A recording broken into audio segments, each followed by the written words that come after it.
Good day, and welcome back to another stream of Pentiment.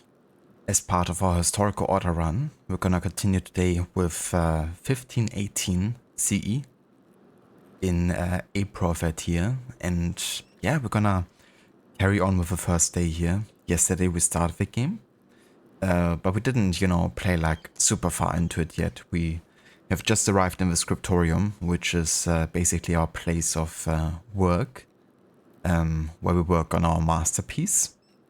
And yeah, I think we're about to have some lunch soon.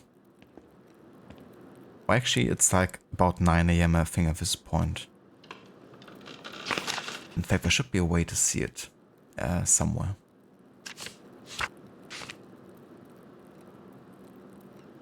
Ah yeah, here we have another overview over the choices that we made in regards to the background of Andreas.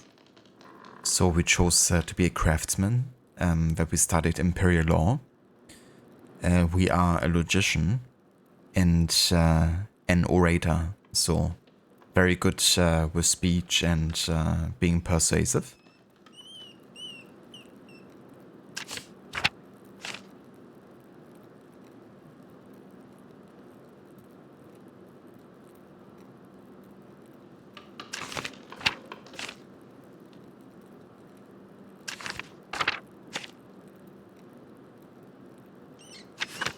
Oh yeah, we got quite a few more entries here.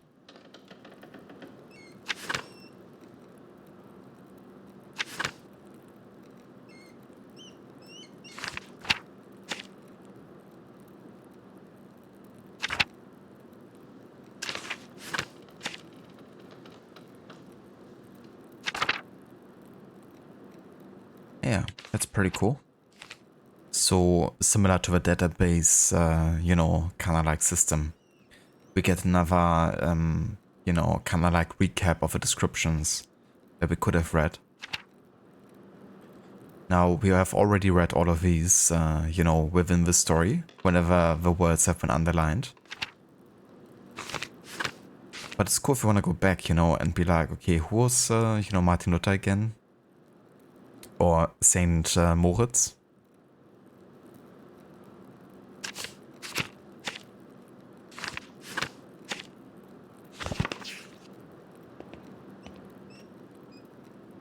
Head over Absolution, welcome in. Andreas, what was that noise? Oh, I'm sorry, Sister Illuminata. I knocked a bowl of paint to the floor. But then Prior Farring came in, wrote in one of the books, slammed it close, and left. He was in such a hurry, I don't think he even noticed me. He was slamming books shut? Prior Farring should know better than that. Some of these manuscripts are quite delicate. He seemed to be in a great hurry.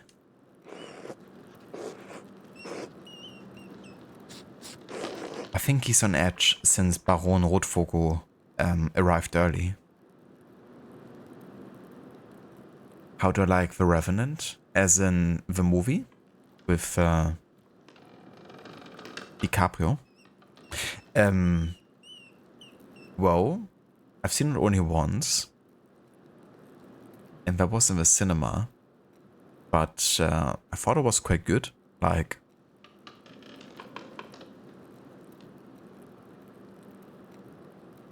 the Doom creature. The Doom creature as in from the game Doom? Not sure.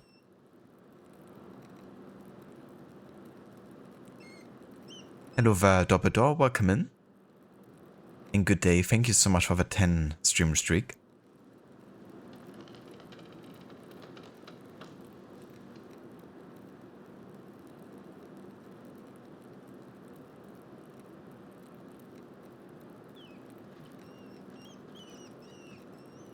Ah, I got you now, Absolution. I wasn't aware that was the creature that the name is based on.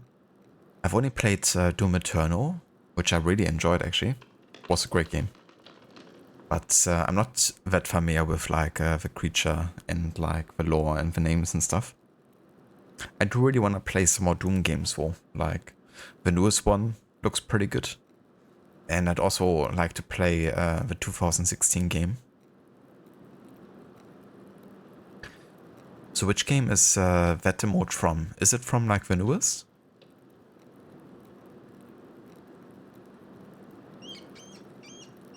The skeleton with two shoulder cannons. Ah yeah. Yeah, I know which one you mean. From 2016? Yeah.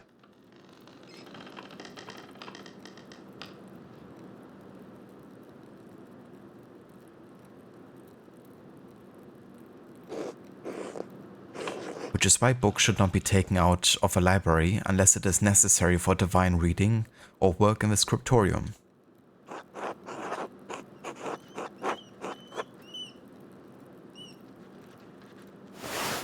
The Chronica Clara. In the Clear Chronicle, a history of the universe from creation to 1082, written by the Irish monk Marianus Scotus.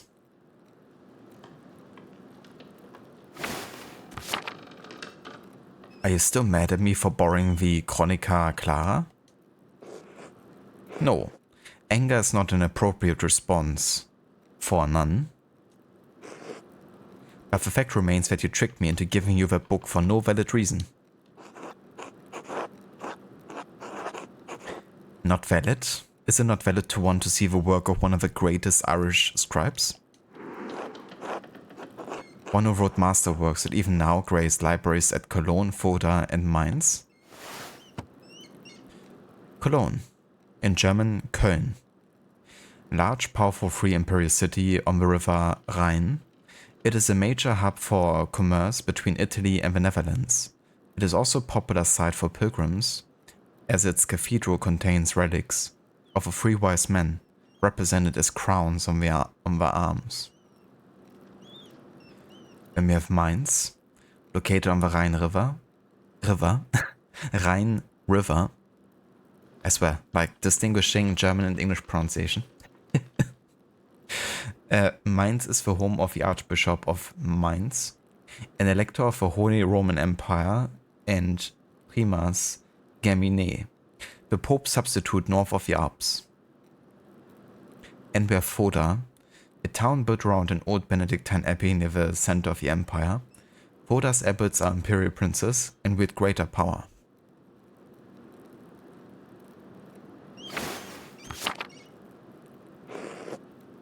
No, it's not.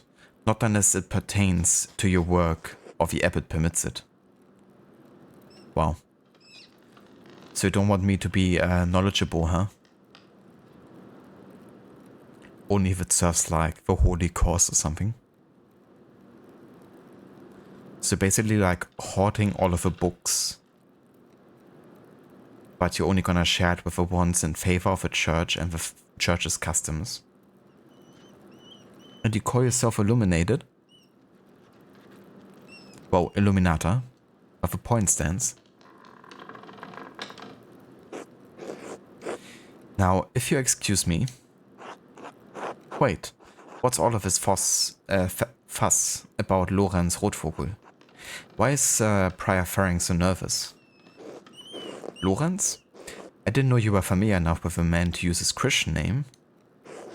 Anyway, I haven't dealt with him personally, but the prior and father, Abbot, have. I only know that he's purchased a number of our most valuable manuscripts over the years. And he paid enough to help the Abbey when they needed it. Like what? What did he buy? I can't remember. You know, I have my own responsibilities to attend to. Now, about this, Andreas, if you help me recover some missing books, I tell you what I know about the Baron. Sure. I hope in any way I can. Thank you. It's for the good of the Abbey. Where should I begin? Out there, where you and your cohort have carelessly strewn books around for the scriptorium. I will tell you what books I'm looking for, find them and return them to me. The first books are 2 volumes of the Aeneid, a poetic epic telling the legend of Aeneas, a heroic Trojan who struggles to reconcile his personal desires with his destiny to found Rome. It was written in the 1st century BC by the Roman poet Virgil.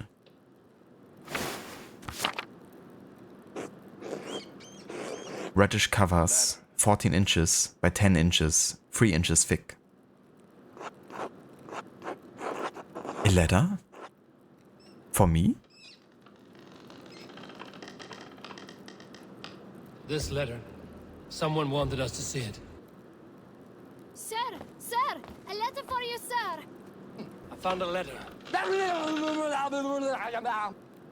So many letters. And books. Hello there, Maxi. Welcome in, dude. And good day. Yeah, it's not going half bad. Playing some more Pentiment. Gonna try to get through the first day today. Gonna start investigating a murder. Well, that's like the only spoiler I'm gonna actually say about the game. Since I kinda like talked about it when introducing the game. Since technically the murder hasn't happened yet. But yeah, it's going good. Having a nice day over here.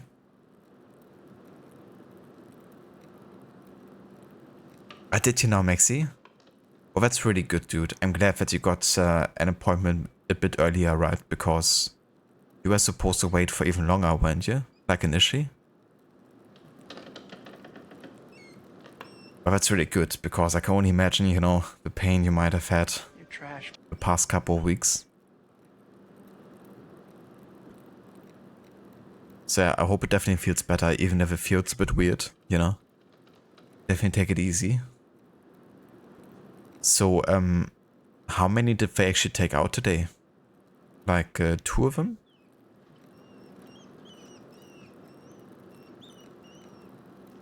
Hello there, Mr. Goody. Welcome in as well, dude.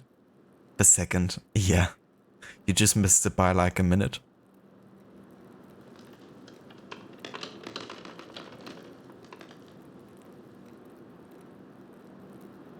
You would tell a wisdom tooth joke, but you don't think it would be wise. Nice one.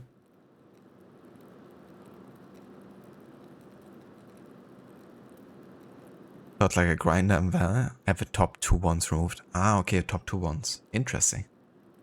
Usually I know like that they take one side out, like up and down. So you can kind of like chew better on the other side. Or it's like healing. But yeah. Do the other 2 actually have to be taken out? Or is it like only done with the top 2?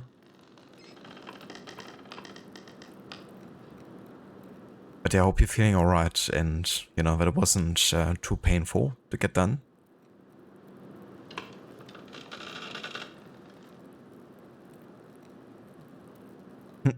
Nice, Goody. What have you been gaming today?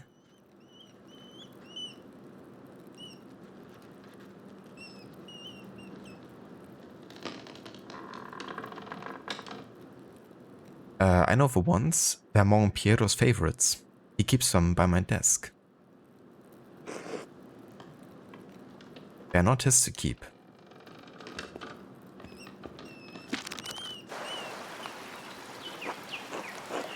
There's a fair amount of wear on these. I hope you don't mind. These volumes were old when Piero started to make the copies. How long ago was that? 3 years. The Aeneid is such one of my favorite stories, but I understand why it appeals to Piero.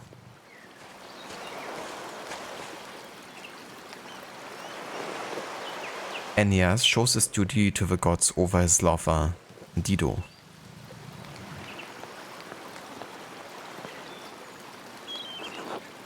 Do you think Aeneas' sense of duty appeals to Piero?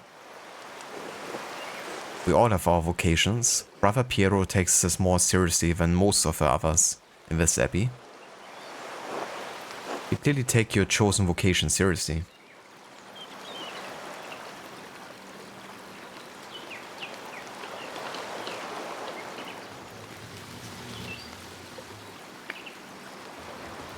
Ah, I gotcha, Maxi. That's definitely fair, you know. Like, if it hasn't really pierced through, then that's like, you know, quite the, how do you say? Like, it's definitely quite severe to actually, you know, cut open the gum just to take the tooth out or something. And if it has to be taken out, you can still do it, you know, once it has come through or something. No need to do it, like, all together. But yeah, I also still have, like, 3 of my wisdom tooths. I only had, like, 1 removed because it was the only one causing issues, really. But yeah, that's definitely a big relief, you know, getting that done. And getting that out of your mind and your head. Quite literally. I hope you prepared lots of baby food. Your favorite flavors.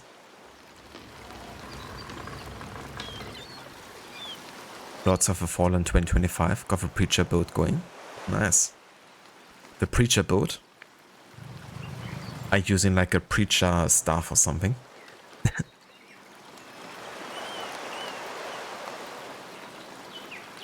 So mine was on the top left that I had removed.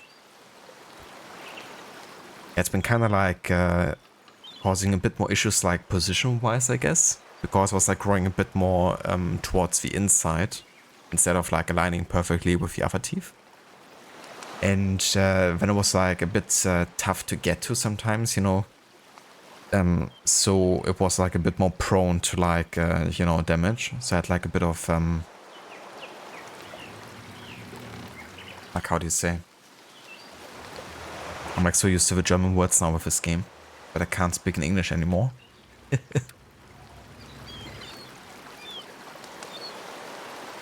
I mean, is it like carries?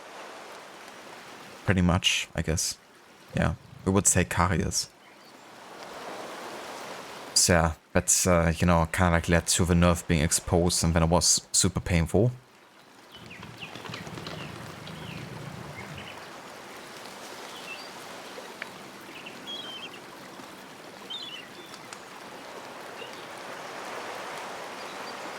Yeah, I gotcha. Yeah, definitely gotta stay away from like drinking or eating, yeah, for like the first couple of hours or so. But after that, it should be pretty much fine.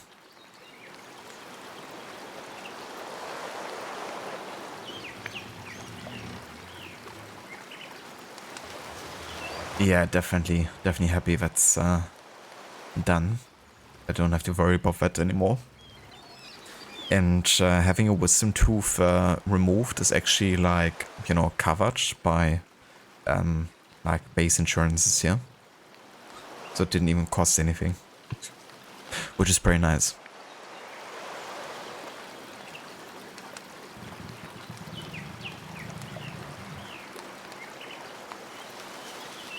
Indeed. I don't think it applies to like every wisdom tooth removal, but if you have like actual pain and issues and like extraction is like basically necessary, you know, then yeah, it doesn't cost anything. Of course, it depends like how you're insured, but yeah, like most of the time, that will be covered.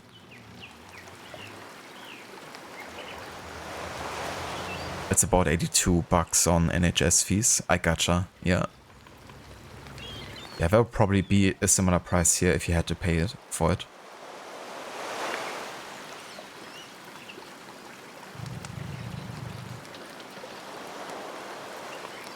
I had to, however, get a filling for another tooth because there was also like a bit of, you know, caries developing, I guess, even if it was only like a small amount. So I had to get like a special kind of like filling that's a bit on the more premium side, I guess, so I don't have like any issues with it going forward. And that was like a very small filling, and it still cost like over $100 or something.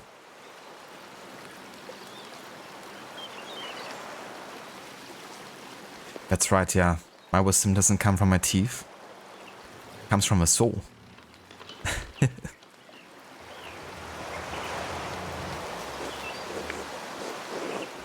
Andreas, I didn't have a choice in my vocation.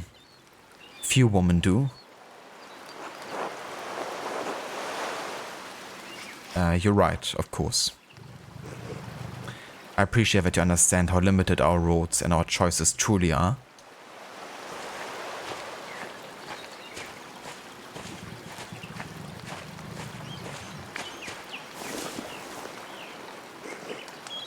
Even in stories where maidens to be rescued and wed, cruel seducers of men, or wizened crones.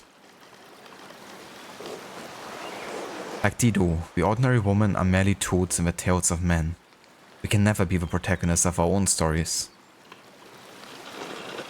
No woman is exempt from that, from the empress to a nun.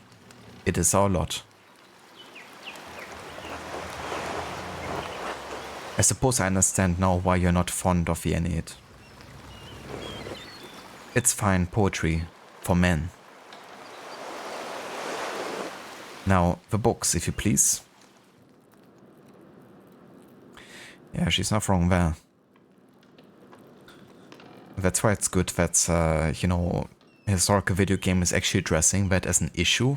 You know, instead of being like, well, yeah, you know, everyone is happy and everyone is equal. It doesn't matter who you are, you know. That's just not true, unfortunately, historically speaking. At least, you know, in this setting here. But, you know, that's why it makes it all more important to kind of like work for, you know, more equal rights, I guess. But, yeah, it's important to understand that it's been a long, long road and evolution. Not only for the rights of women, but for the rights of, you know, regular people. And this game actually touches upon that, right? Like, once you get to the year 1525, there's gonna be the first kind of like farmer revolts, I guess. You know, of like the poor people rising against, you know, the aristocracy and the clergy. And it's one of the early examples of like precursor revolts to the French Revolution, essentially. Because up until the French Revolution, they have all been like striken down and, you know, been unsuccessful pretty much. But yeah, eventually, you know, the French Revolution, it led to people getting a lot more rights in the long run. And that also kickstarting like other revolutions. Like the American Revolution, for instance.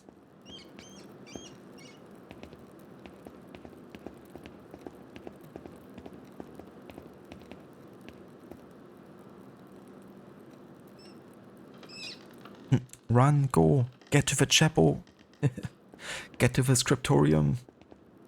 Hello there, Dr. Darling. Welcome in. And good day.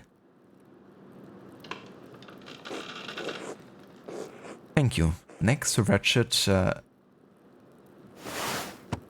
Guerine, an Italian chivalric romance written by Andrea da Barberino in the early 15th century.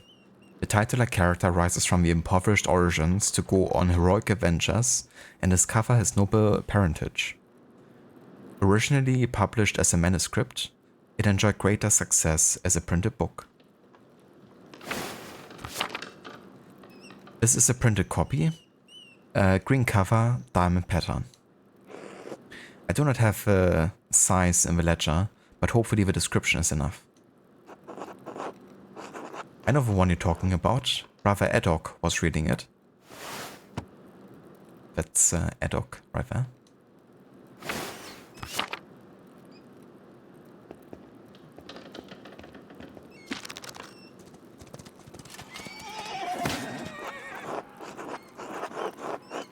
Run, get to the stream. The beauty of this book truly belies its ridiculous content. I'm surprised the Abbey owns a copy. We don't. It belongs to Amadia Rusco of Engano. It is a Venetian edition that's quite valuable. Highly contested Swiss market town located in the southwestern Alps. The Dukes of Como and Milan fought for control over it until it was claimed by the Swiss Confederation in 1513.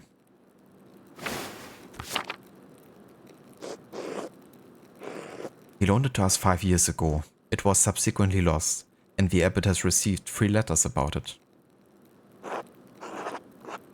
I've certainly seen the brothers enjoying it. That book is not appropriate reading for Benedictine monks.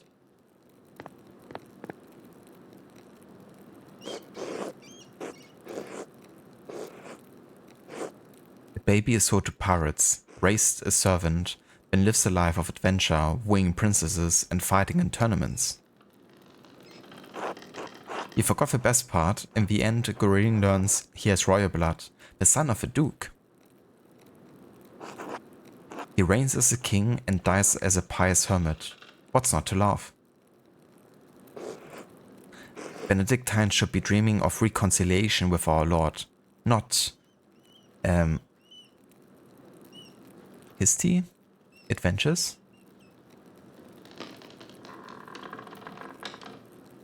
Lusty adventures? Jesus, that was difficult to read. For me, at least. But yeah, lusty adventures.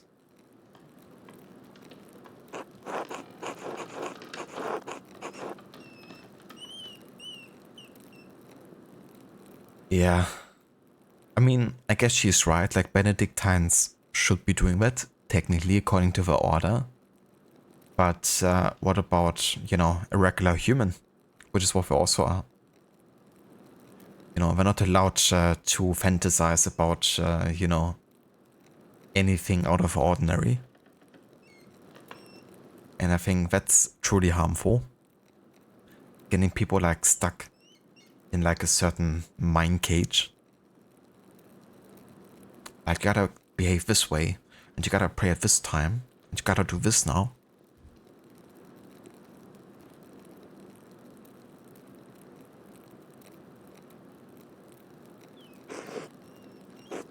Fantasy leads to temptation. Temptation has led to the downfall of many men and women.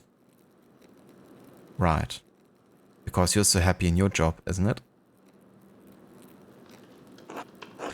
Sometimes yes, but books like this, it's all the same type of fantasy, isn't it? To die better than we are born. And what's the problem with that? Why shouldn't a peasant dream of being a king? There's neither Jew nor Greek, neither slave nor free, neither male nor female, for you are all one in Christ Jesus. We may be one in Christ, but we are not equal in this world. It isn't this world you should be concerned with, Andreas. But the book, Andreas, we must return it. Or would you like the abbot to receive a 4th letter?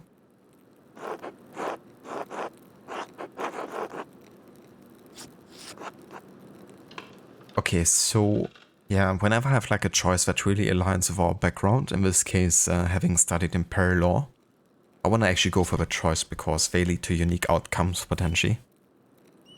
And you know, there are of course things that make this experience unique from other playthroughs.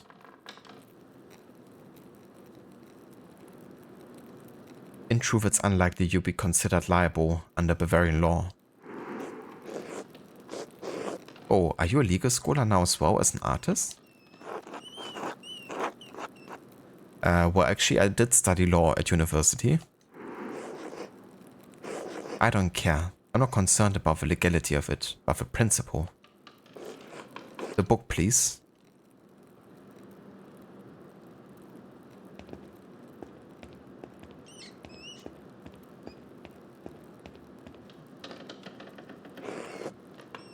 There's only one book left. Then you will be freed from bondage.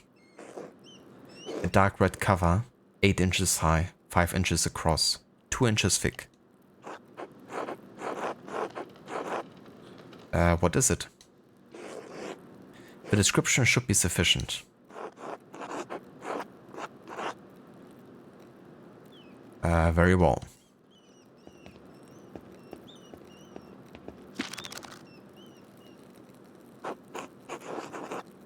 Now that I think about it, Guy has always been guarded about this book, like he was hiding it.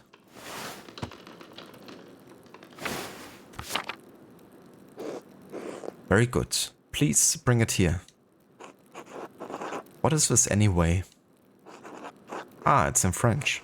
The soul that got touched, empty of sin, in the first state of grace.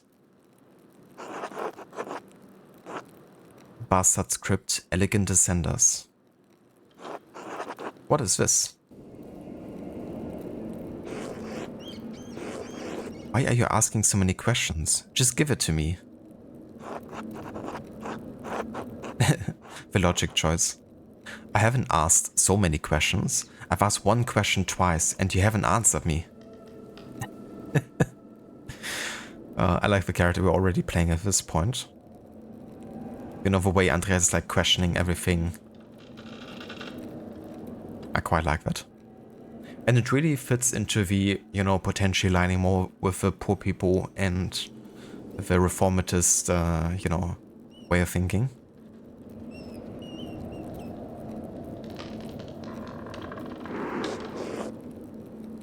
I have good reason not to answer you. Let's wait. 3 French bishops condemned the book. All copies were to be burned.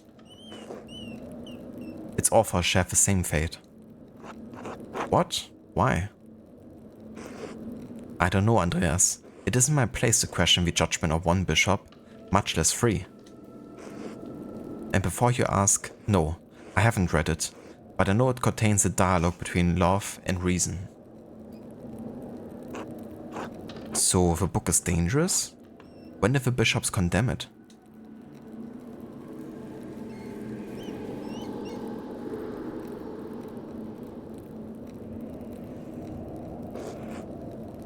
"200 years ago." What? Why? Why is it still here? Because Father Matthias loved books, all books. He didn't want to see it destroyed. You know, the more I learn about Father Matthias, the more I would love to have met him.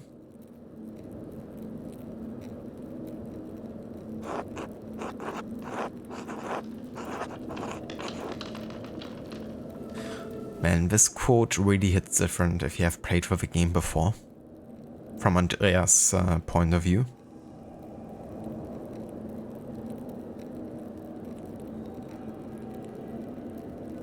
And he was right to do so. Books shouldn't be destroyed, even if the content is in question. The Holy Church does not share your opinion. It is their law we must contend with, not your emotions. That's not based on an emotion. So what gives you the right? I mean, obviously she's talking like on behalf of the bishops. But what is giving them the right to decide that them not wanting people to read those books is not emotional or like based on morality, but me being in favor of knowledge and preserving knowledge is not? That's just hypocrisy.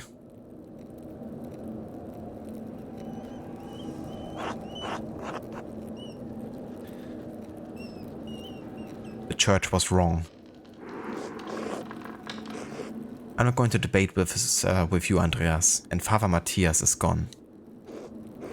It's not my place to question the former abbot's decision, but when Father Gernot learned it was in our possession, he wanted it destroyed. So how did Father Gernot even know that the book was here? Mother Cecilia made a note of it in the inventory when she was in the librarian. Oh yeah, that's Cecilia.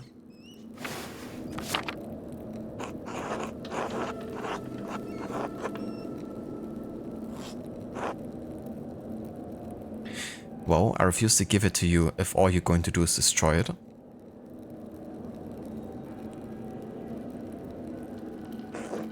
What? Why not? What are you going to do with it? Read it and become a French heretic? Yeah, no. For me, it's just about keeping it safe. Give me that book or a deal is forfeit. I won't tell you anything about Baron Rotvogel.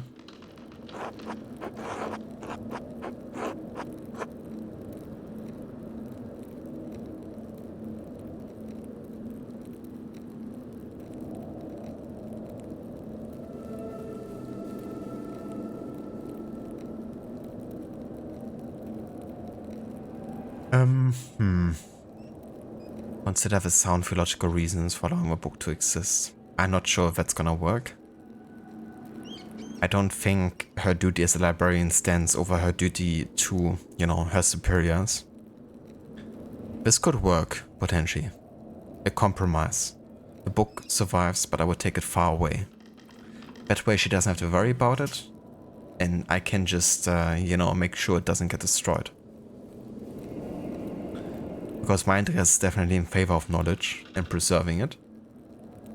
That means even, you know, books with, in some people's eyes, questionable content.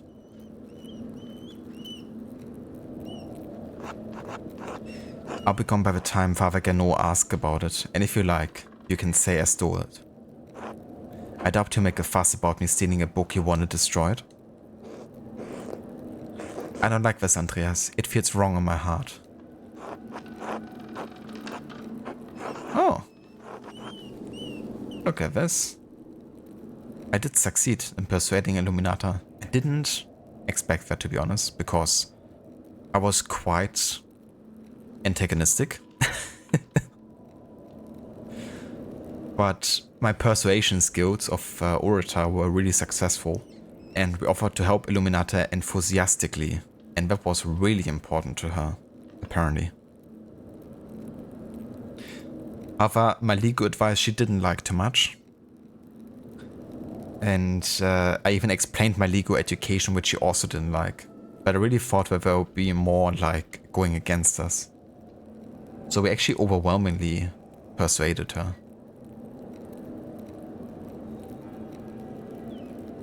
That's really cool. I swear, I take it far away. It's been out here for years, and besides, how could you have stopped me? I'm trusting you in this, Andreas, against my better judgment. Don't make me regret this.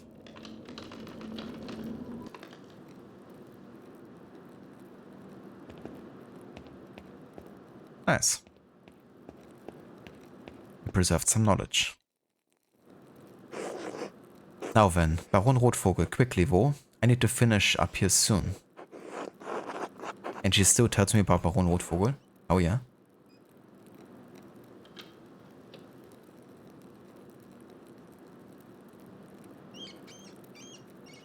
You said that he buys books from the Abbey. What kinds? Why? Are you angling to get the Baron as a patron someday? Perhaps. Knowing his preferences may help me work in the style that he appreciates. Practical then? Well, I can't speak to his artistic tastes, only his literary ones. While he does seem to appreciate artistic manuscripts, I'm not a judge of style. He enjoys the prestige of possessing a fine book. The rarer it is, the more luxurious, the more he desires it. The Baron has a particular interest in books on magic and other occult topics. As is our prior, though I suspect the Baron's interest may be more experimental than academic. Ferenc has been on edge since he heard what the Baron, that the Baron arrived. Could that be why? I can't know the prior's mind, but he supervises the scriptorium and knows which books in the library have passages that might interest the Baron. Wealthy patrons like the Baron keep this abbey running. The abbot still hasn't managed to figure out how to survive the closing of the scriptorium.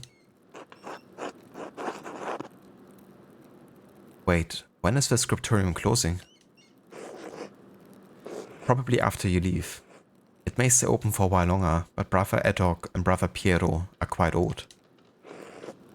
And professional artists in great cities are where most people go for manuscripts these days. For everything else, there are printers. It's a small miracle that it hasn't closed already. Kirsau is a shadow of what it was 200 years ago. This abbey once held 53 monks and 45 nuns. It's hard to imagine that now. Sometimes I wonder if we were meant to change and we just forgot to.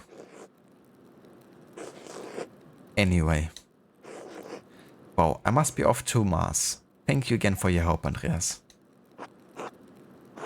Wait, how will you get to the church if you can't enter the scriptorium? I thought this was the only door into the library. We are standing in the oldest part of the abbey, and like any old place, it has its share of secrets. Good day, Andreas. God be with you.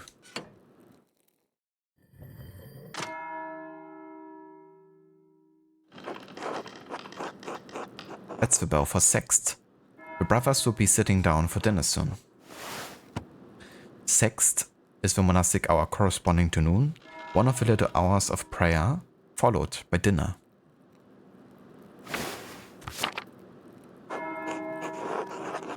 I should see if Otto's around and still wants to eat with me. I think he's working by the guest house below the abbey.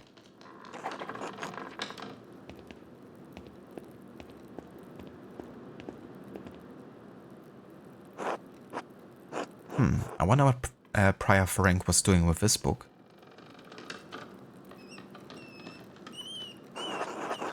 From the library of the University of Five Churches, the Hungarians call it PEX. That's where Ferenc is from. Doctor of Theology, Georg of Gran. A friend of his?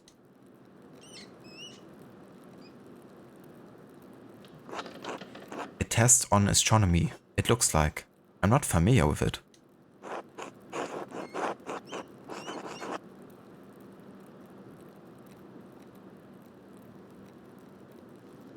Bastard script.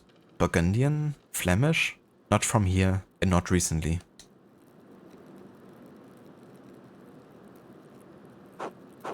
That's definitely Ferenc's handwriting between the lines in the margins.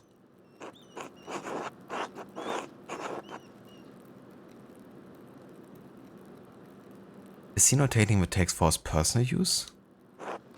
In any case, it's a thorough commentary. What is this? It looks scribbled, not like Ferenc to be so sloppy. And he didn't even blot the ink dry. Libra, Capricorn, Aries. All astrological symbols. What's written below? Maybe I should have learned Greek at some point. I can't make any sense of this. I suppose I'll figure it out in due time, but I'll copy this all down to reference later. So if you actually learned any Greek, then you would be able to understand this and make it out. So depending what languages you understand, it really changes what you can do in the game and what you'll be able to understand and investigate.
What is this?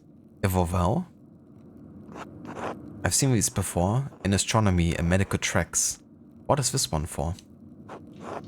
Two wheels, the top wheel has Greek letters and holes cut out to reveal Latin letters underneath. And the outer edge of the lower wheel is divided into 4 sections, each bearing an elemental symbol. It looks like the lines between the holes form constellations. I think they do anyway. A quarter turn of the upper disc aligns a different elemental symbol with the top of the lower disc. Given the number of letters and the size of a disc, there's enough space for a total of 4 versions of the Latin alphabet. This must relate to the Greek letters I found in Ferenc's book.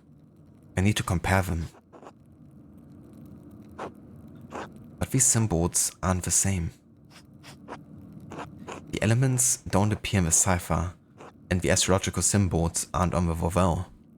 There has to be some connection between them that I'm missing. If I could find some way into the library, I'm sure there's a book I could use to figure this out. Sister Illuminata is in there most of the day. Perhaps I can find a way in after dark. And if all else fails, perhaps I could ask Werner Stolz. He lives off the North Commons. Ah yeah. There he is. I have a sense he doesn't like me much, but I find a way to get the information out of him.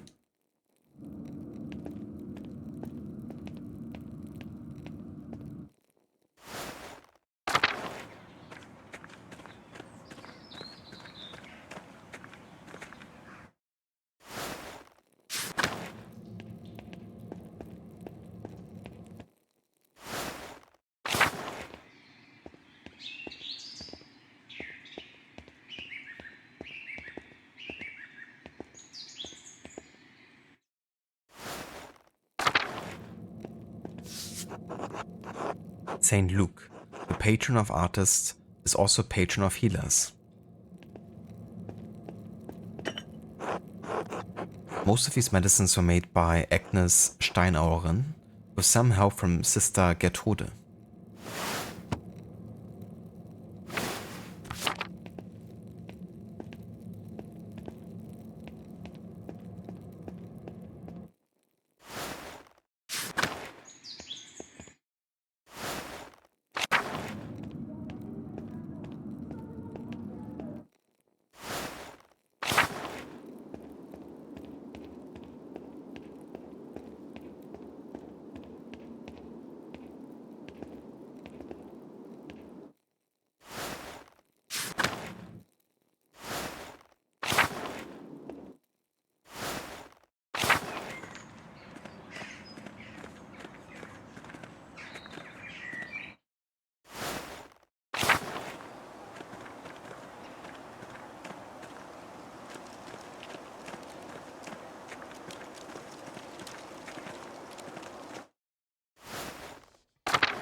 Gott give you health.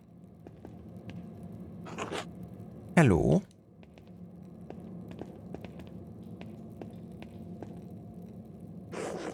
God bless you, Andreas.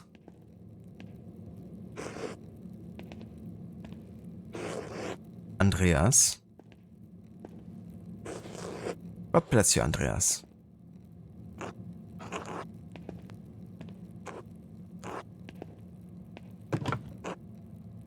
When the brothers eat their meals, this is where the lectors read to them.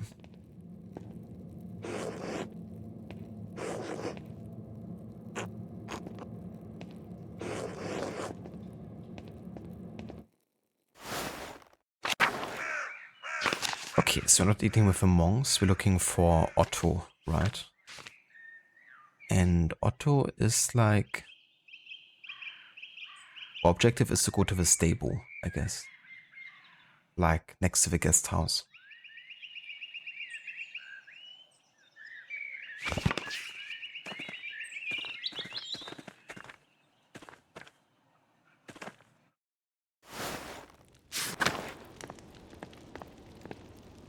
Oh, hello there, Mirabilis.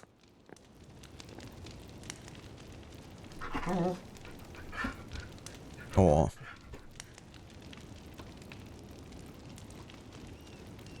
giving us support.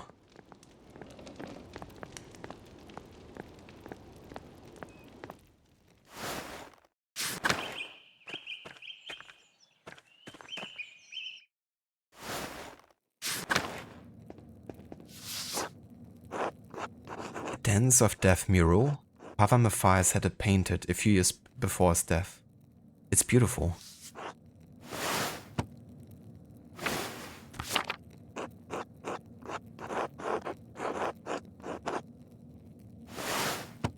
The Dance of Death. An artistic allegory on the constancy of death. Illustrations often feature people from every station of society to communicate that death inevitably claims everyone, from the peasant to the emperor.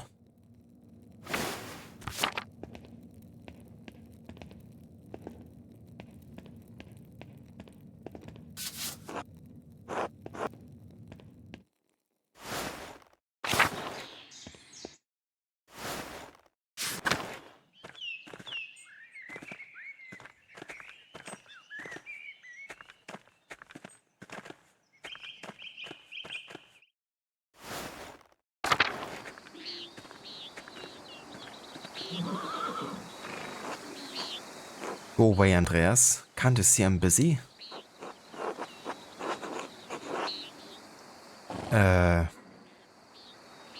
Not really. What are you doing?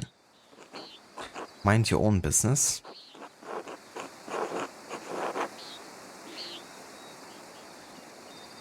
Yeah, of course he's gonna like look to, you know, steal something or whatever, but I'm not gonna like, you know, push this guy further into something.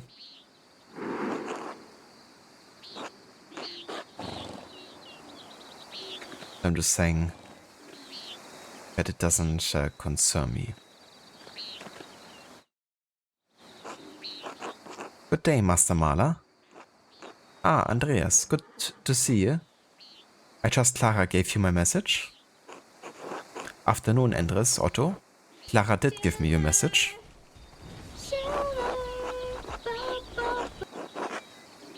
Hello, Vashilla. Welcome in, dude. Thank you so much for the lurk. And I hope work is going well today. Sorry I missed you this morning. I was still asleep when you came by. Ah, the abbot really lets you get away with anything, doesn't he? Leave him be, Otto. I'm hungry. Let's pray.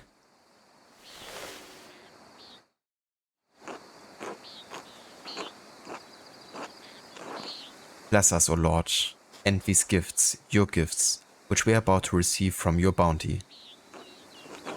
Through Christ our Lord. Amen. Amen. Amen.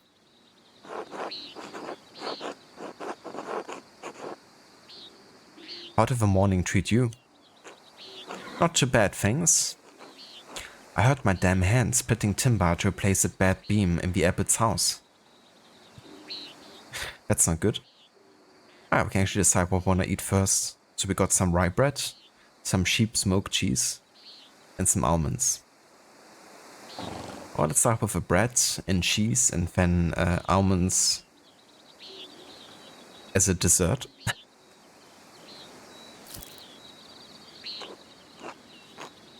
It's not what that bad of an injury. It just gets me, got me that the abbot bleeds us dry and we're expected to do work when it suits him.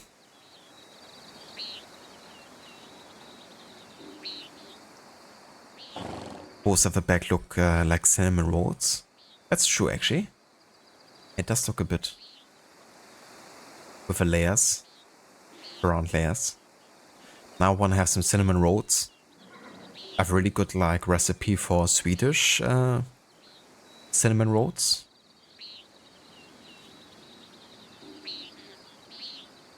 I think they're called like kanelbullar or something.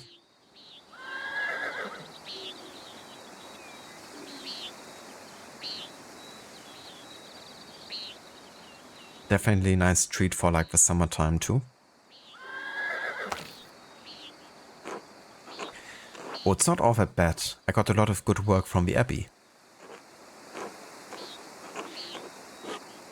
Casting pilgrims' badges isn't really smithing, but I don't mind.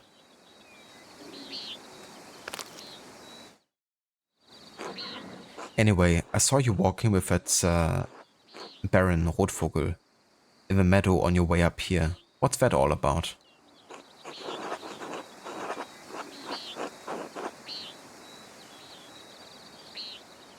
He's here to check on a commission. I understand he was friendly with Father Matthias.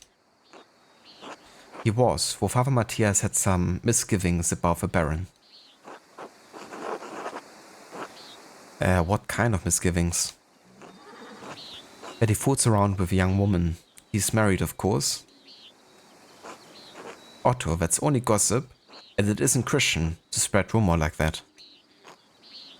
It's not gossip that he beat up that farmer a few years back. Old Rennick, may he rest in peace. Well, I wasn't there, so I don't know. But if he did that, yes, it speaks poorly about his character.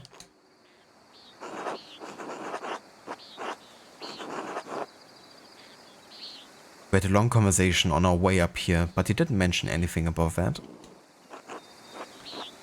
What did you talk about then?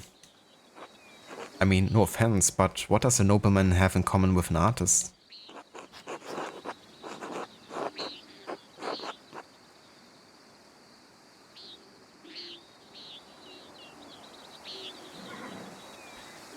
Martin Luther, my time at university, a variety of other things. He's quite well educated. Sure, I imagine you have a lot of time to read when you don't have to worry where your next meal is going to come from. This bitterness and envy are not good for our Christian souls, Otto. It's not envy, Andres. No one should get away with what he does, what this Abbey does. No offense to you, Andreas, I don't have any problem with the books the Abbey makes. I mean, I never did learn to read, but if people are paying the Abbey to make them, it doesn't bother me.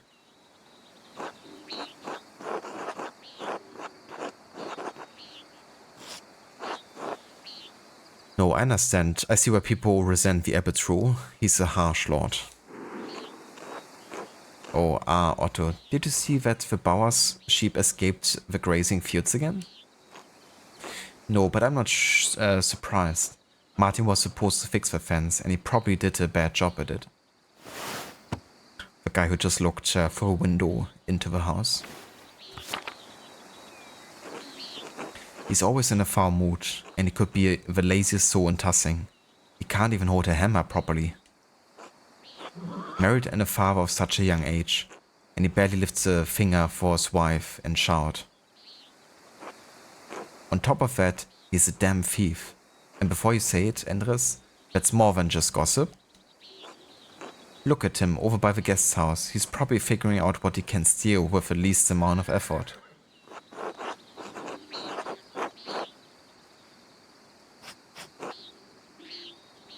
He's just a boy. He still has time to change. I've never known a thief to change, but maybe responsibilities will make a man out of him. Speaking of the Bauer's sheep, the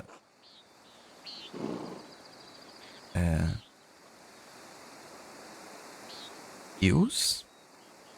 I swear there are some names that I've never like words I've never seen in English language before. Are shorn and the woman will be spinning it soon, Otto. I got it, Andres. No need to tease. What God wants to happen will happen.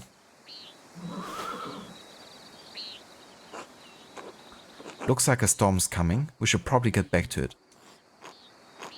Right, I catch up in a moment, Andres.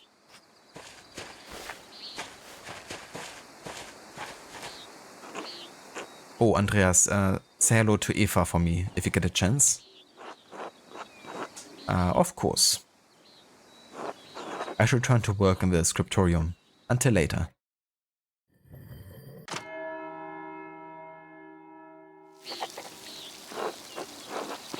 Time to get back to work.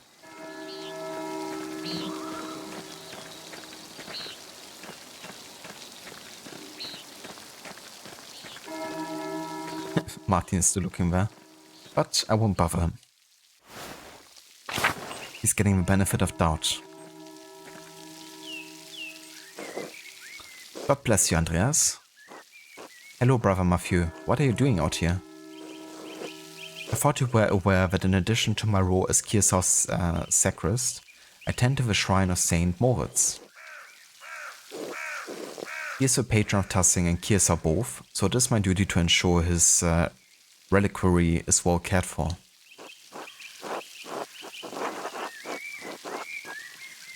The shrine is always beautifully kept. Whenever I visit, I always leave inspired.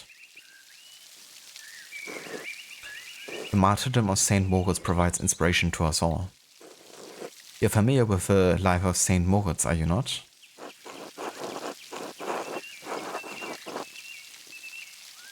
I've been so focused on my masterpiece, I've never had a moment to learn about Saint Moritz. Well, you ought to learn something about Tassing's patron saint while you're here. Sure, by all means. Saint Moritz is most widely known for his martyrdom at the hands of the Romans. He protected a town of Christians from slaughter, and in turn, he and his legion were decimated. What do you mean his legion? Wouldn't that mean he was a Roman soldier? Yes, he was a Roman and led a legion made up entirely of Christians into Bavaria. Bavaria is a powerful duchy in the southeastern Holy Roman Empire. It is east of Swabia and north of Tyrol. Tassing and Kirsau sit in the extreme south of the duchy, near the border with Tyrol.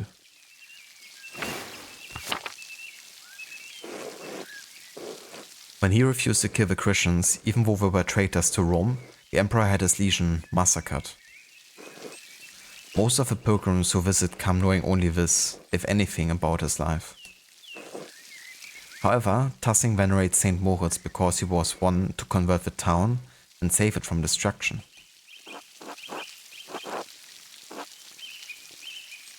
Yes, I've been hearing about some of the pagan history in town. There are some in Tassing who still cling to the pagan traditions, yes. God save them. Saint Moritz and his legion were snowed in this pass, and the pagan townsfolk refused to aid them. The daughter of the town's leader, Satya, was moved in spirit and snuck from the town to convert. She led Moritz to a spring, and as soon as she was baptized, the snow melted, revealing all manner of fruits. Yeah, that sounds very plausible.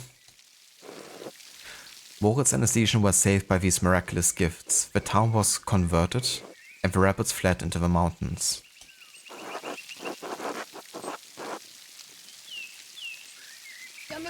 So what happened to Satya? Hello, Valevi. Welcome in. Yeah, it's going pretty good. We just had lunch with Otto and Endres, the blacksmith. I've been much nicer to people this time around. Like even to Otto. I don't even try to snatch Eva away from him. I'm even gonna say hello to her from him. Playing Andreas the nice guy. Well, I guess I did antagonize Illuminata a little bit when it came to the books.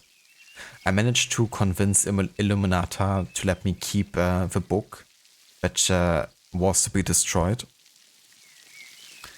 But I have to take it very far away from her.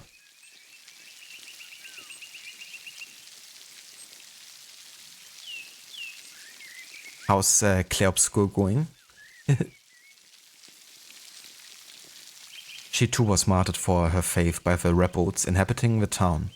Now her shrine protects Tassing from harm. What an astounding story. Thank you for the history lesson, Brother Matthew. You're welcome, Master Marla. God bless you. Until later, brother.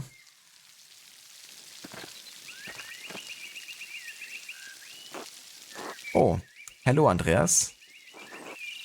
Hello, Karl. You seem busier than usual today. I'm behind in my work. I went up to the shrine of St. Moritz this morning to pray for his aid. The candle I lit had all but burned away. I was there so long. Now I need to catch up.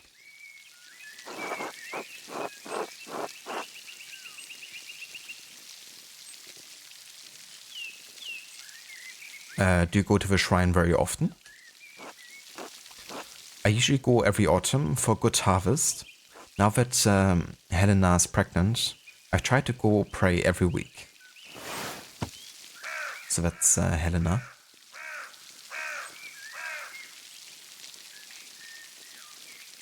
Struggling hard with following the guide. Yeah, I can imagine. It's also like a question of how the guide has been written and designed. I remember trying to follow a guide for Plague Tale, which are also like fairly linear games, to find like some of the collectibles, and that was also like more confusing than helping sometimes.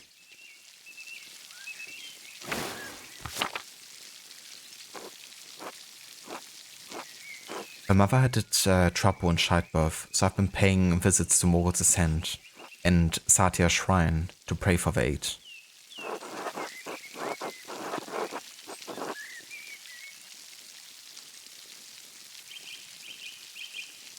Yeah, I don't think this is gonna do anything other than irritate them, so I hope the saints, hear prayers, I guess. Thank you, Andreas. So do I.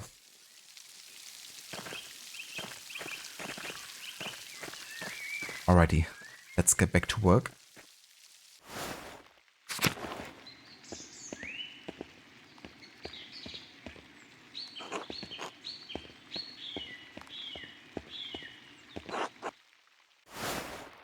Oh, whoops.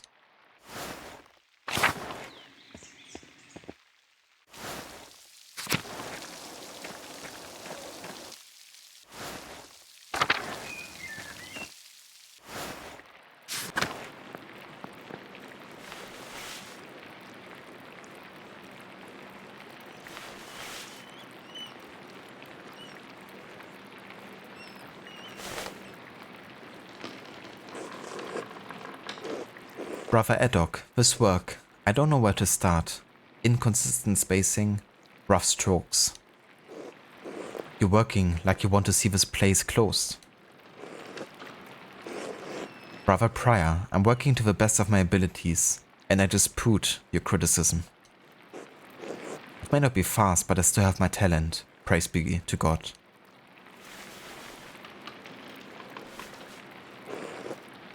And Brother Guy, why are you still on this page? What's wrong with you? Normally you're so reliable. Many apologies, Brother Pryor. I will work harder.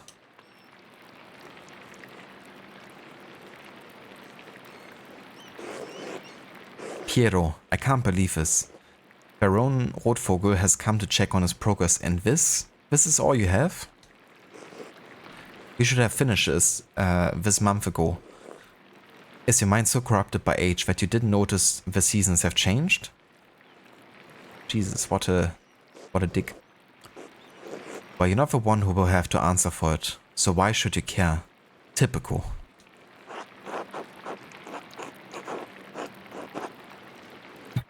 Shut up. Excuse me, Prior Frank, but I believe your point is made. Andreas, I remind you that I am the master of the scriptorium, and you are a guest here. I agree, Brother Prior. Brother Piero's work is unacceptably slow. You are insufferable, Brother Guy. Oh God, give me the patience to endure this. Please, everyone, this is my work, and I accept responsibility for it. Prior Frank is right.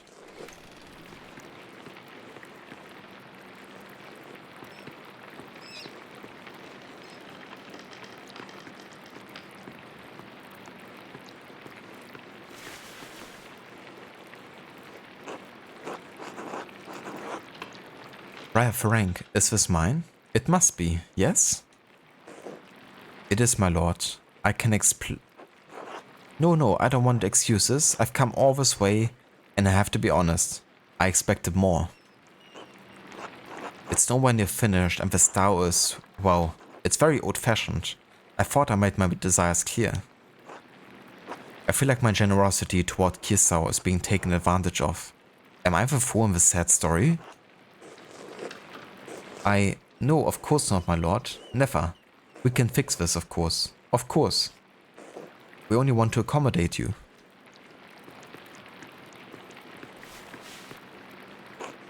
Ah, Andreas. Good to see you again. Well, I'm not gonna, talk to him by his Christian name. Like, here. Let's just say my lord.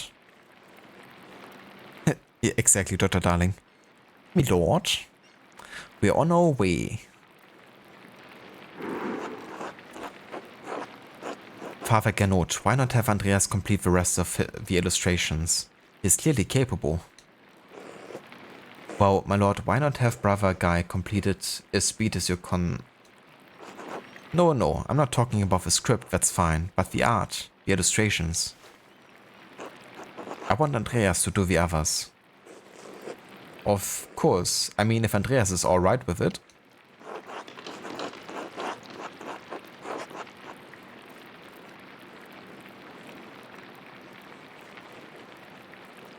If it takes the pressure off of Brother Piero, I'd be delighted to complete the work. There we have it. I hope this always allays your concerns, my lord. Excellent. By the way, Father Abbot, I'm still welcome at your table for supper? Naturally, my lord. Wonderful. I would like Andreas to join us.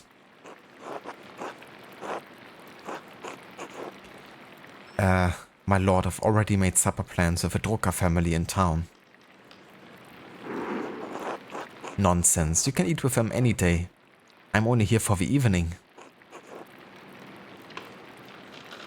Oh, come on, dude. I mean, I like you, Lorenz, but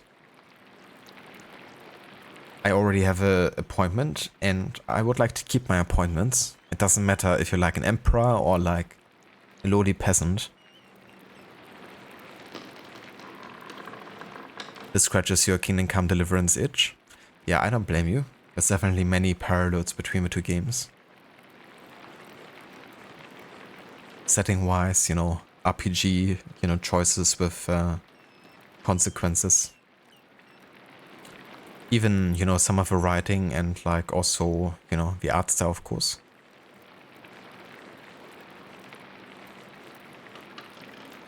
I don't blame you one bit, Levy. It's such a good game. I mean, you really gotta like, a type of game like this and the setting and, art style, obviously. But if you do, then, this game is amazing.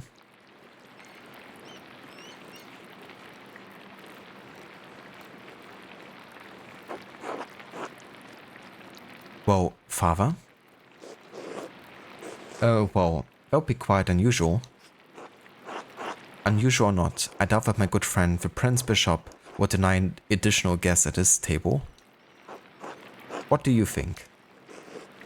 I understand. Yes, you're right, of course. Andreas may join us for supper. I look forward to it.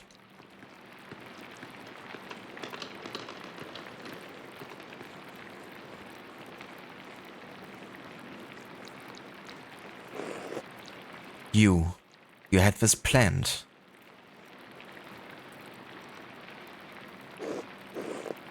You must have put your hook in the Baron this morning when you ambushed him in town.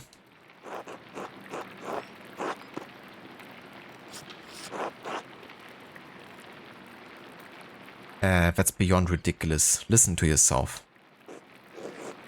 Brother Prior, Andreas is not to blame for any of this. I am.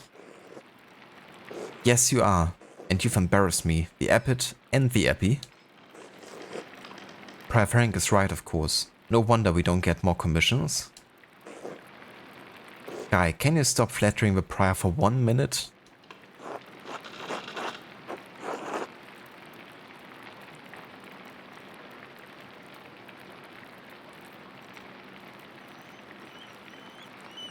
You're so insincere and you're so obvious about it, Guy.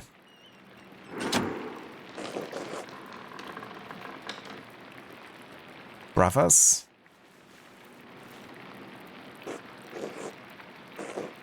If you please, Sister Sedena and I would prefer it if you could keep the noise down. It sounds like Samson slaying the Philistines in here. Of course. Get back to work, everyone.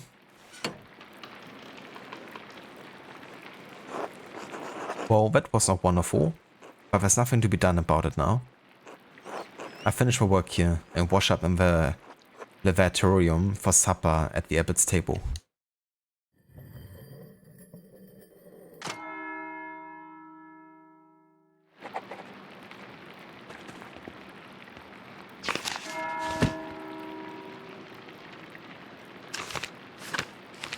Okay, so I wanna have a look here.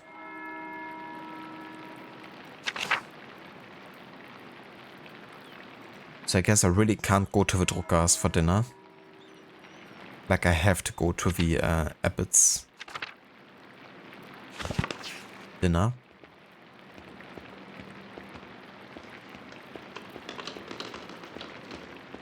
More flattery. Yeah, that guy is quite the guy. Quite the insincere guy.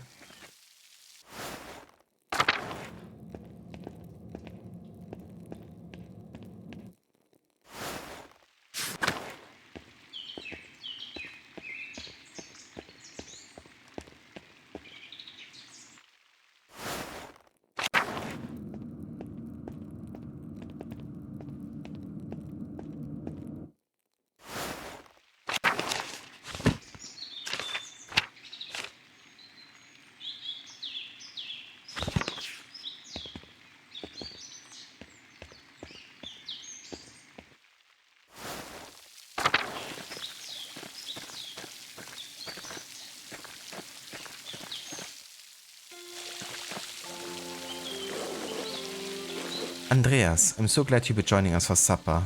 Though the circumstances are unusual, to be sure.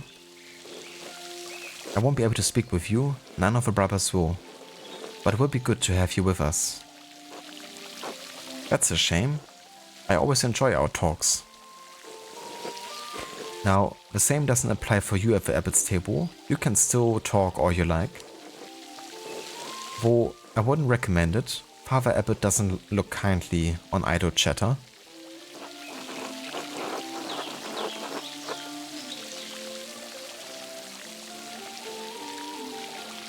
I wish you could take my place, Brother Piero. You deserve the honor. Anyway, I'm sorry for how the prior treated you. It's not fair. It's humiliating. Oh no, no my son. There's no need to worry about me or my pride. And we all need to take a taste of humility from time to time to keep our feet on this earth. No, Andreas, you are my pride. I cannot claim to have taught you much, but I'm proud to have known you and your work. No. Brother Piero is such a nice dude. But yeah, I feel quite bad for him, you know, because, yeah, you know, he says humility, you know, grounds you in a way. And I guess it does. But what he's receiving there is basically, you know, unfair. He's just very old. You know, he's been doing this for so long. Of course, it's not like, you know, as fast anymore, or his style is like, you know, maybe out of fashion or whatever. But so what?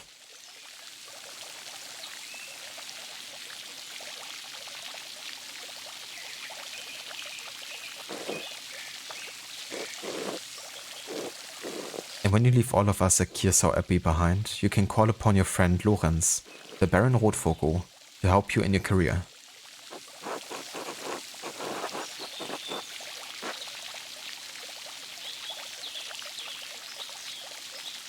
There's something wrong with his style. It's not old, just because a nobleman says so. Don't trouble yourself over it. Time passes for us all. Things change. The future will ride over the present. You need not fear it. Any of it. so long as you remain true to yourself and God. Now, I must hurry to the refectory to join my brothers. I will see you inside.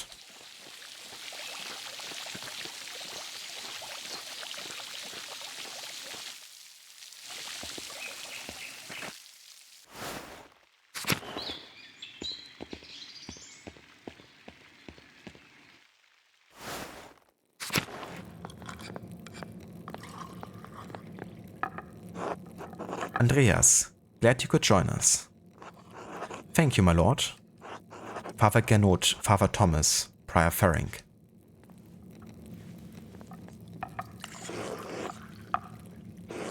Also, give me just 1 second.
Alright, I'm back.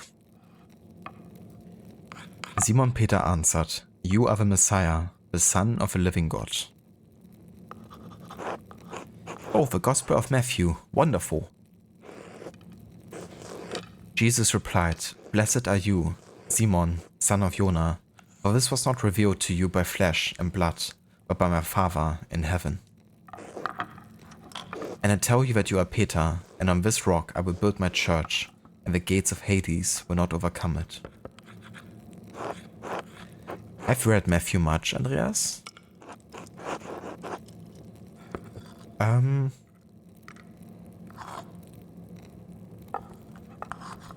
Okay, they don't want me to talk that much. Like, I can talk technically, but they're gonna be kinda pissed about it, so I'm just gonna nod my head.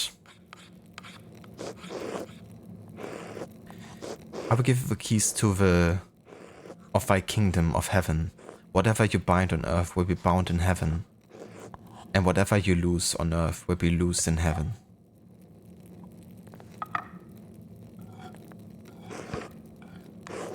Then he ordered the disciples not to tell anyone that he was the Messiah. Whatever you bind on earth will be bound in heaven. That reminds me, Father Gernot, have you read anything by Martin Luther? Ooh, touchy subject. I can't say that He has some incredible ideas about the church. Brilliant, I think. My lord, is the meal to your liking? I believe I remember you enjoying your quail from your last visit. The quail? My god, Father Abbot, the quail's fine, but don't you think Luther's ideas are worth discussing? He's talking about the future of the church, shaking things up in a way I don't think we've seen before. Father Thomas, you see value in his ideas, do you not? My lord, I mean no offense, but I do not. Brother Mathieu, yes? How appropriate. What are your thoughts on Luther's attacks on the church's sale of indulgences? Baron, please do not involve the other brothers in this conversation. Fine, fine. What about Andreas? Oof. Certainly a man who attended the same university as Martin Luther can spare some thoughts on his work.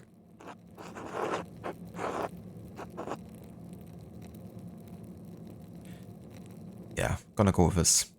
I must respect Father Abbott's wishes at his table, my lord. Eat too, Andreas. I expected more of you. The Caesar reference. Also Burbeck.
Alright, I'm back.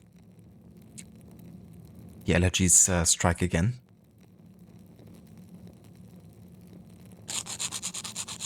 Enough. Lord Rotvogel, you are our guest and held in high esteem, but you have worn out my patience. You will not be discussing Luther's work with Andreas, Thomas, Matthew, or with any other brother. Is that clear? I suppose, Father, it is your abbey, but you are taking too much offense at this, and you're far too afraid to change. Whether it's from Luther or someone else, reform is coming to the church. You had better accept it. What? Neither you nor Martin Luther dictate change to the Holy Church on their whim. This talk is beyond insulting. It's blasphemous. Outrageous. How dare you? I see. I've overstepped my bounds, and I suppose I've ruined everyone's supper. My apologies. In spite of this unpleasantness, I will make good on my manuscript payment and the donation of my copy of Historia Tassi. If you cannot accept what the future will bring, perhaps it's time for you to come to terms with your past. Well, no need to overstay my welcome. Fathers, brothers, Andreas, good night. Man, I feel quite bad for Lorenz.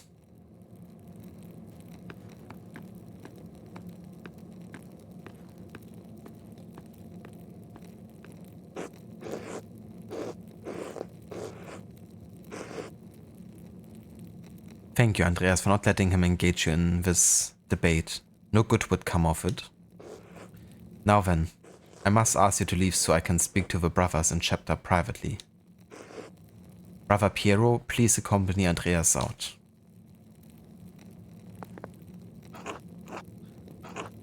I will take my leave as well. Good night.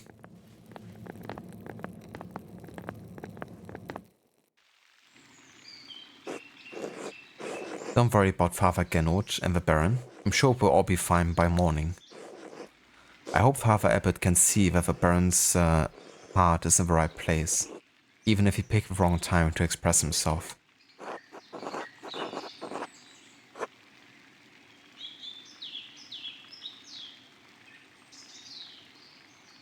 That seems unlikely. It may be so, but we must never lose hope. In any case, I do hope the Baron respects the Abbot's wishes for the rest of his stay, for everyone's sake. Brother Piero, what do you think of Martin Luther's ideas? That is for younger and wiser men than me to decide. I'm just a monk, Thank God. Good night, my son.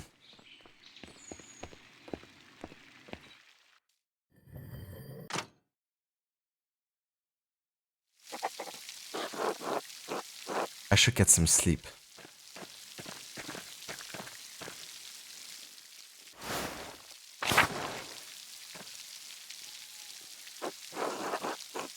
There's a lamp still burning in the guest house.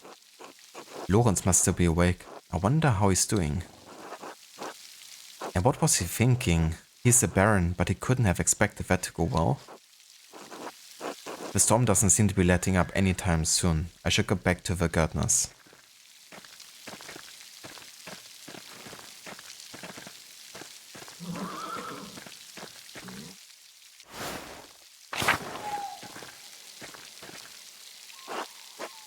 Huh?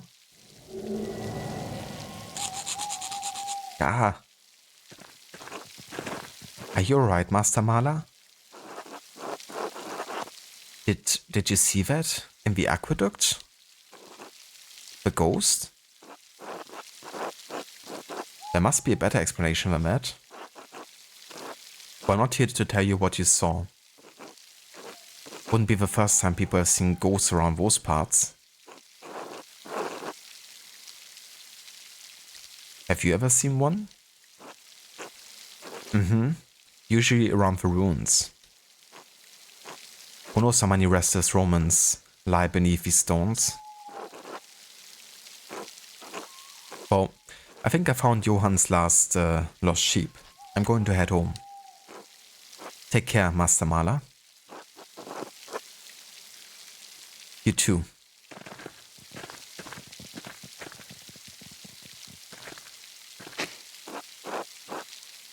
Irises. Beautiful.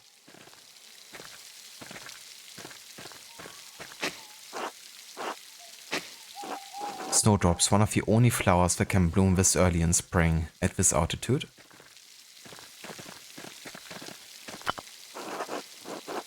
The shrine is St. Moritz. The statue looks ancient. Ah, Columbine. Looks like it's coming in early.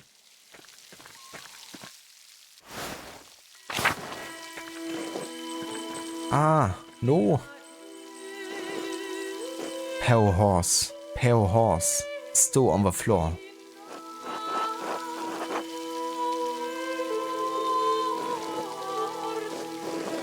Martins, the pale horse. Death. Martins is a monastic hour corresponding to 2 a.m. It is used for the night prayer.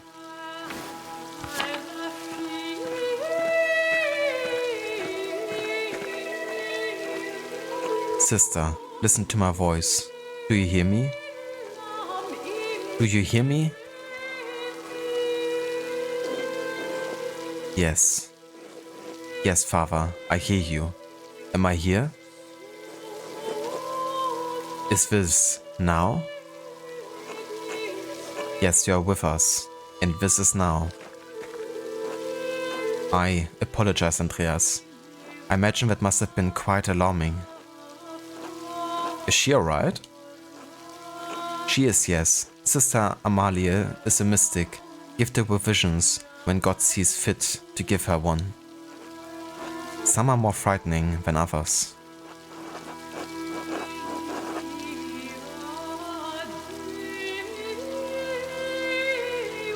How long has she been here?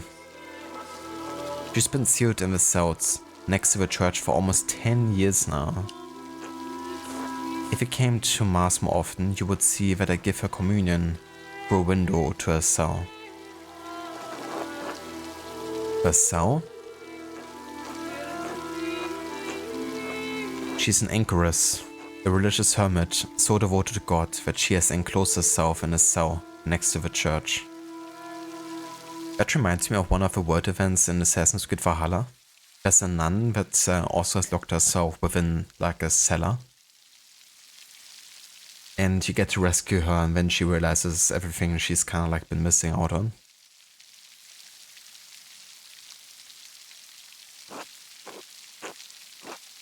She is dead to the world, but continues a life of prayer and religious contemplation. and sometimes, ever so rarely, she receives great and terrible visions. Is she local to Tassing or was she a nun at Kirsau? Neither. She came here from a Benedictine abbey in Lower Bavaria after it burned down. I am her confessor and caretaker. Many anchoresses are more literate. I write down her visions to help interpret them. I thought all of the monks and nuns in Kirsau could read, even poor brother Vogbert.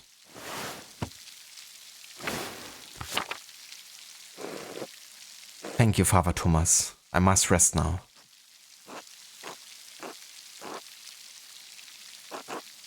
Of course, sister. She seems unhappy. She's not unhappy, but she is in pain, both physical and spiritual. The spiritual pain comes from her revelations. They come and go. I try to address them as I best can. The physical pain comes from a deformity in her spine and aching in her joints. I know of no cure for that, save prayer to the Almighty. Sister Amalia was saying she had a vision of death. Could someone be in danger? Oh no, don't rush to judgment. Her visions are divine and powerful, but they could have many different meanings. Some of her revelations take years to comprehend. Some may never be understood at all, as God wills it. Still, the argument at dinner was quite troubling. Perhaps it has cast a shadow over our thoughts. Now then, the good sister appears to have fallen back to sleep. I must prepare for bed myself. Good night, Andreas. Good night, Father.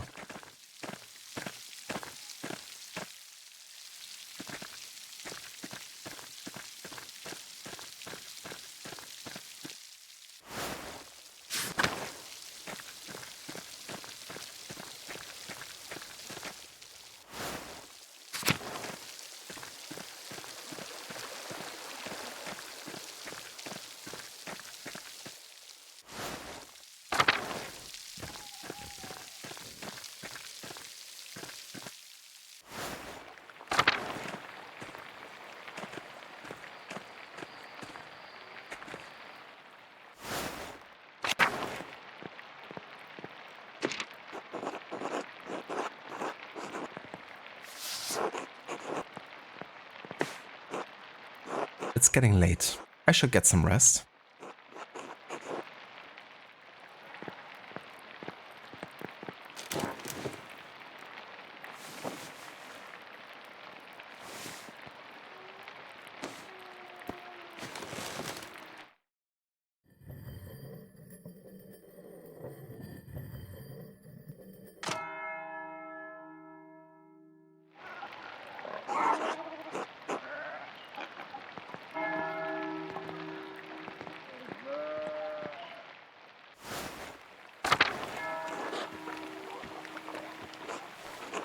Shh, it's alright, Ursula. Good morning. Do you need any help with Ursula? No, a little crying won't hurt her. Besides, I think you've gotten almost all the leaks now. Ursula's my first child and she's been a handful, but I think I have the hang of it now. Big Jörg has been a godsend. He helped Christine with Eva when she was a baby. I never took you for a family man, Andreas.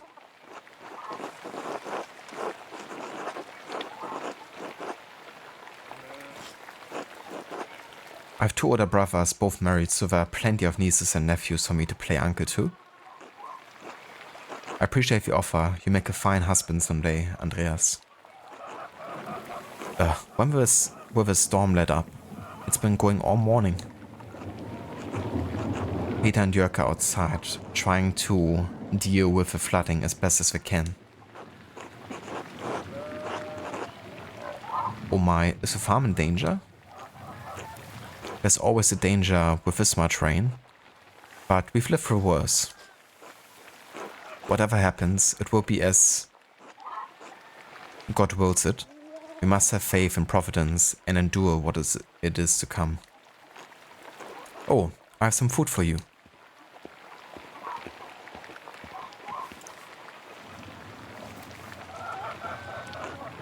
Here, sorry I couldn't prepare anything more.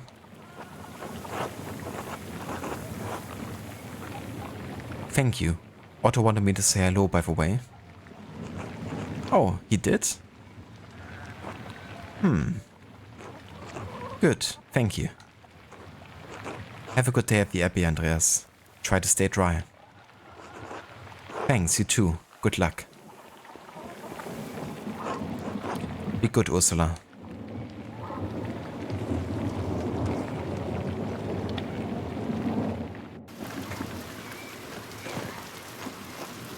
Andreas?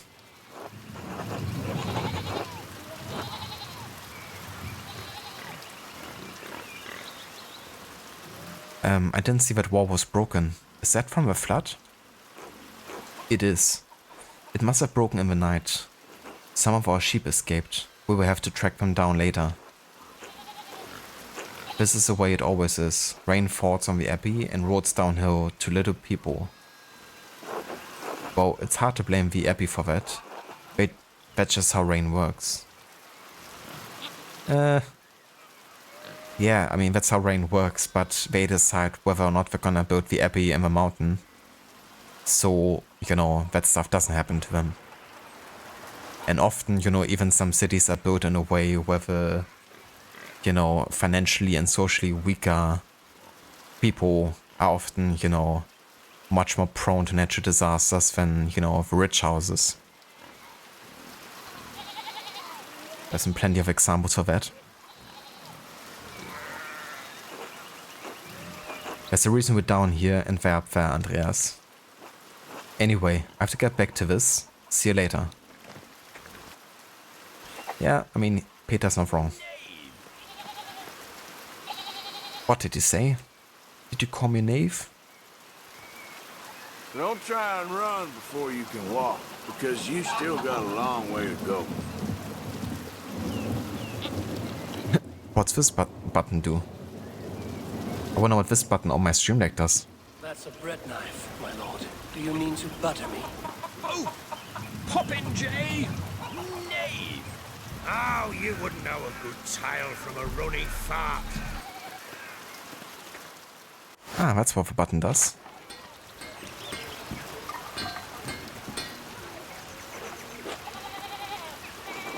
Good morning, Endrick. So, Otto and Eva, huh? Yes, what about them? How's the courtship developing? Doing fine, you think? I'm not a gossip, Andreas. I do not ask this to pour water onto a rumor mill, but for the concern I have the happiness of my friends. Of course, Andreas. Fancy talk for being nosy. Well, if you ask me, I think Otto's being a bit too slow about it. Oh? He's old enough already not to be smitten like a boy. They both like each other, seems to me. If you found the right person, you should go for it. It's what I would do.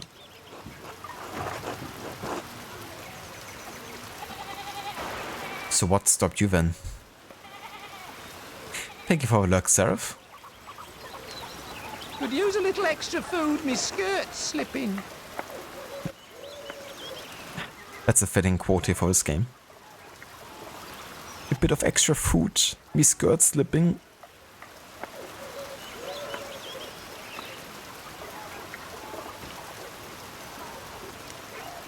Well, that's personal. You just haven't found the right person? No. I do hope to find someone to have at my side as you build a family. Which game is that from? That's from Stronghold, actually.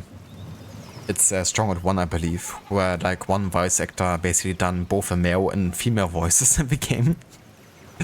And if you kind of like decide to have the rations be like pretty much no, you know, if they like barely get any food, then you get like a really bad hunger meter, and that changes the NPC quotes that you will be able to hear from the you know, from your folk in the game.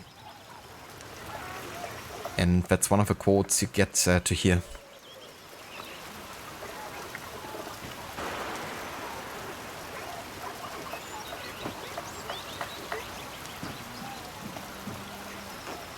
It sounds a bit like Monty Python as well. Especially with, you know, the male doing the female voice. God has not given me this blessing.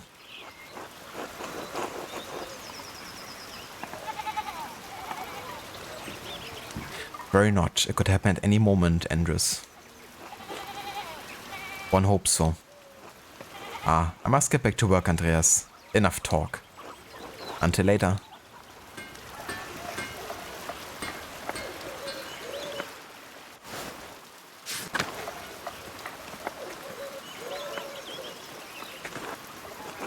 God be with you, Andreas. Seems like we have a good spring storm. Or I hope it lets up soon.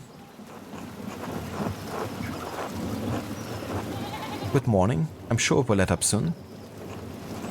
As God wills it. Ulrich, I paid Gret for last week's pumpernickel. Sorry to make you wait for it. It's no trouble at all. Please say hello to Lucky for me.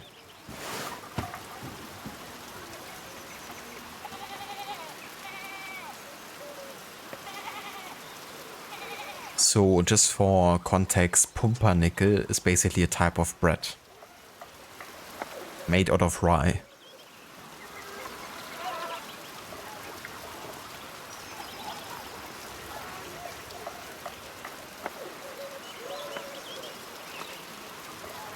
And what makes it kind of unique is like a very long baking time of like several hours. And a very like malty flavor. Of course. Now I'm off to home and then to the Pfeiffers.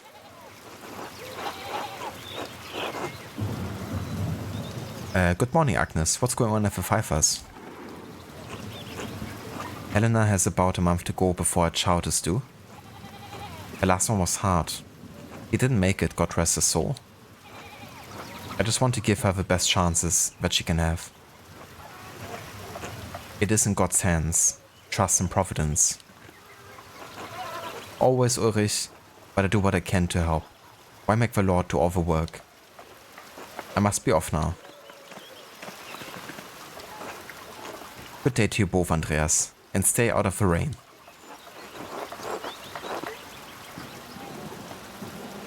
Tell Helena I will pray for her health.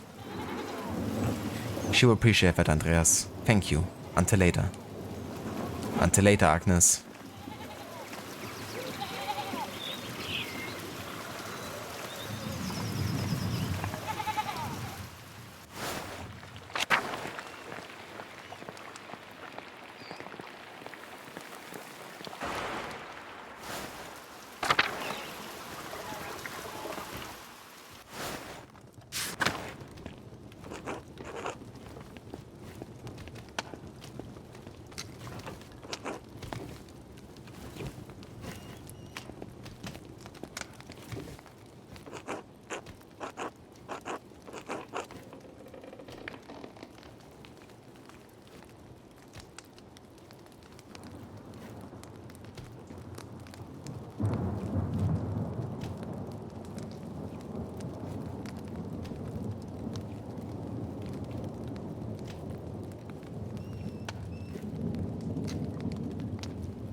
Alright, sorry I had to mute myself for a second. Andreas, such a pleasure to see you, and looking so handsome as always. Back for more of my rye?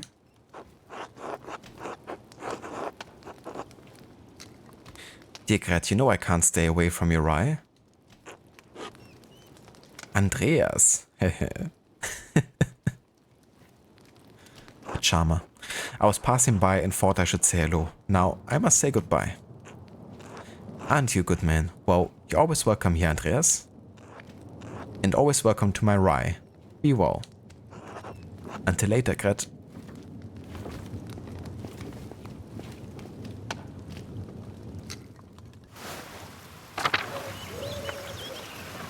Must smell quite nice in there, honestly.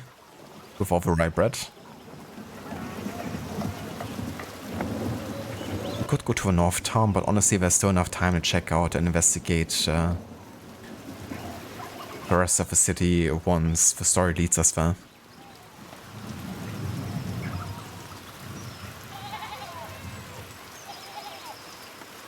Gotta pet the cat, of course.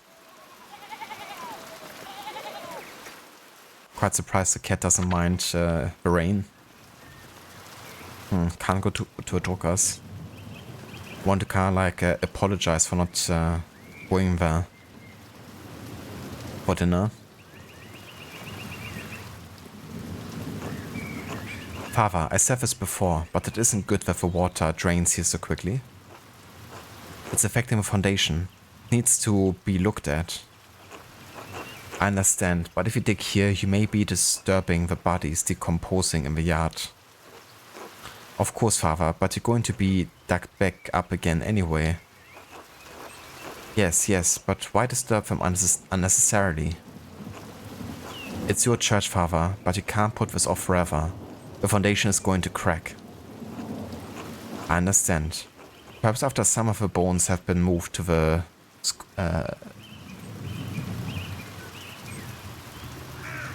What? Thank you, Lucky.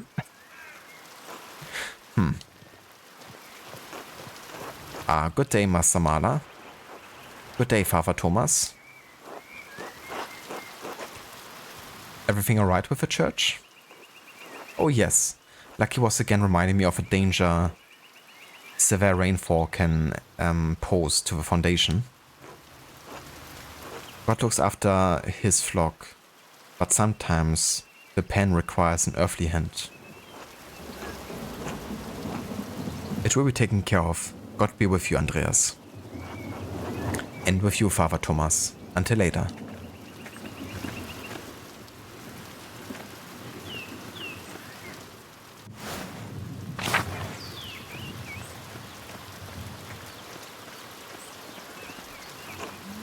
Hello there, Master Mahler. Hello, Till. Bumped into any ghosts lately?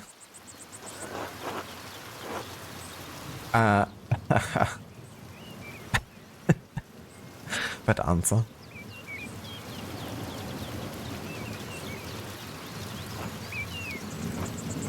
Have you ever seen a nicer view? Don't get sights like this in the cities, I expect.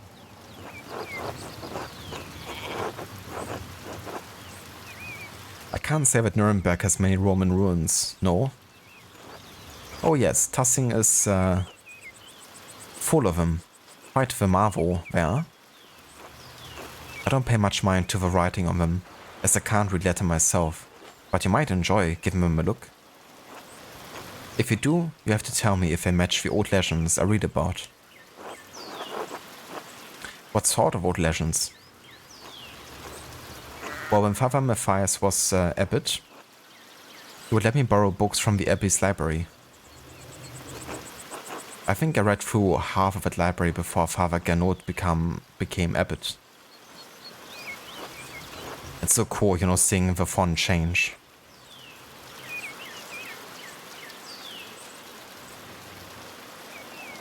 Once you realize that they are actually more literate than you assumed they were.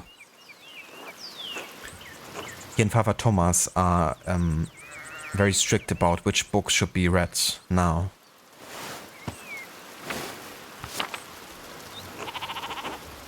The book should glorify God.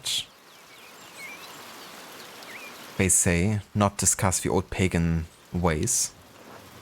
Still, the accounts of the Romans in Tassing are my favorite. That book talked about how the Romans knight Metellus defeated the Reti, I think it was. Heavy snowfall had him caught in this very valley. Barbarians on all sides. When... Jesus, some of his font is so hard to read for me. When Mars, the Roman god of war and agriculture, Mars represented civilization and peace through military might, sent a wolf to the night. Instead of killing the beast, Gaius followed it into a magical spring with trees covered in all sorts of fruit. Mars provided the wolf and the spring, and Saint Metellus, Gaius Metellus founded Tassing after defeating the barbarians to honor Mars. That's where all of this came from. Hello there, Oliver. Welcome in, and good day. Indeed. Happy Friday the 13th. Don't get many of those. How's it going, Oliver? Hope you're having a nice day so far.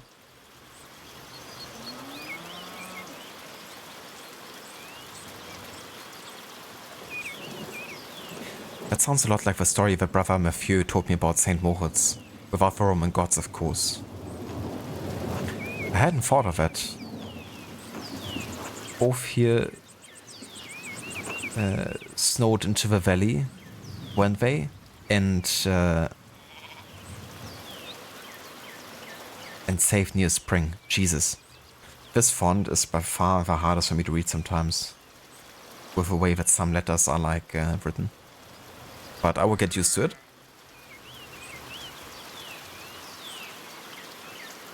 You only learn that it is the day, thanks to Rod. You wonder why I'm having such a good sunny day. Yeah, for Friday the 13th, you would expect like more of the weather that the game is currently having here. But yeah, it's also a nice sunny day over here. Like nice and warm. Not a cloud on the sky. But to be fair, Rod also made me more aware of it. I didn't really think much about, you know, that day being today. If it wasn't for Rod talking about it yesterday and, you know, doing the Until Dawn stream.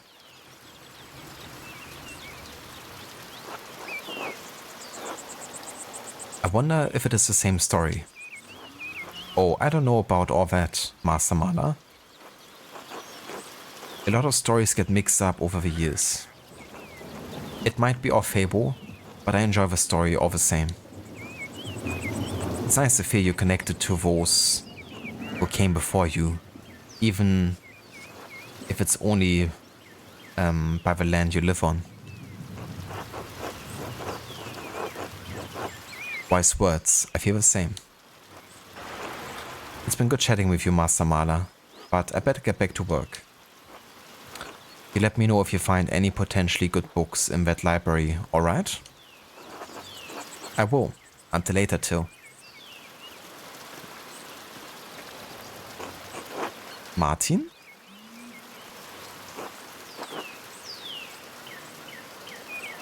Martin ended the conversation mad at you. Well, we didn't get a friendly greeting from Martin then. Eat shit, Andreas. He's like... This person doesn't know what the hell he's doing. And... Murderous, greedy Nekatiadid. Oh, that's not very accurate. But I guess traitors.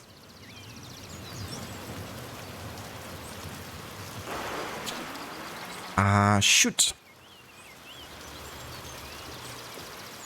Yeah, Oliver. Looks like rain. Storm's coming up. Martin looks like a fun guy. He's a bit of a rascal.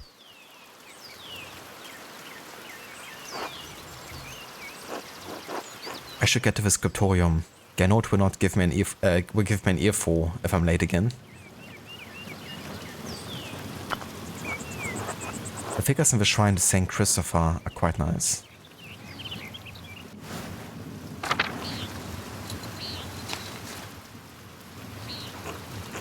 God be with you, Andreas. Are you still preparing to leave, even with this weather? The weather is unfortunate. But the Baron's wife, Lady Salomea, will be arriving today. My lord intends to depart as soon as she arrives.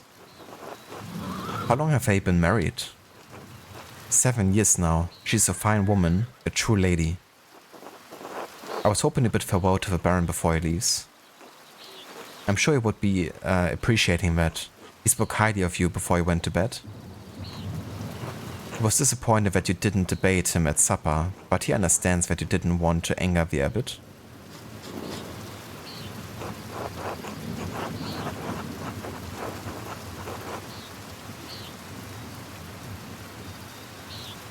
You must like, I like this game. Wait, what? You must like the game? So that's why I like the game?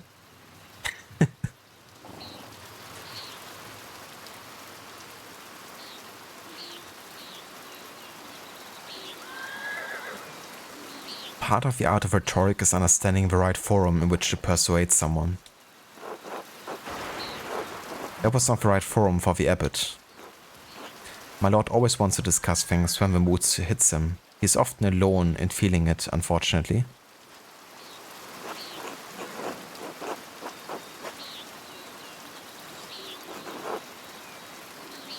Okay, so we acted honored at Loren's invitation to walk with him, expressed fascination at Luther's ideas, addressed the Baron respectfully.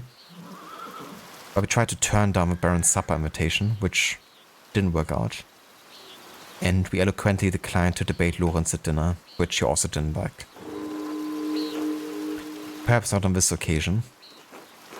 I believe he may have offended the Baron in some other ways as well. Some way? Or some ways. I wouldn't fret too much about it, Master Mala. He's a forgiving man. Where's your master gone then? He went for a walk early in the morning. He didn't say when he would be back. That seems odd given the weather. Not odd for him. My lord enjoys hiking in all sorts of weather. A little rain never bothered him. I can sympathize. We Swabians enjoy a good walk through nature, even in such conditions. That's very German of him.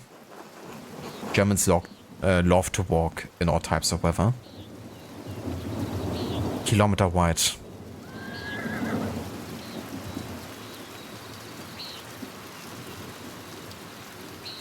The Baron seems to be quite an unusual man in many ways. Ah, it may be so. I only know him as my lord for these last 7 years. That reminds me, did you see a short, surly-looking young man in a hat on your way up this morning? Surely you don't mean me? Ha, no. He was shorter than you by 2 hands at least. Ah, that can only be Martin Bauer. Oh, we could lie, but I'm not gonna lie. He ran past me in the meadow as I was walking up to the hill. He was in quite a hurry. Ah, that would explain my lord's missing ring. You believe he stole it from you? Not from me, no, from my lord. 1 gold, 1 silver, a handful of golden, and a book the Baron was planning to give to the abbey. A book? Historia Tassier? I believe so, yes. I went to pack the Baron's things around, and they were missing. The boy is a known thief. It wouldn't surprise me if he's responsible for the missing rings. That would explain it then. Regrettably, he had ample opportunity for his theft. Yesterday I caught the boy with the hat, Martin, I suppose, peering in through the windows. I could have admonished him at the time, but, well, he seemed harmless. That's a shame. I hope the Baron won't be too put out. My lord is a man of some means. He won't miss the gold or the rings. I do think he will be upset about the book. He was quite excited for the abbot to see it. In any case, I must finish preparing the horses. It was good talking to you, Andreas. Of course. I hope this rain lets up for you soon. God willing, until next time. Until then.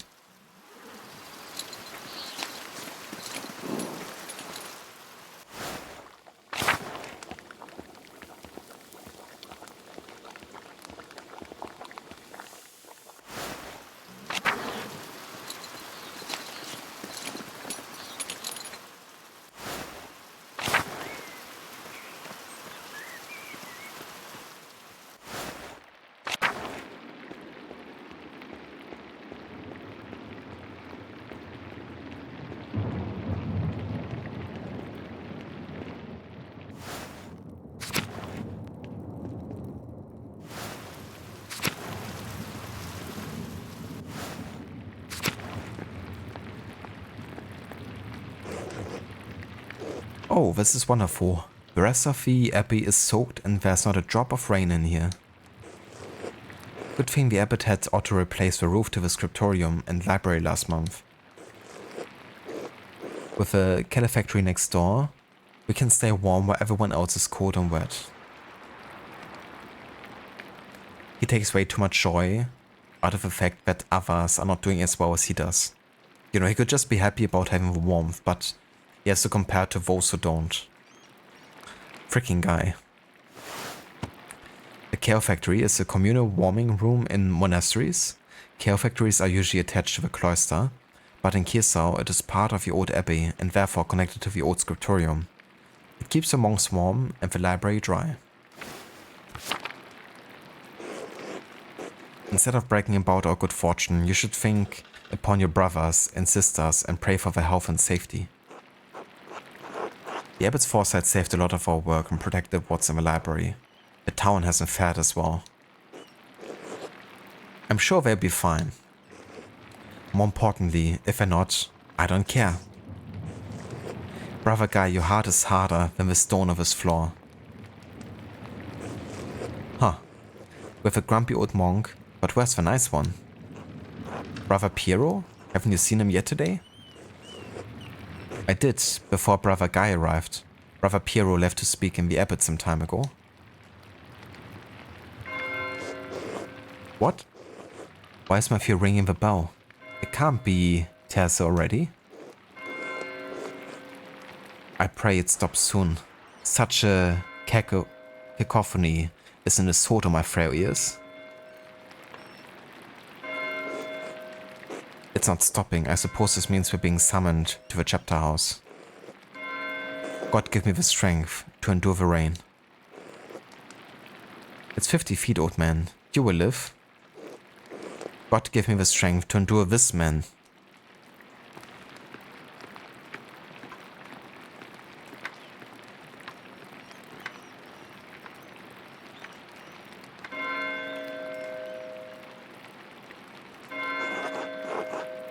It's still not stopping. What's going on?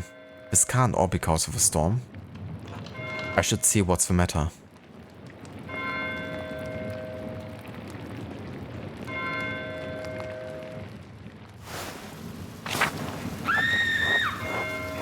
It sounded like a scream coming from a cloister.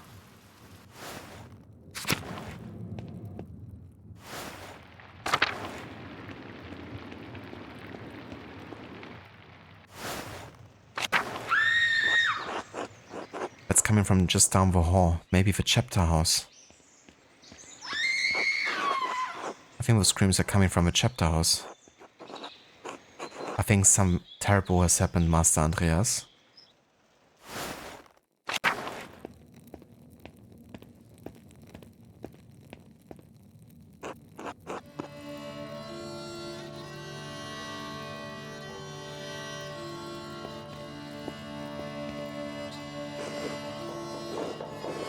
Please, Father, where's Brother Florian? Have him come quickly. Be silent, brother. Brother Florian, if you please.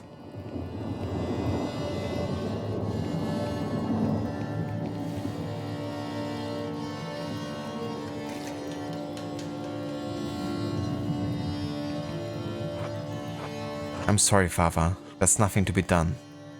He's dead.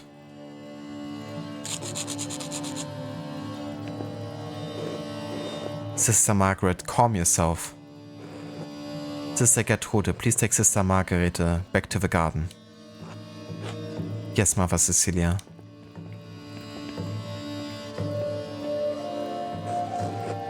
God protect us. The Baron was a friend of the Prince Bishop of Freising.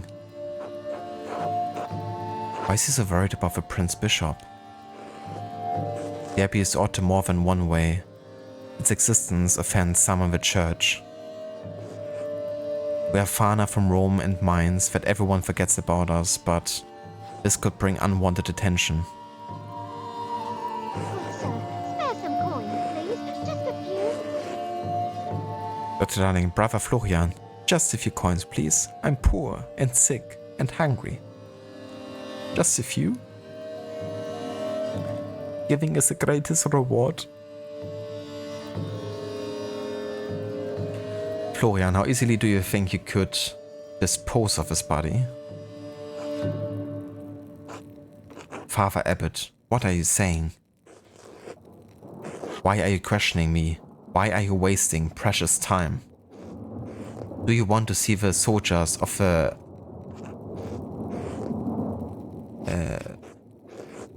Prince Bishop march up our steps and fling your brothers and sisters out of our home? God protect us. Dieu, no God. Silence.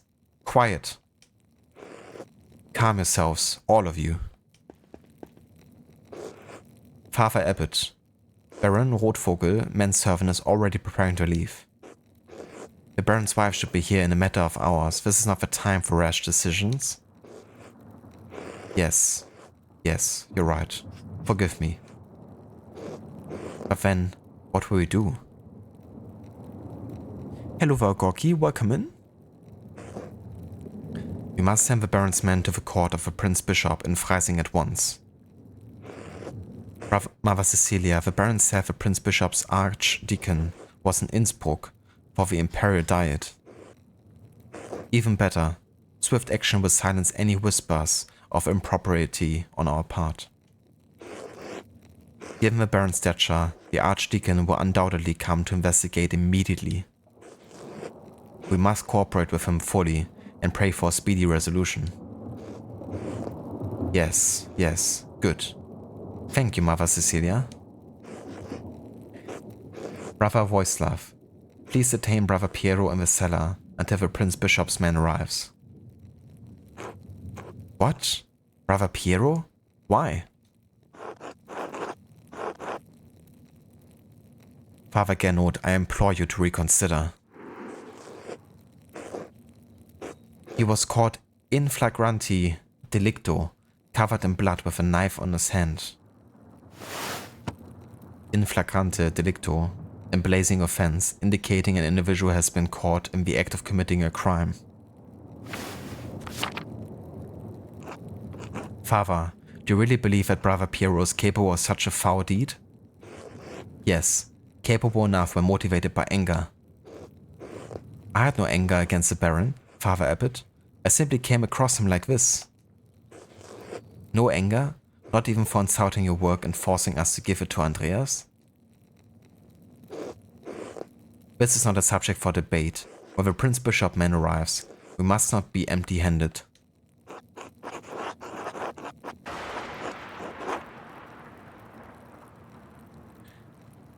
Even if Piero wanted to kill the Baron, he's not physically capable of the act. He can barely hold a brush, much less plunge a knife into a man's body. Be quiet. This is not your affair.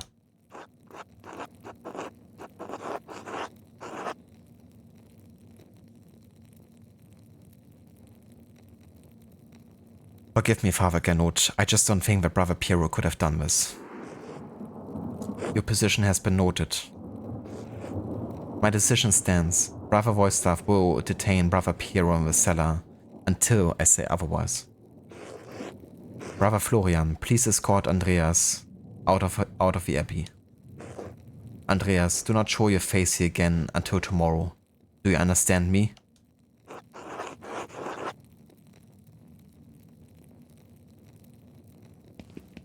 Say nothing.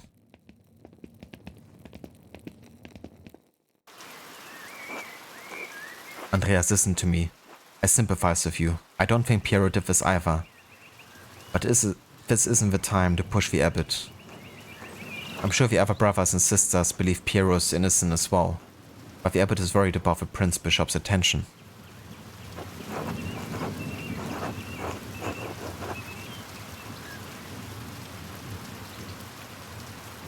I have to do something. I can't let Piero die for something he didn't do.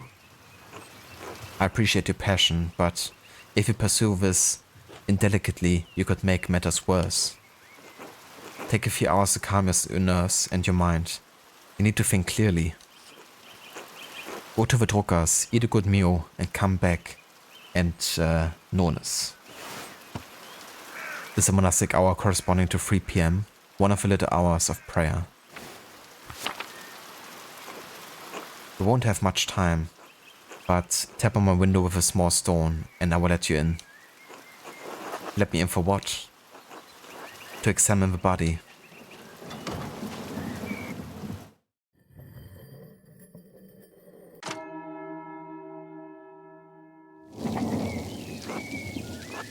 I shall follow Florian's advice and go to the Druckers.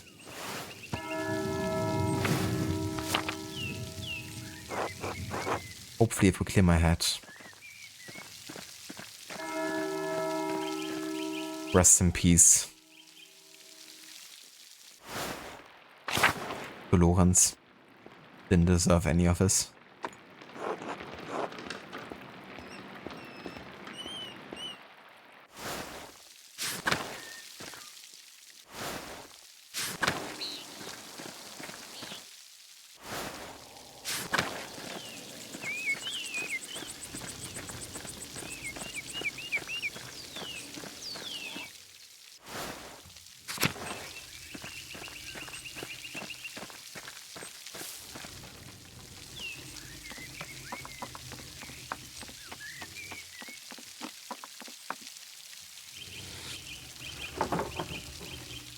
Good day, Andreas. Back from the Abbey already? It's only noon.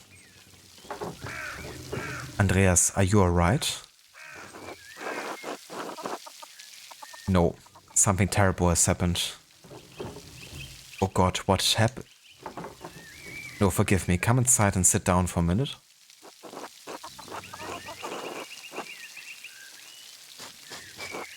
If it's not an imposition, I'd appreciate a moment to rest. Not an imposition at all. My friends are always welcome in my home. Besides, I could use your opinion on something.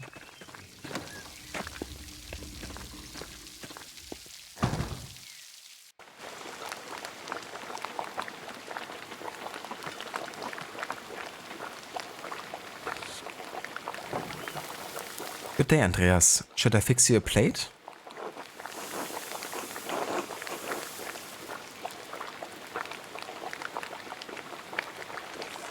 I'm always glad to eat your cooking, Marie.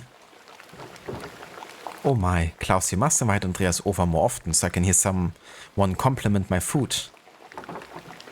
Your cooking is lovely, darling. Yeah, I'm sure it is. Hello. Hello, Badhood. How are you? Sleepy. Come back to my workshop.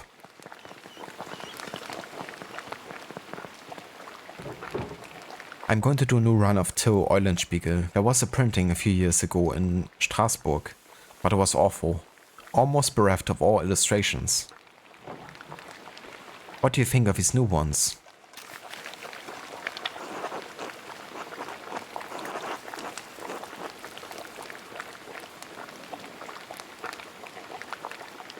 They look wonderful. Excellent work. Thank you. I'll be sure to let Marie know. Are these her woodcuts? They are. The drawings are mine, but she did the block cuts. I've got enough talent to draw the designs, but only she can do the woodcuts and the type.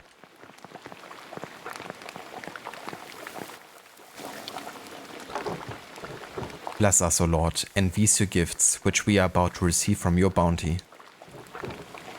Through Christ our Lord. Amen. Amen. Amen. I'm hungry. Amen. Hehe. You know, I find it really amazing that, you know, all of these characters feel so alive, in my mind at least, you know. And it really speaks for the writing, but also, you know, even like the animations, you know, like the faces and the way he's kind of like moving his feet and stuff, you know. They feel more alive than a lot of characters in like, you know, open world games nowadays, even though they had much more limited resources to work with this game.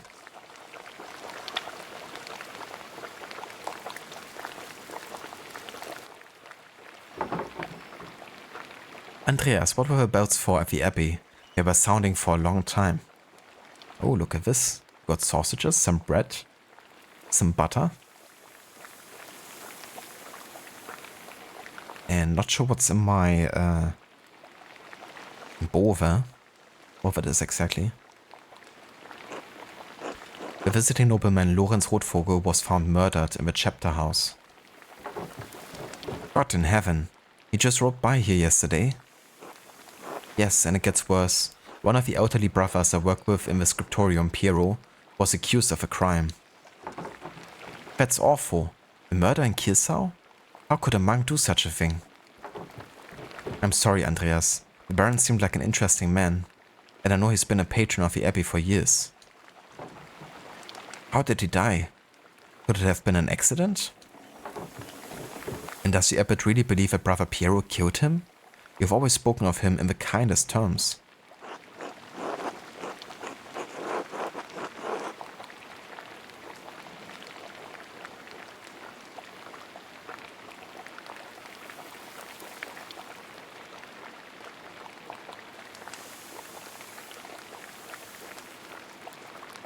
There was a lot of blood, but I'd rather not speculate about what happened.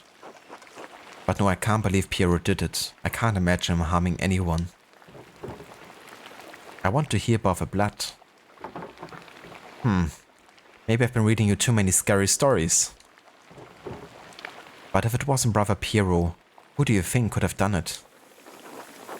I did see Lucky Steinauer get into a shouting argument with Lorenz yesterday, just before I walked by your place. Lucky? Why would he have cause to shout at a nobleman? It's egg pasta. Interesting. Pasta.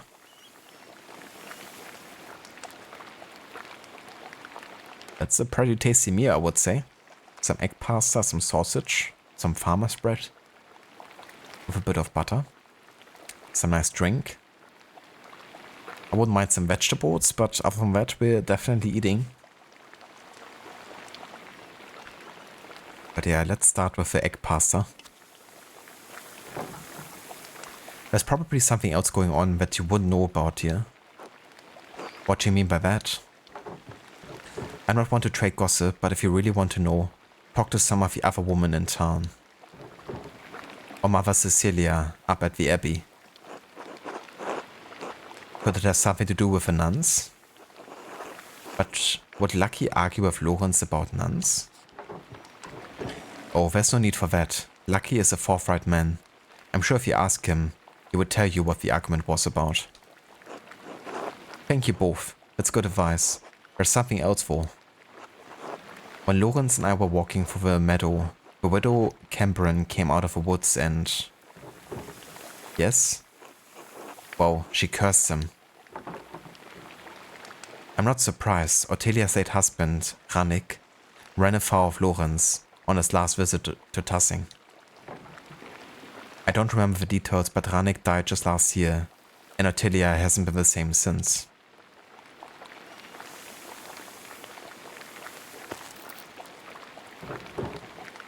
She was always an old bitch, even before she was old. Klaus, that's enough. She's had to deal with a job's lot in life. And now she lives all alone at the edge of the woods. By rumor, she's going to lose her property soon. I do pity her, even if she is a... bitter woman.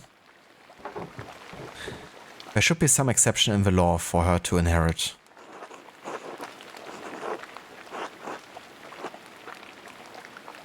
Women are not legally barred from inheriting. It all depends on the details of the lease. Did she come from a wealthy family? She did, in fact. Wealthier than Rannick's anyway.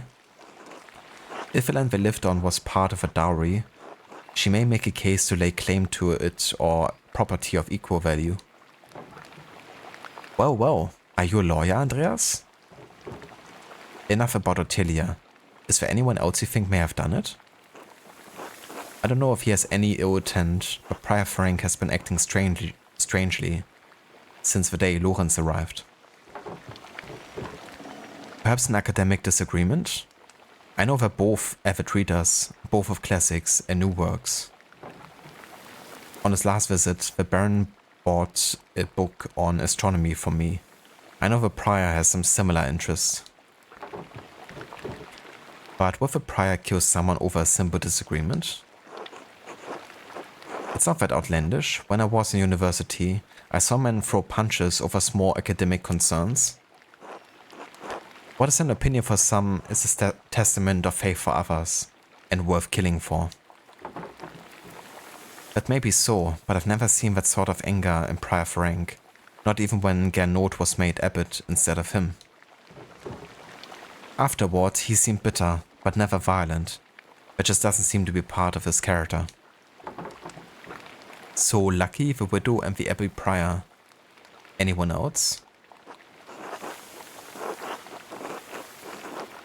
There was something strange when we approached the Abbey together. Mother Cecilia was outside with some of her sisters. Mother Cecilia scowled and took the nuns inside without saying a word. It sounds like they have a history, at least.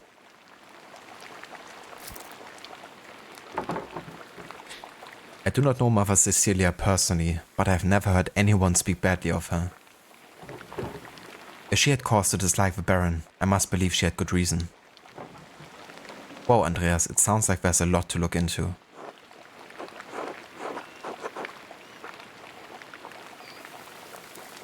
Thank you for your care. It's helped me understand how I can help Piero.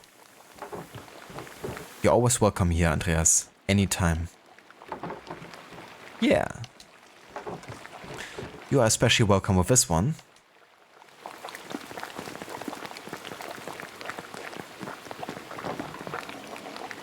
God be with you, Andreas.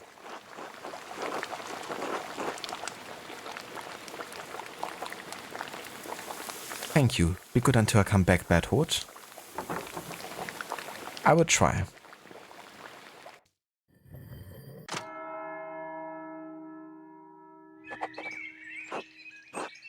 I have several leads to follow, but where should I start?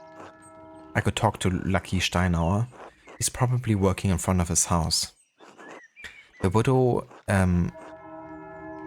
Kemperin, lives south of here, near Franz Bauer.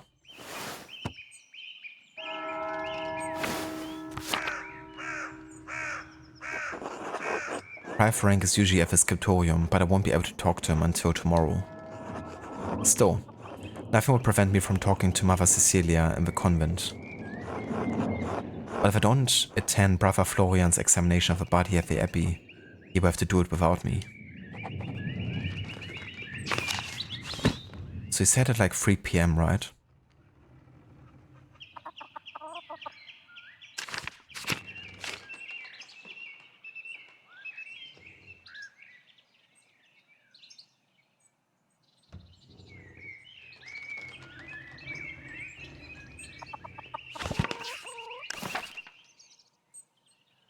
So right now it's like 1 PM.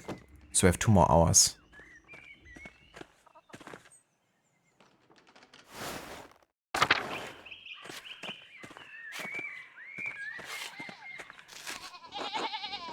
Hey Mala, you see my son? I saw him running from the Abbey this morning, actually. That fucking rat. That layabout was asleep when I went into the fields. He told his mother he was sick. He say anything to you, like where he was going? He told me to eat shit, actually. God damn it. How many times have I taught him? Must be his mother's influence. He sure as shit didn't learn that behavior from me. If you see him again, will you tell Cat?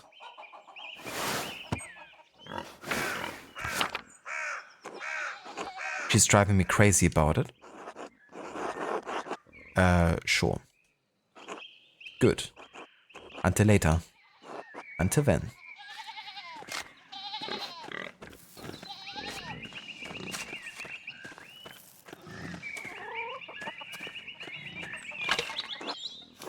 These figures look like they were carved by someone without formal training.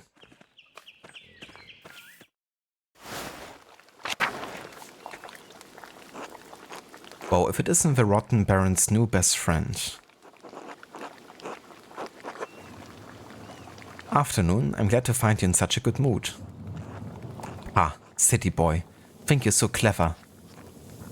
What do you want? You must be bothering me for something.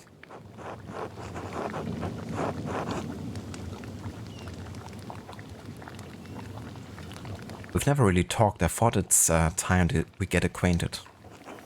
No one wants to talk to a surly old widow out of the goodness of her heart. No, I know your type. You want something from me. What is it, boy? Spit it out. If you insist, I was hoping you could answer some questions about Baron Rotvogel's death.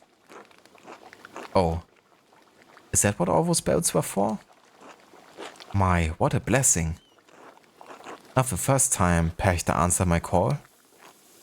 You want to know what I think? I'm glad he's dead. I hope whoever killed him gets the abbot next. Maybe burns that entire abbey to the ground. And that's all I have to say about it.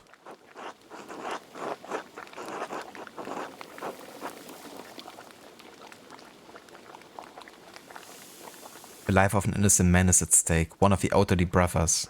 Can't you spare me a few minutes? You think I care about what happens to some old monk? Ah, idiot. Kill them all, see if I care. Every Asian of a church should die.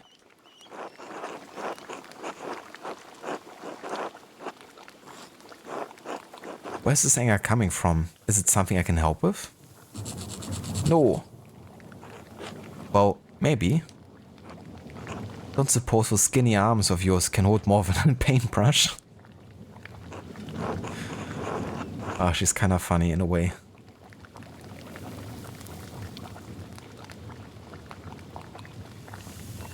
Well, I'm not so strong as Otto, but I can lift things and reach high places if that's what you need. Not often someone offers to help out old Ottilia. Fine, you do something for me, maybe it would jog my memory. But it's going to take a while. Lots of things been building up things. I'm too old to do. You got some places to be? Yeah, I don't know how long it's gonna take, right? Like, at 3 PM I still gotta do the body investigation.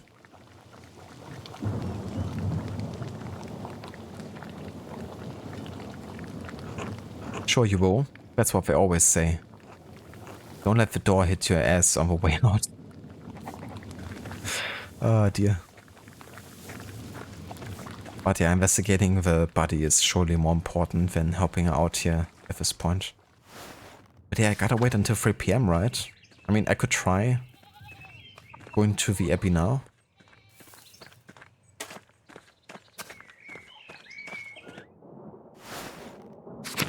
Let's just have a look.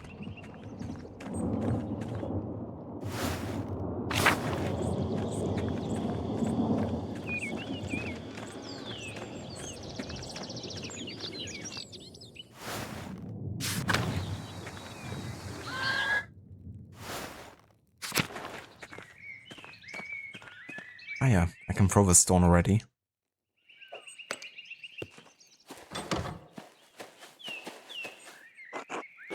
Andreas, this way.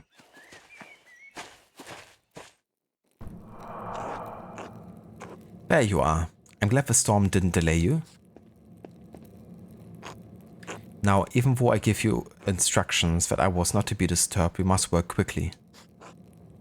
Seeing a corpse up close can be some unsettling for some. I hope you're up to it. Well, I'm not sure, but I want to help, hero. Good. Let your resolve steer you. Now then, you should probably take notes as we go. They might be useful later. Ah, of course.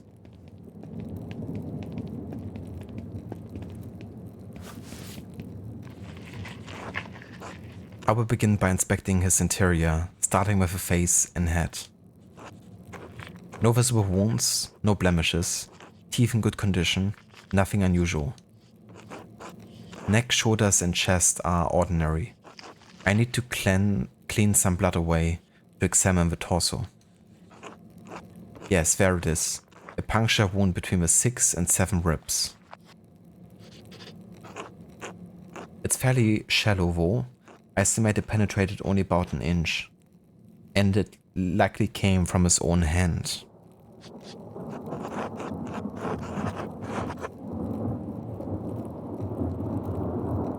In Nuremberg inch or Innsbruck inch. Dear, it's kind of funny how that's the second time you can, insist on distinguishing the inches. But that doesn't sound deep enough to have killed him. It wasn't. It's likely incidental, received by falling on his own knife.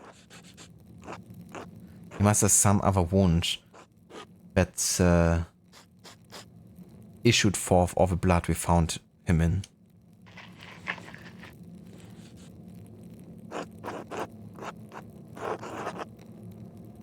So what do you think killed him? I don't know. I can't even speculate. All I can do is examine this body and hope that you can figure out the rest. Simply pointing out the implausibility of Brother Piero striking the fatal blow may not be enough to convince the Archdeacon. Brother Piero never should have picked up that knife. I'm sure the appearance of guilt never even crossed his mind. Now then, let's move on. Well, there's a sore on his sex, probably from a French disease. I doubt it had anything to do with a murder. I'm not familiar with it. It was first discovered 20 years ago by French soldiers visiting brothels in Naples.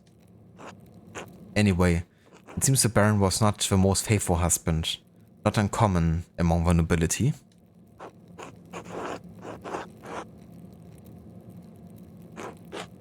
Moving down. Other than a few blisters on his feet from what I assume are new shoes, there's nothing wrong with his legs. Andreas, can you help me turn him over? Of course.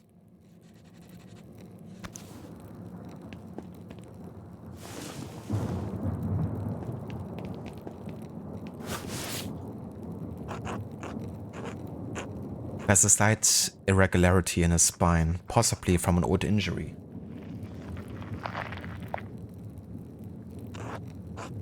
I don't think it has anything to do with how he died though. How could that have happened? I have no idea. Whatever the reason, it didn't contribute to his death. Here it is. A rather dramatic head wound.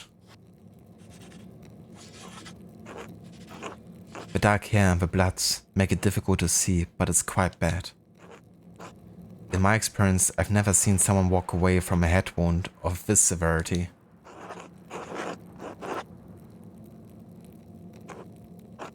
The wound looks like it was caused by a single powerful blow from a blunt object, probably no more than 4 or 5 inches across. Nuremberg inches or Innsbruck inches? How can you tell? The skull is cracked in a single spot and there's a clear impression in the skin around it.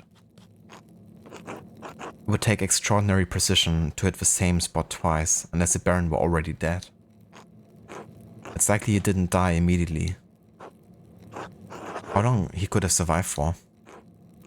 I've seen similar injuries in battle. The victims don't last more than a few minutes, but it's an agonizing death. Even so, he couldn't have wandered far from where the blow was first struck.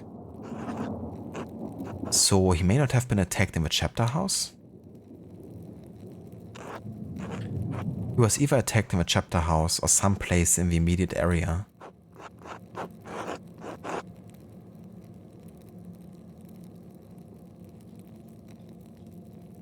Is the church a possibility? I can't imagine it. Rüdiger and Mathieu are in and out of there constantly.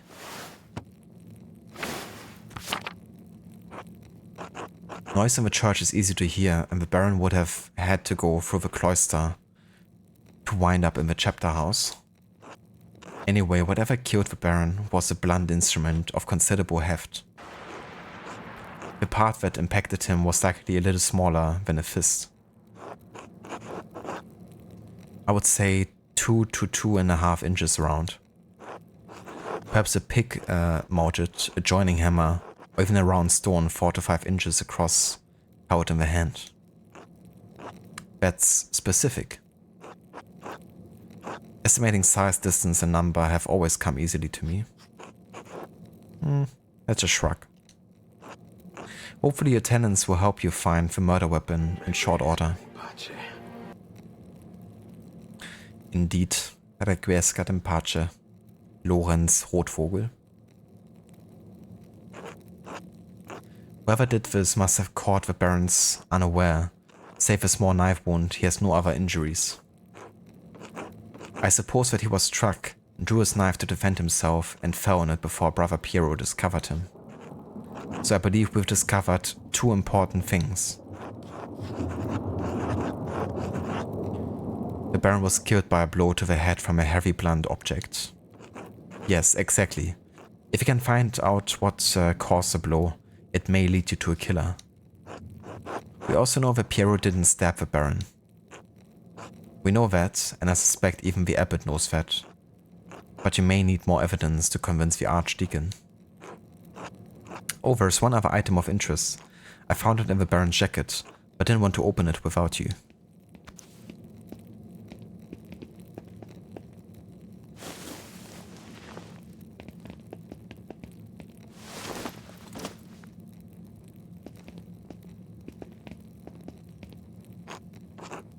A note of some kind. I trust you to open it more carefully than I would.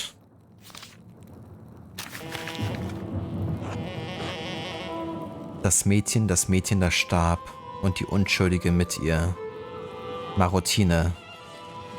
Kapitelhaus. So that's German. Basically translates to the girl that died, and the innocent with her. Maturine, the chapter house. So likely a girl that died with, an unborn baby. The girl who died and the innocent with her. Martine's chapter. The girl? What girl? And what innocent? One of the nuns? It's been years since any of the nuns have died. Perhaps Mother Cecilia would remember. Can you tell me who wrote it? Oh, interesting. We have 2 choices here with our background. I feel like the craftsman thing is more accurate though. Someone with an extremely refined hand. This was done without any guides. As good as Edok and Guy are, I don't think they could replicate this. What, really? If not them, who? I intend to find out. I wish you good luck finding the answer. Now, I'm sorry to rush you, but I must ask you to leave. Every minute you stay here is additional... Are you expecting someone? Brother Florian, could you open up? It's Werner Stolz, the physician from Tassing. Yes, I'm in the middle of something. Could you return after supper? I'm afraid I can't wait. Father Gernot asked me to examine the Baron's body. Alright, just give me a moment. Andreas, I need you to hide yourself. Of course.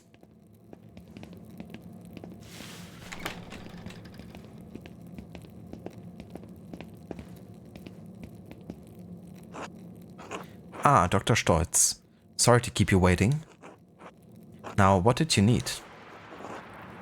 The abbot wanted me to examine the Baron's body before his wife arrives. It seems unnecessary at this point, as I've just completed my own examination.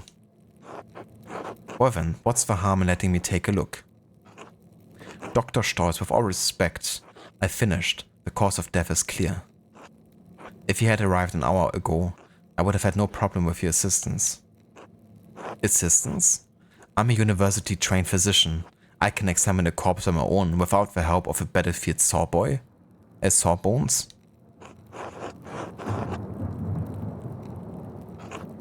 Regardless of your opinions regarding my abilities, the examination is finished. If you insist on inspecting the body anyway, I must insist that the abbot tells me himself. What? Making me bring the abbot here is a waste of time. So is performing an examination on this corpse immediately after one was just completed. Idiotic. I return with Father Gernot presently.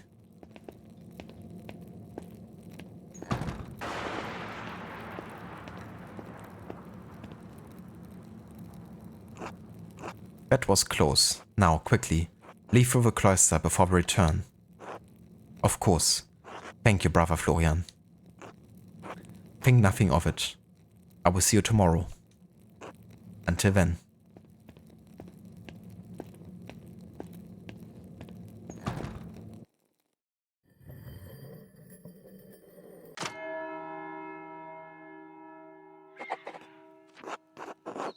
I should find someone to eat with. I can't get that note out of my head. The girl who died and the innocent with her. What could it mean? And who wrote it? Alrighty, and this is going to be where we'll go ahead and take a break. But we're not yet done for today. We're gonna keep on streaming for like another 2 to 3 hours. And we're gonna try to maybe even get through this day. We're gonna see how it goes. But then we're gonna take care of the next step on the investigation here. I would actually like to return to Ottilia and actually help her out now. And stay true to my word. But yeah, I'll be right back in just a bit.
Alrighty, we are back with more of Pentiment, and yeah, our historical order run. We're gonna continue here on April 22nd, 1518, and we are now in the murder investigation phase of the game. We're gonna try to find out as much background information as we can get about what has happened, and then we have, as you can see up there, 1 day and 19 hours remaining until we basically have to bring forward all of the evidence we have covered. So, or at least that might just be the time until the Archdeacon arrives. Not too sure, but yeah, at this phase we have 1 day and 19 hours remaining. And at this point we were meant to go to Ottilia. We also wanted to talk to Mother Cecilia. I want to go to Ottilia first because we kind of promised her that we would help.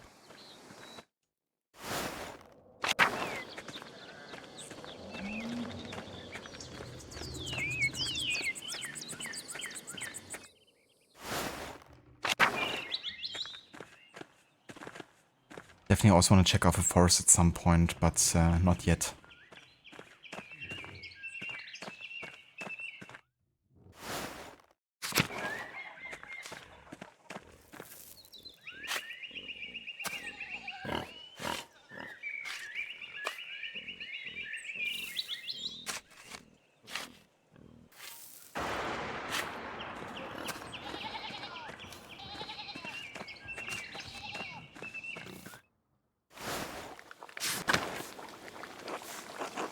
You want something? This must be Ranek's cane. It's strong, sturdy, and here, the head is broken off. The break looks recent. Could Ottilia have used this cane to kill Lorenz? Ottilia, your husband's cane is broken. Do you remember how that happened? How should I know? Everything in here is broken and falling apart. The head broke off at some point. I don't remember how. Right. Pa. So what, I can't help her anymore? Wow. So I said I would come back later to help her, and now I don't have a chance to? Maybe we can do that at a later point again. Marla, you should come to supper at my table.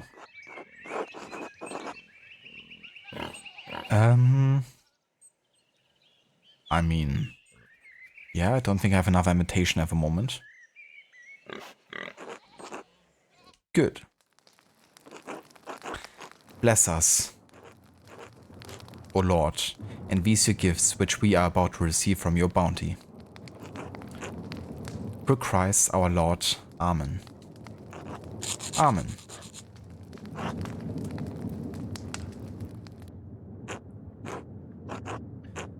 Your respect for men, Andreas. Your parents discipline you?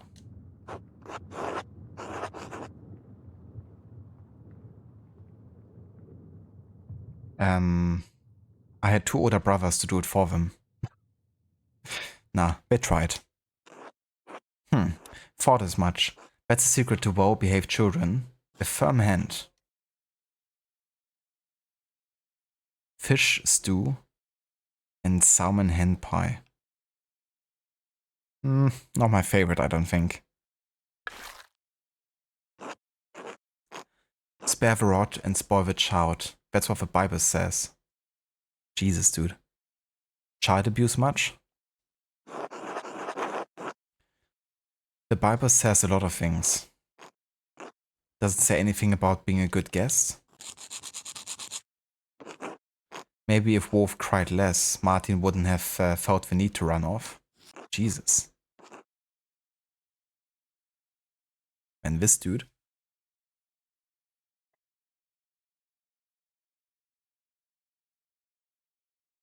I think he needs a firm hand. Also, give me just another second.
Alright, I'm back.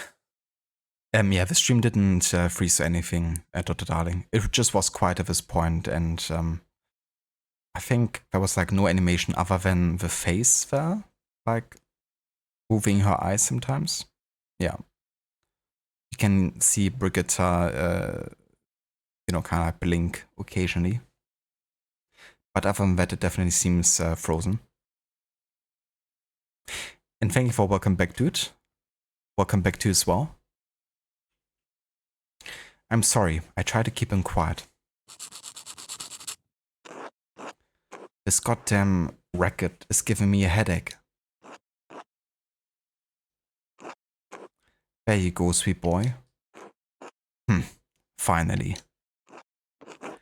It's too goddamn cold in here. Cat, you get some firewood after the meal? Why don't you get it, dude?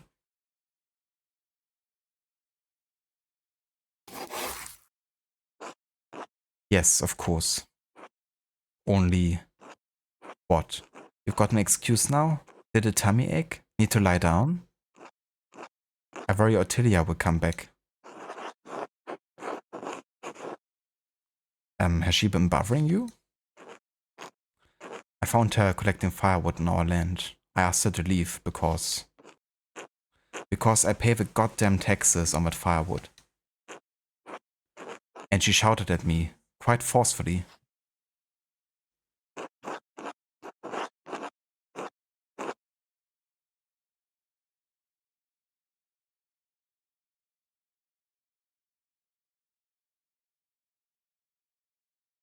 She's going through a difficult time. Soon she will have to forfeit her home.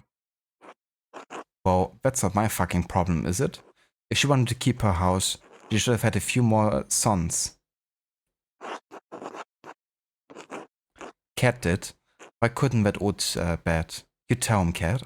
See you, chump. Yeah, ohne Witz. Not joking. I wanna like just say that to him. See a charm and just leave. Because that is definitely one of the worst person we've met so far in the game.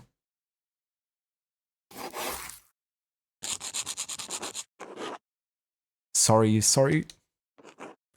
Come now, little bear. It's alright. You're a good boy, aren't you?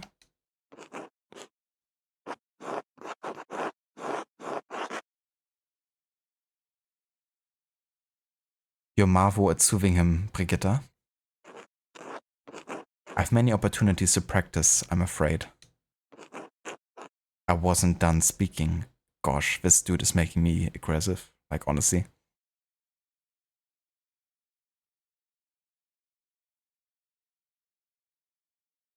Really seems like he needs to learn some humility, you know, and taking down a peg. Of course, I'm sorry. Now you tell him, Cat.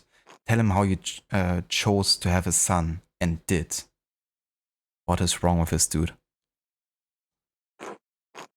I prayed daily for a son and then I had Martin. That's right, just as I told you. You and Eddie both. If my brother's wife can make the Lord hear her, that old witch could have done the same. I hope Martin's alright. He usually comes back by now. Shiftless good for nothing, malingerer. He better come back so I can beat the pants off him. Jesus Christ. Now here we go. No wonder, you know, Martin is all the way out and about, not wanting to be home and just, you know, getting into trouble.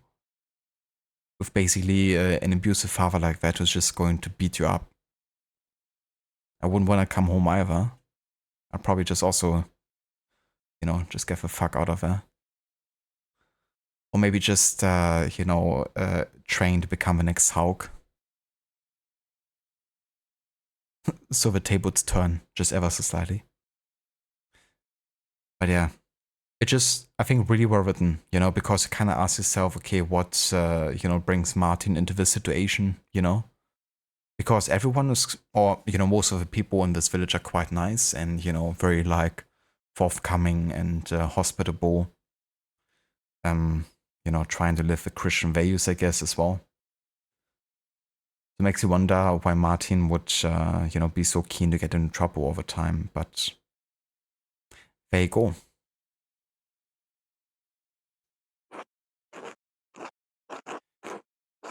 Duan would never let this boy get away with his shit. My brother knows how to raise an obedient son. Speaking of malingering, we've all got work to do. Enough sitting around.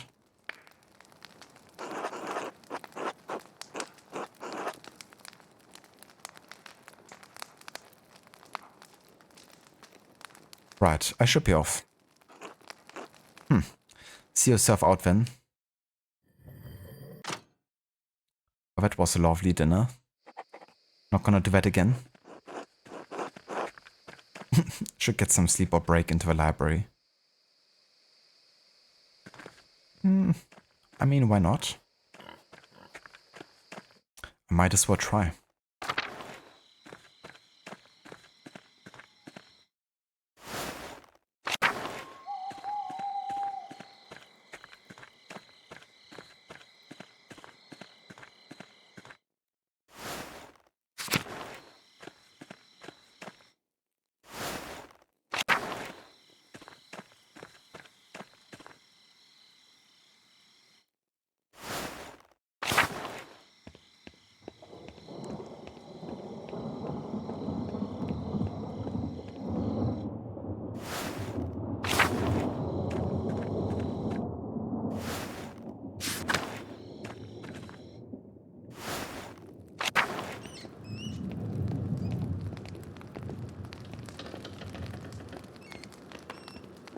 Wow.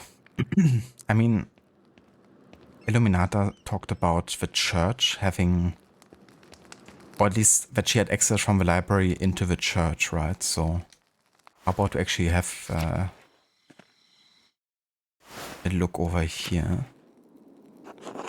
Oh shit, my view is in the Abbey's, is the Abbey's cicada.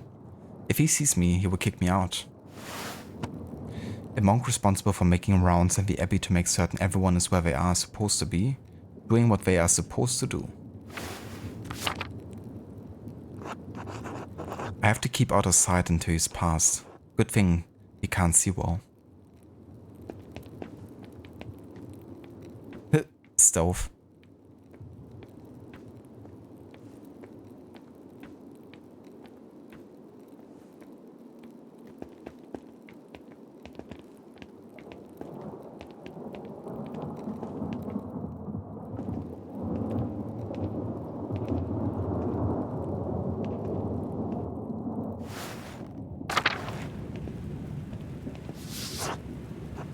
The foundations of the Abbey were built when the Romans occupied this land, not long after the death of Christ.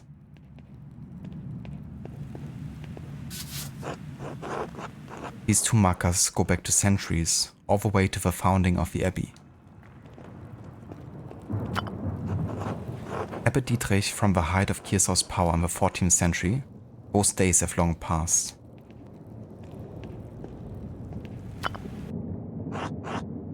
A lovely relief of a virgin and the child.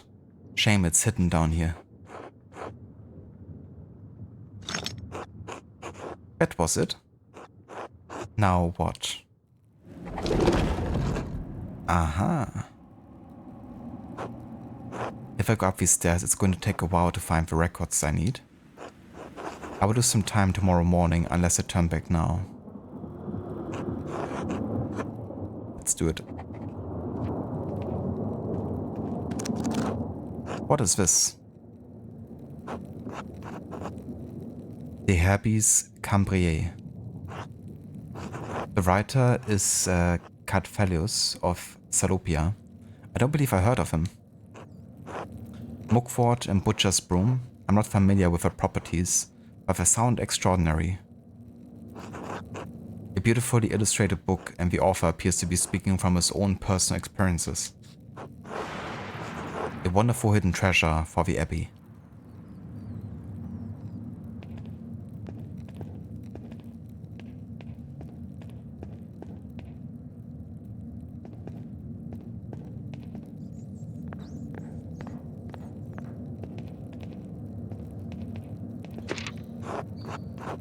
What do we have here?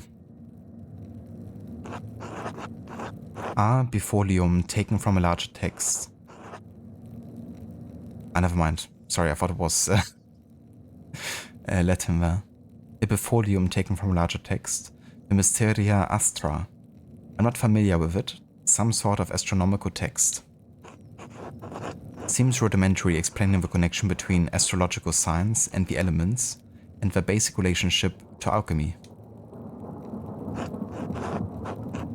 Each sign is governed by one of the four elements. Cancer, Scorpio, and Piscis are the water signs. Capricorn, Taurus, and Virgo are the earth signs, and so on. It cuts off there. The next page is about something else entirely. Sister Illuminata must be trying to reconstruct the larger text.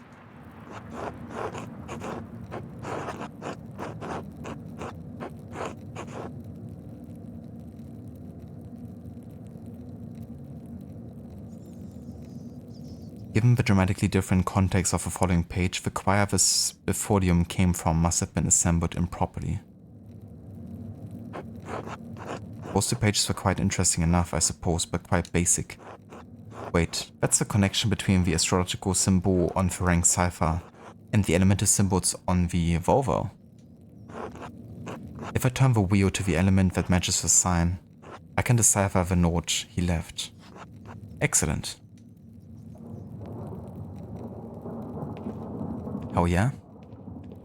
That's gonna aid us in deconstructing that mystery. This is most curious. Historia de Labyrintho Librorum. That must be metaphorical. It's the account of a labyrinth of books. You would need an extraordinary amount of books to actually build a labyrinth. It sounds quite silly. Impossible, really.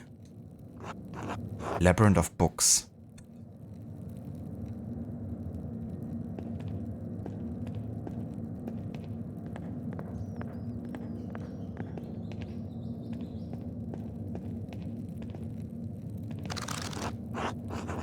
This looks promising. The familiars of a sister of Kearsarge Abbey. Yes.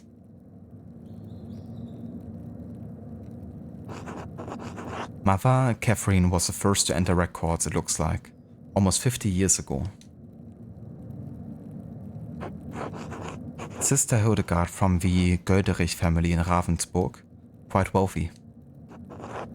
It looks like she became the prioress after Mother Catherine.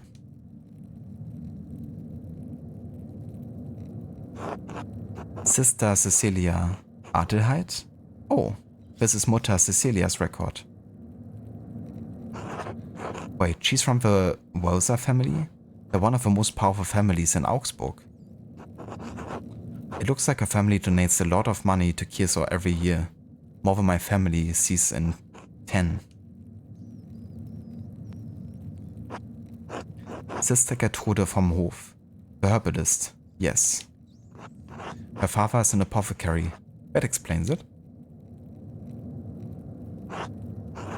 Matilda Obeite. Yes. Benan Celera. She came from Kempten. Appointed official in a monastery, responsible for maintaining food, supplies, and for maintaining the grounds. A merchant family, they donated pigments to use in the scriptorium. Quite thoughtful. I will have to thank them if I ever get the chance. This note says, Sister Matilda left the abbey for several months. Why would she go to a hermitage? Seems strange that she's the only entry with such a note. The dates 3 years ago. This was just before Father Matthias died. Which means it was around the time the Baron Rotvogel visited. I should ask Sister Matilda about this. Maybe Mother Cecilia as well. Oh, this should be interesting. Sister Illuminata. Named Angeline from the Capocci family in Perugia. It looks like they have some connection to Kearsarge from old abbot Rudolf. The family donates money to the abbey every year as well.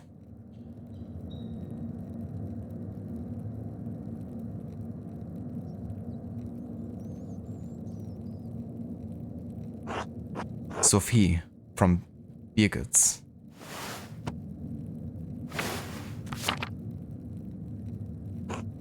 Her family is poor, but they donated flour.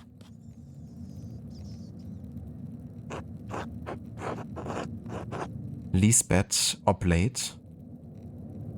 She's from Utrecht.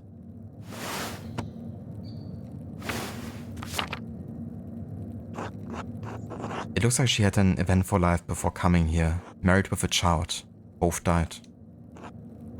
Her merchant family has some connection to Kearsarge through the Kaufmanns of Rothenburg ob der Tauber. A free imperial city and home of several holy chivalric orders and monasteries, the city was gathering point for pilgrims, Catholic and Protestant alike.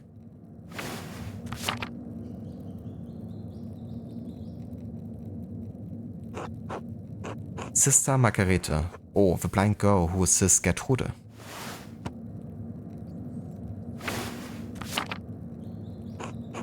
She went blind because of fated surgery on her cataracts. Wealthy peasant family, they donated wool and a pasha in Krimmel.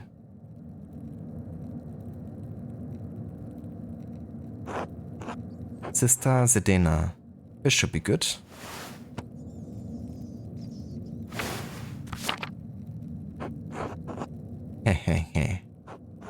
They donate a fortune to the Abbey. No wonder Mother Cecilia and the Abbot let her behave as she does.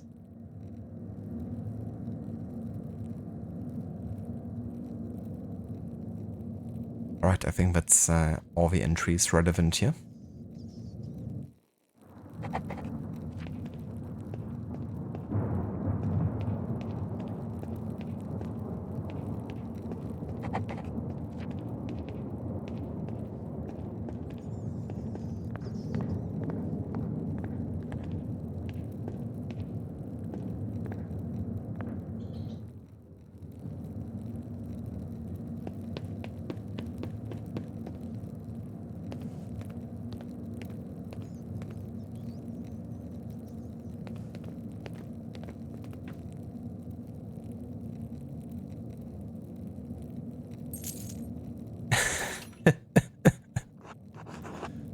What in the... Oh, that's so funny. Brother Rudiger and Mathieu got it going on.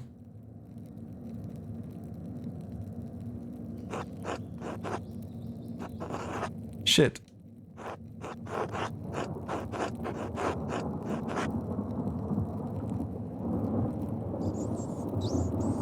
Yeah, not sure. Do you want to wait here or just break for the stairs?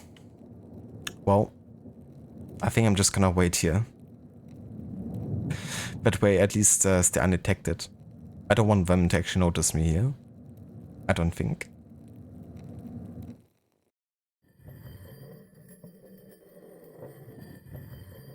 Jesus. How long did they do it here? And we woke up. Oh, come on. Andreas. Dude. Andreas, wake up. Well, are you here for the books or for me?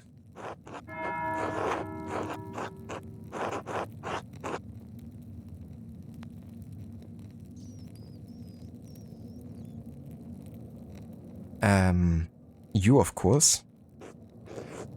I'd call you a liar, but I know it's the truth. You probably pray every evening that when you knock on the door in the morning that I answered instead of Illuminata. Something like that.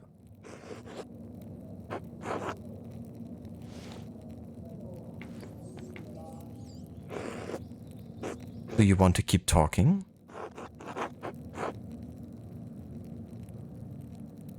What else would we do? Oh my god, I don't have the time for this. Wait, is that Illuminata coming? What are you doing, asshole? Kiss me.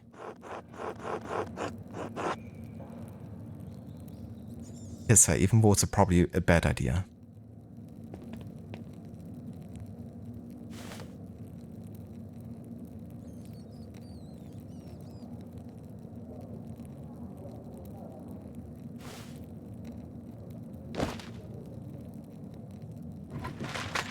Because it's the monks doing it here, now it's us and Zedena.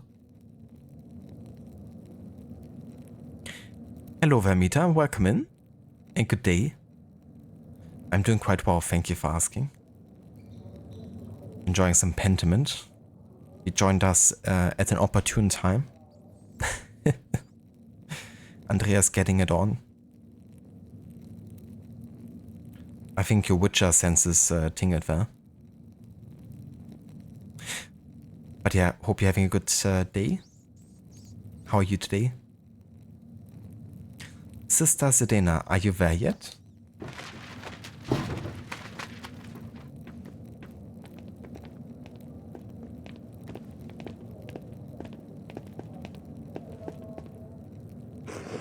Andreas?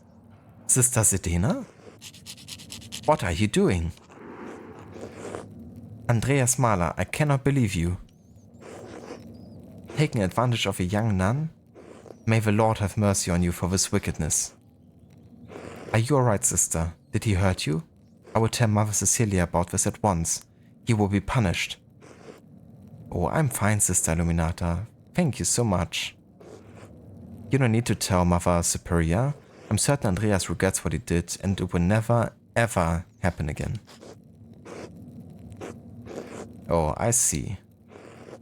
I can't believe you, either of you. You may have no respect for this vocation, sister, and Andreas. I don't expect you to understand, as you're only a guest. But this is my home. This library is my charge. This is my vocation for the rest of my life. You have no right to violate it in this way. Now explain yourself, Andreas. If you did not come here to seduce a young nun, why did you?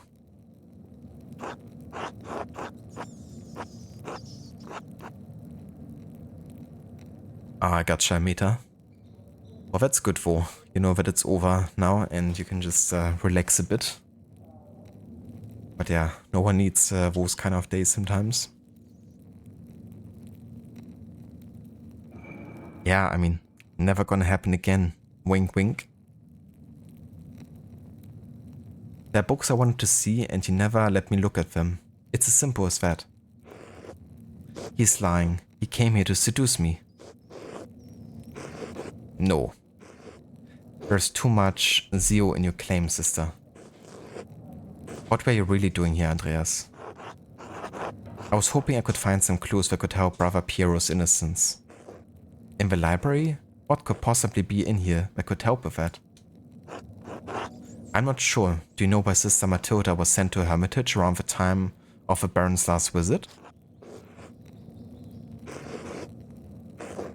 I do, but this is not appropriate for us to discuss any further. You should speak to Sister Matilda or Mother Cecilia. I can't speak with you? It is not my story to tell, and in case you've forgotten, you shouldn't even be here. Please leave. Immediately. Of course. I'm sorry for the trouble. As you should be. Come, Sister Sedena, we have much work to do.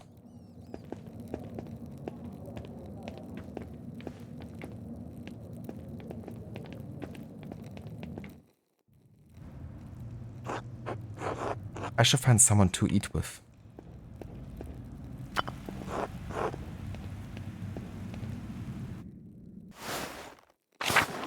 He's like Henry in Kingdom Come Deliverance.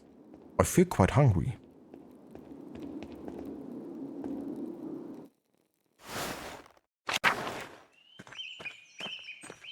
I wonder if I could eat with the nuns.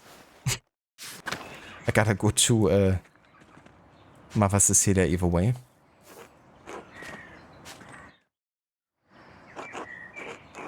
God bless you, Master Marla. May I ask you some questions, Sister Matilda? You know, Mother Cecilia doesn't like us talking to men unless it's truly necessary. This concerns the murder of a baron. Yes, it's tragic, but what does it have to do with me? Why did you have to leave Kirsau to go to a hermitage? Baron Rotvogel had an appetite for young women. Neither his marital vows nor the vows of a woman seemed to matter much to him. When I was on my way to town one day, he surprised me in the meadow and made his interest clear.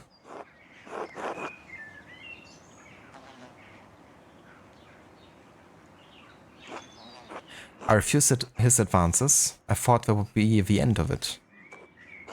This wasn't enough because he did the same thing the next day. I refused him again.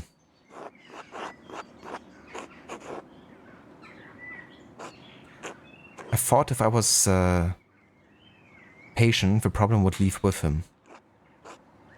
I never thought that the Baron was capable of doing what he did. On the third day, he attacked me on my way through the meadow. He dragged me into the forest where he could have his way with me. I managed to badly scratch his neck. It saved my virtue, but it enraged him. He beat me until I was exhausted and he left me in the woods? What the fuck?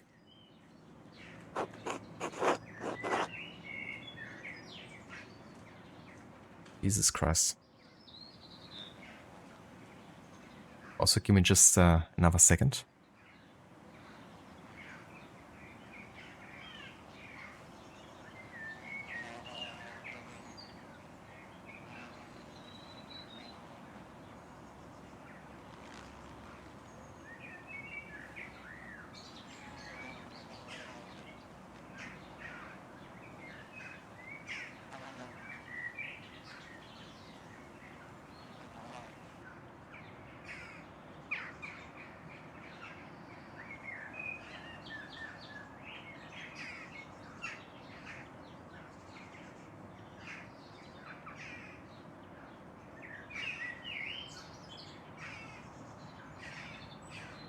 already.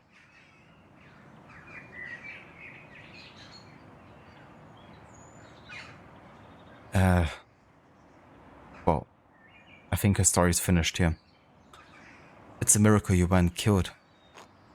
Yes, and I thank God for it. Mother Cecilia had me removed from Kirsau for my safety until I could recover.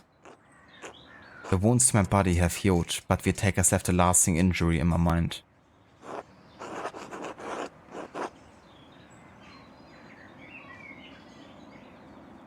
So, did you kill the Baron? No, I did not. If you don't believe me, do what you feel is necessary. It's hard to ignore your past with the Baron. I was angry. I was filled with hate, yes. But it's been years. Mother Cecilia and Father Thomas helped me pass the anger, to find love in this community. Father Thomas? Yes, Father Thomas is our confessor. We can talk to Mother Cecilia about our problems, but only a priest can hear our confessions.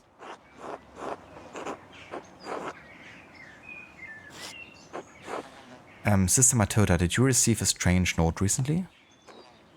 Yes, how did you know? Baron Rotvogel received one. What did it say? Here, look for yourself. Erinnert euch, was getan hat. Die Gewalt, die ihr gelitten hast. Der rote Vogel fliegt. Maturen, Kapitelhaus. And it translates to remember what you did, the violence you suffered, the red bird flies, Martin's chapter. Rotvogel, the red bird. I found it in my bed in the nun's dormitory. You can keep it if you like. In your bed? Who could have put it there? The only people allowed beyond the gardens are the sisters. I can't imagine any of them making this. Mother Cecilia and Sister Illuminata have beautiful handwriting, but both of them have been kind to me. Thank you for your time, sister. God bless you, Master Maler.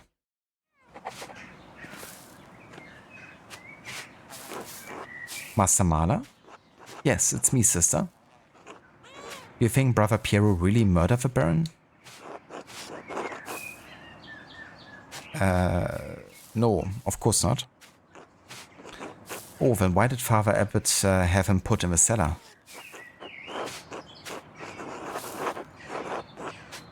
Father Abbot is afraid of what will happen if we can't figure out who the killer really is. Do you think the devil could appear here at Kirsau?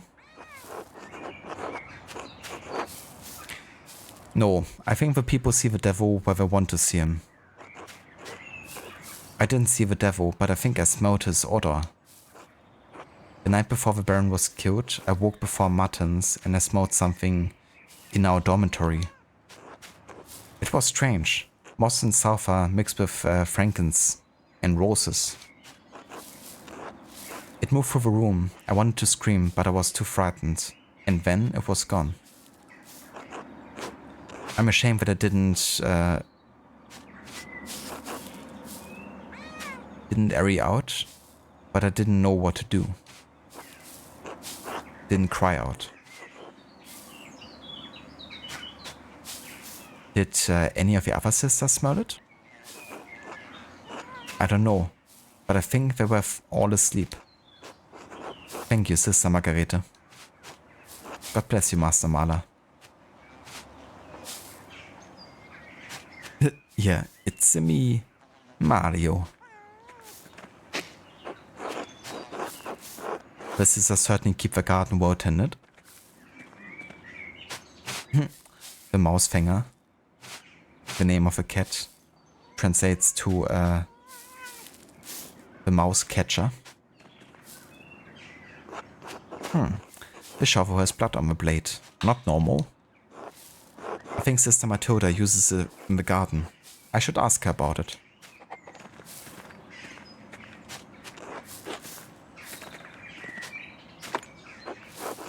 Sister Gertrude dries and stores all of her herbs here.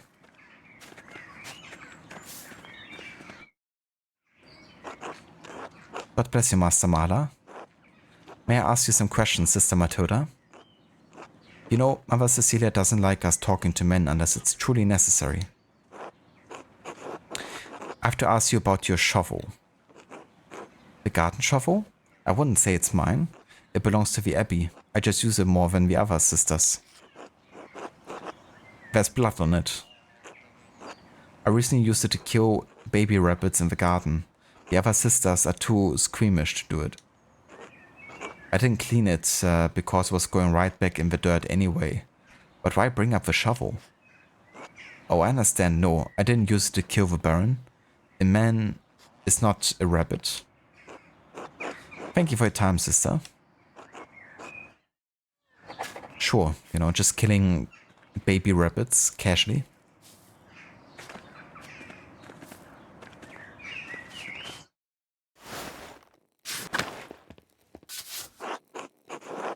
Painting of Hildegard of Bingen, Mother Cecilia's favorite. Saint Hildegard of Bingen was a Benedictine abbess, visionary, mystic, and prolific writer on a variety of subjects, from theology to musical composition to medicine.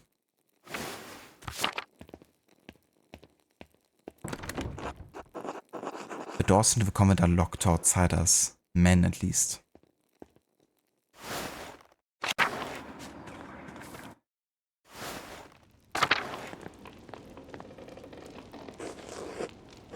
God bless you, Andreas. God bless you, Mother Cecilia. Is there something I can help you with? I need to talk to you about Sister Matilda. Matilda told me. Of course. What happened to Sister Matilda was tragic. Lorenz, the Baron, tried to seduce Sister Matilda. She rebuked him several times. So one morning he attacked her in the meadow on her way to town. He dragged her into the woods. Sister Matilda is a strong woman, but her resistance was met with violence. When pilgrims to the shrine found her, she had been beaten so badly she could barely move. Amita must be barred from the other side. It surely is. Gotta find a way to shoot it open. You know, as you do with an arrow. An easy task. I'm sure Andreas can do this.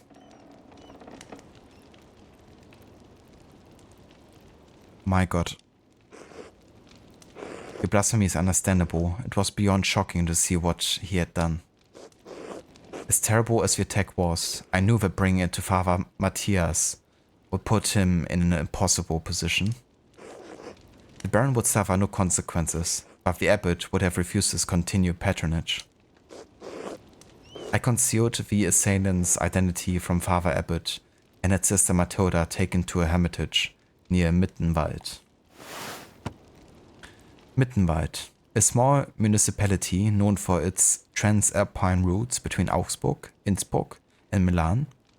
Massive amounts of coin and trade pass through Mittenwald each year.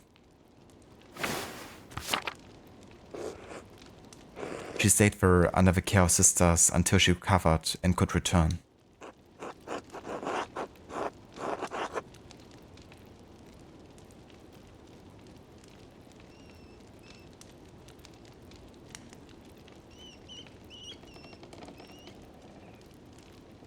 How did Sister Matilda feel about seeing the Baron again at Kiersau? Andreas, if you want me to tell you that I think Sister Matilda killed the Baron, I won't. Seeing him was hard for her, of course. She defended her virtue from a Baron, but her injuries were severe. Her body recovered in time. Her mind? I don't know if it ever will. She still fights him in her dreams. She wakes in the night, screaming, soaked in her own sweat. So it affected her, yes. It still affects her. That doesn't mean she wanted to kill the Baron. It certainly doesn't mean she actually did. Sister Matilda is a faithful servant and friend of Christ. I believe her truly, Andreas. She is respected and beloved by this community for good reason. Very well. Thank you, Mother Cecilia. Andreas, if you want to thank me, do not mention Sister Matilda to the Archdeacon. I do not believe she could have done this.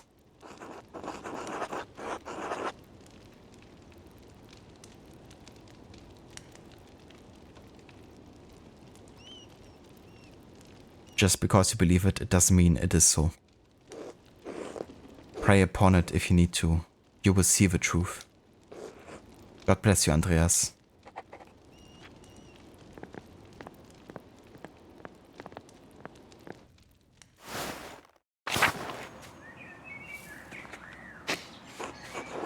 Ah, feverfew. It always smells so fresh. This door must lead into the rest of the convent. Not for me.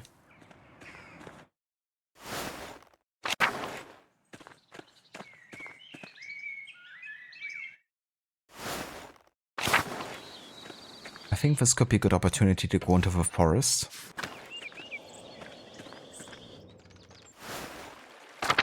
Check it out for the first time.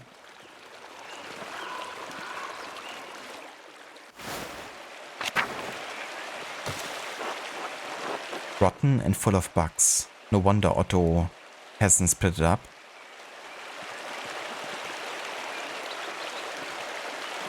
Oh, look at this. Hi, Andreas. Veronica, no. He can see us. Afternoon, girls. Are you here for a swim too?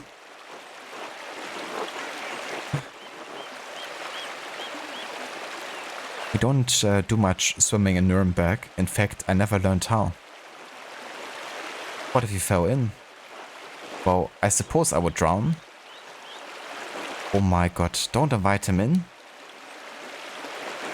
Don't worry, Brigitte, he won't do anything weird. He won't do anything weird, right? I was out for a walk. I didn't even know you were two here. Well, we are. And you shouldn't be. We should be getting back for dinner, actually. Mom will be wondering where I am.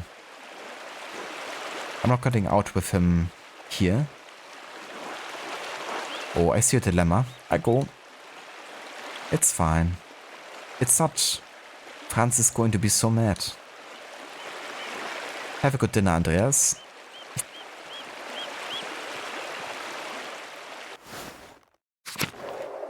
And the kids chilling at the mine.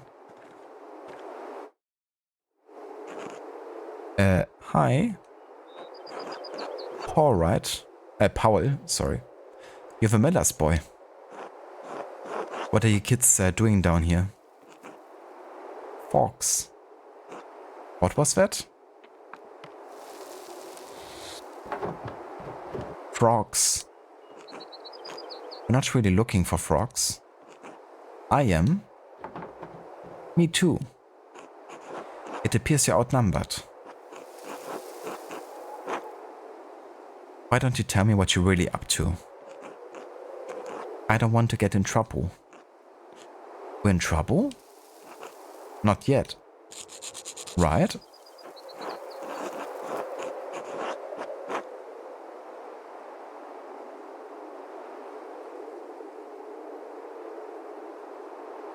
That depends.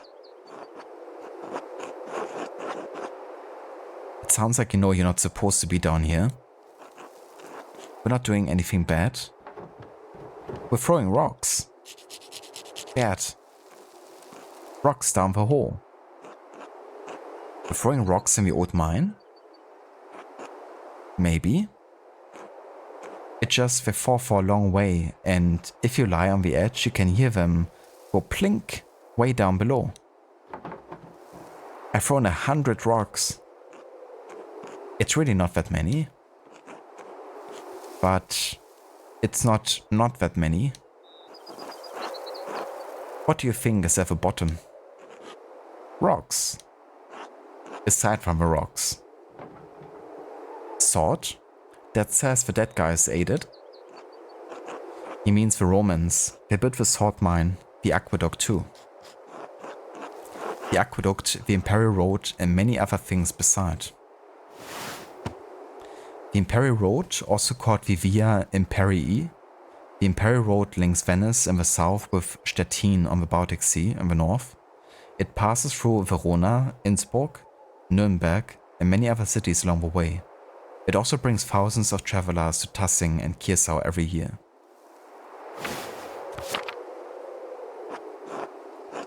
It seems this town is riddled with Roman building projects. Tell him about the treasure. Oh right, there's something shiny at the bottom. It's what we want to hit with the rocks. It could be old Roman coins. Oh, I hope there might be groschen. Or gulden. The treasure. We should get it. I don't think that's a good idea. It's a long way down. You could be hurt. So, I'm gonna live forever. Dad says that's blasphemy. Are you gonna tell Andreas?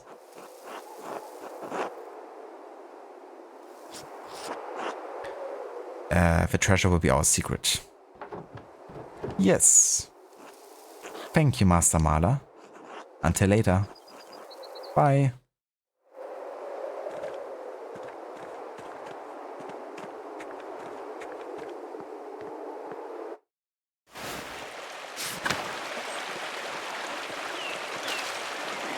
The waterfall must flow down from the snow melt in the mountains above the abbey.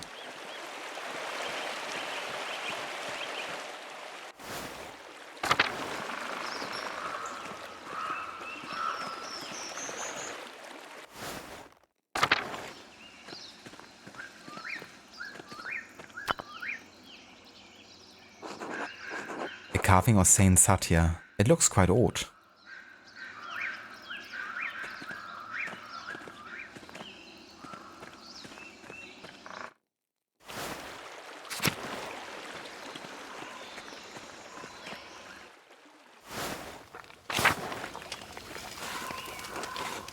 Oh, Master Maler?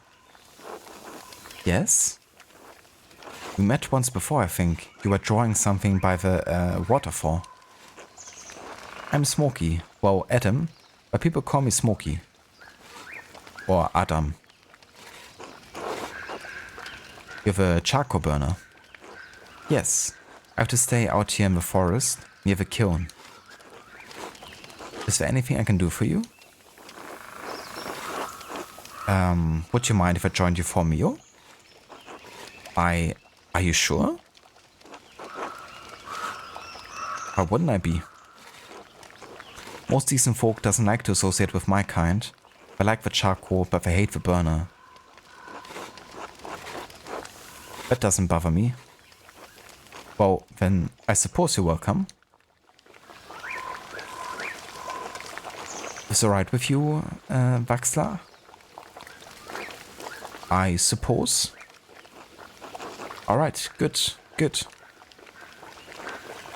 Bless us, O Lord, and these your gifts, which we are about to receive from your bounty. Through Christ our Lord. Amen. Amen.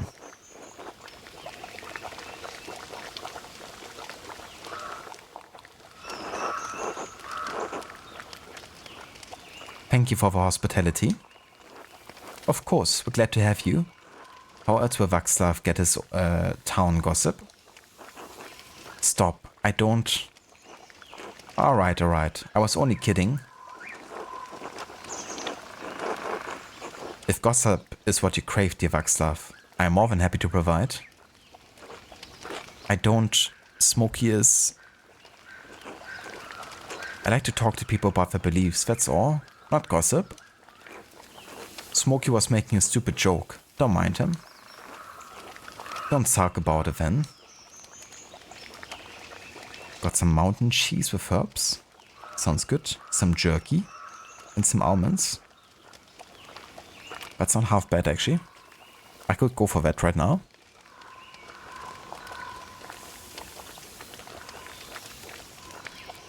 cheese, indeed. Only it's not for me. Or is it? It is. Yeah, we have one to kind of like slice that piece down, I guess. Put some of those herbs on there. Yeah, I could definitely go for that. Well, let's start with jerky. In truth, I'm the gossip master, Mala. I can't carouse with proper people, but I like to know what's going on.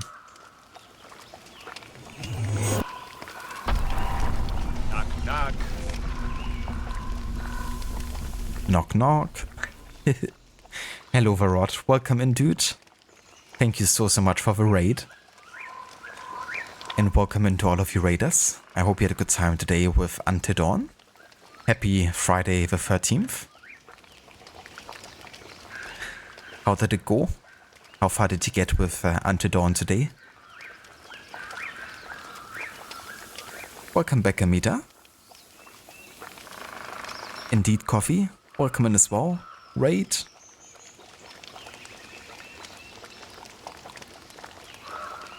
And yeah, welcome into Pentiment. We're doing our second ever playthrough, but my first one on stream. And right now we're in the year 1518 CE, and we're doing some murder investigating. A nobleman has been murdered on church grounds, and that's why we have been basically working as a painter. And now one of our closest friends there is being accused of a crime, and we have to kind of like try to find out what happened so we can potentially save his life. So yeah, just a casual, you know, Friday over here.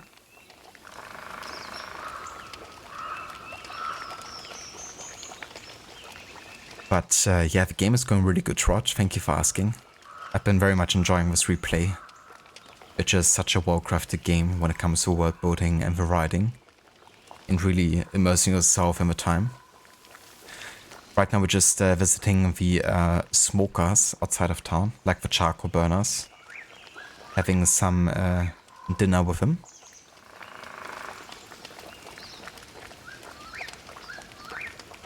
But yeah, how did Until Dawn go? I hope you had a good time with it.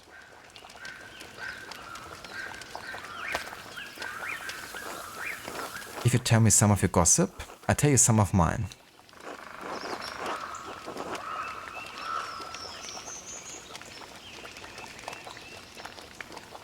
Rod, thanks so much for a shout out. That's the verse for a shout out whatsoever, dude.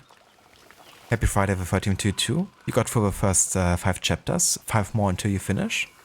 However, you miss collectibles due to confusing guide text, and you don't think you can get back to the same spot as a different character later. And so you have to replay the chapter after finishing the game, because you can only access it after a playthrough is done. And starting a new save to start from the start all over means you can't access it again until you finish it again. Wait, what? That's a bit weird. But you couldn't just replay chapter once the chapter's like, you know, played through, essentially. Makes you wonder what the logic behind that is. Especially if you can kind of like do it with, you know, a finished save file either way. That's really annoying. But you can't, you know, get it earlier than that.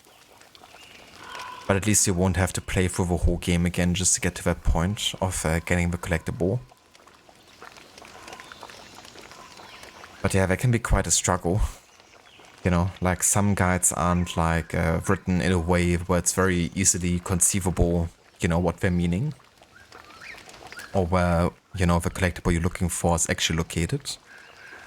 And with a game that's kind of like more on the linear side, you know, where making a certain choice might advance the game world in a way where you can't go back easily.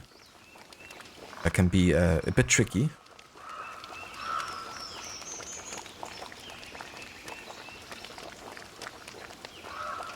We were going so well, you had gotten all the collectibles up until that one.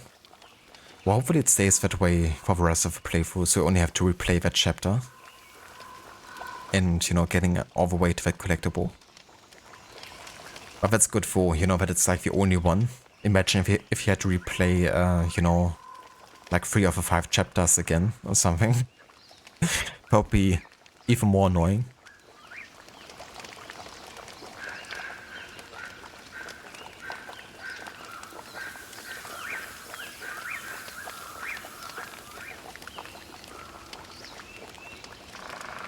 But yeah, let's do that.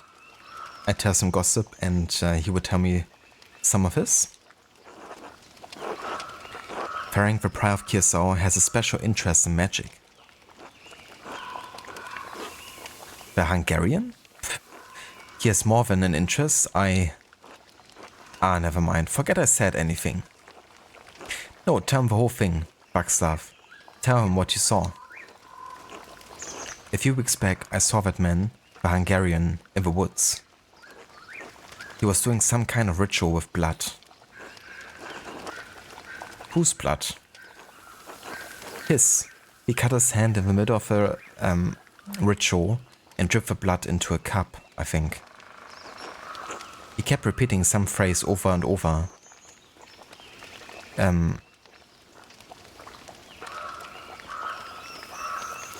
Sex lux ten Efri or something. Scared you, didn't it, Václav? Well, I don't mind if people have strange beliefs. Let people do what they want. I just don't like blood. I mean, fair enough. Unfortunately, it was at the end of chapter 5, which was a long chapter already. Oh dear. And I reckon there's like no easy checkpoint system either.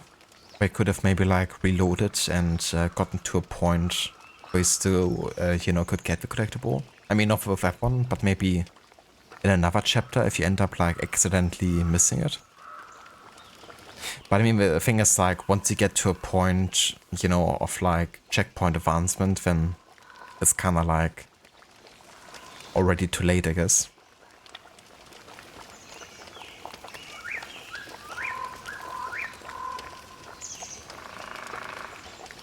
I mean, I like how Plague Tale games have it. If you miss one collectible, you can reload a section, get the collectible, and then continue with a playthrough to the point where you left.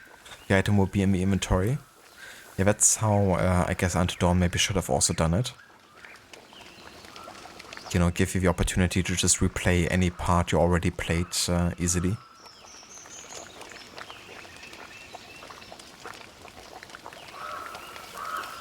That's definitely a good system to do it like.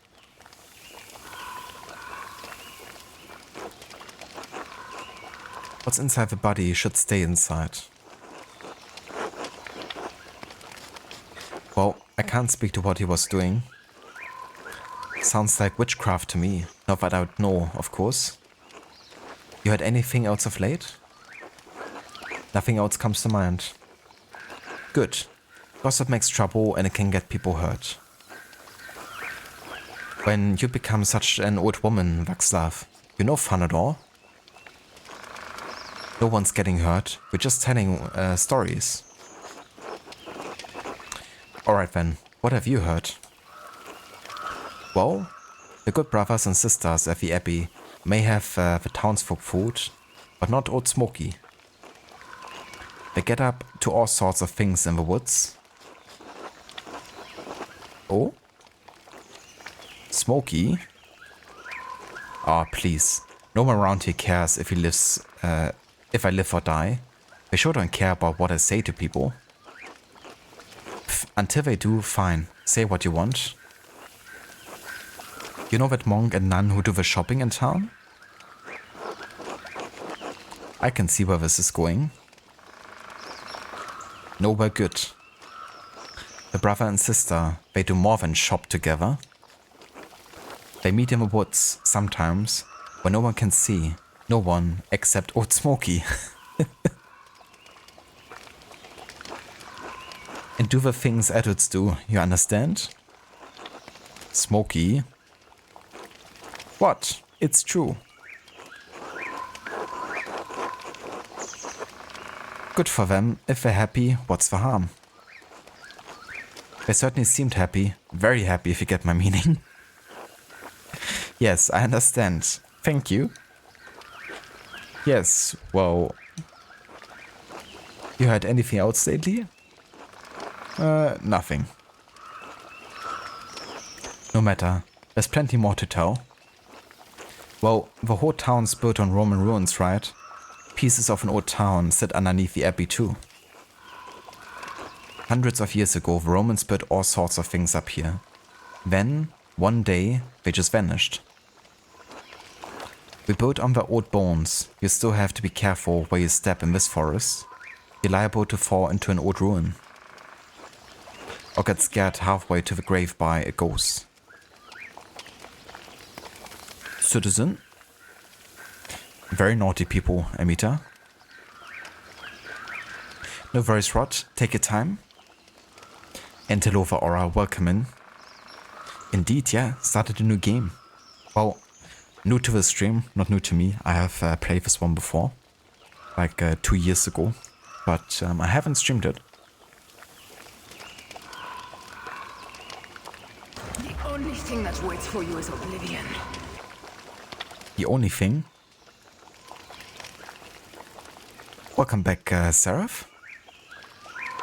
Go away or I shall taunt you a second time.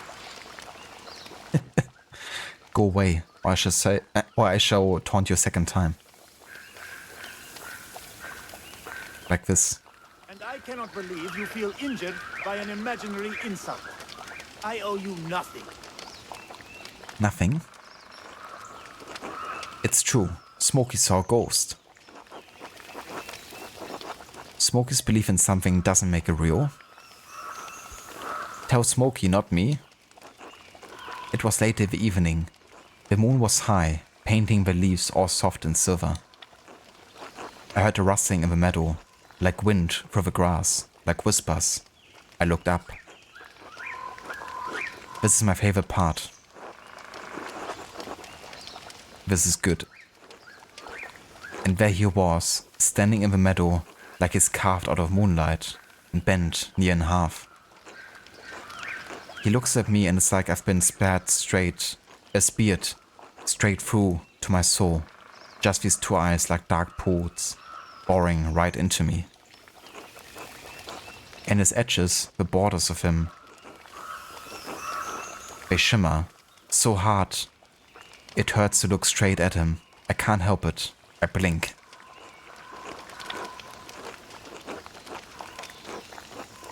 Like God himself closed my eyes. The chill wind blows through me, the very breath of winter.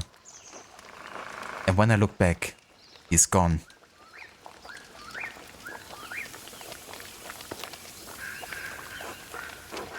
I love that story. A good story, well told. Thank you. I appreciate the kind words. I think others have seen what I have seen. Must be a lot of godless Romans under this dirt. Anyway, these ruins are haunted. Hey Smokey, I have to get back to sharpening knives for the Albans. Alright. Enough talking. Good to see you, Master Marla. Drop by again sometime. Thank you for having me, Smokey. Until next time.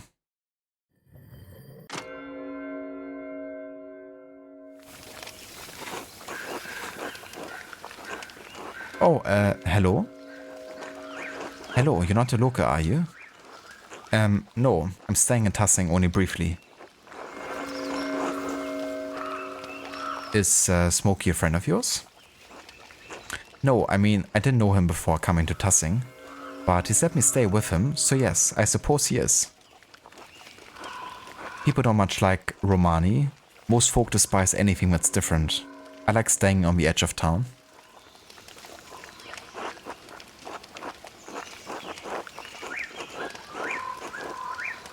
Look at this aura. You're here again when we talk about Romanis.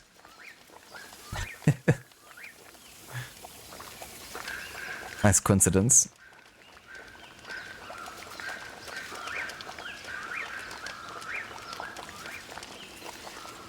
I search to find whatever is different. It's the differences in an artist's style that makes her work unique. Ah, you're the artist, staying up at Kirsau. Yes, just visiting Tassing for some time. My name is Andreas. Andreas Mahler. It's nice to meet you. Most folk in Tassing don't come down here to talk. Alright, I'm Václav, a traveling tinker. I travel from place to place. sharpen knives, mend small things that need mending, that sort of thing.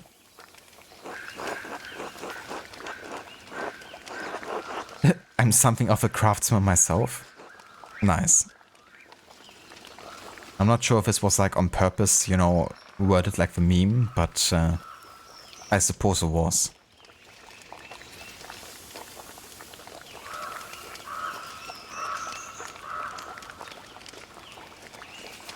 Or you might stream some Baldur's Gate 3 next week, since today is the last day of work. Is it? That's definitely fair, you know. Something to kind of like do, keep in mind, kind of like off that, and yeah. So, how's the whole like job hunt going, Aura? Have you had any kind of like success or invitations? But yeah, if you stream, then I definitely try to check by and say hello. I haven't actually followed you yet, so I kinda made sure that I actually see when you're live. And also, in case anyone else wants to check out Aura and her channel, she's been playing Assassin's Creed Odyssey last time she's been streaming. And it's not like a regular, you know, streamer yet at this point, I guess, you know, with like a schedule or anything like that. But yeah, she might play some Baldur's Gate 3, so if you're interested in RPGs and story-driven, you know, choice-based games, then Aura's definitely big into those, like when it comes to Dragon Age, the newer Assassin's Creed games, or, you know, Baldur's Gate. So if you wanna check by, then there's a link in chat.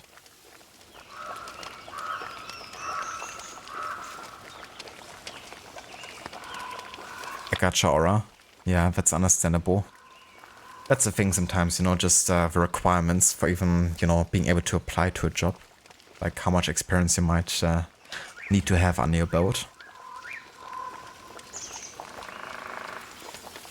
And that's no worries of a shout out either, Aura. More than happy to give you one.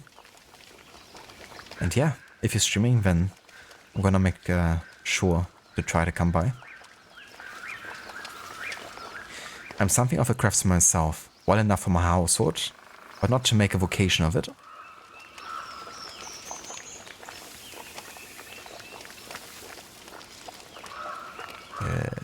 Game? Okay, it wasn't focused there for a second. I was brought up in it, tinkering's in my blood. Tinkering and wandering, I can always find a bit of work wherever I end up. I actually came to see Kirsav's library. I had hoped for one of the monks to read them to me, but the abbot wouldn't let me in.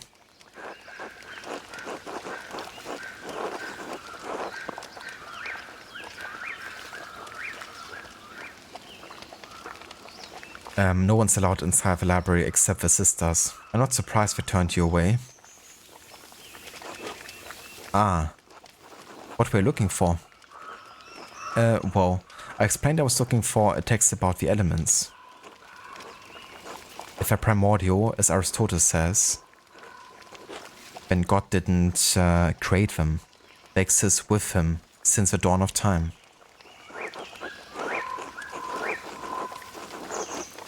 That's a fascinating idea.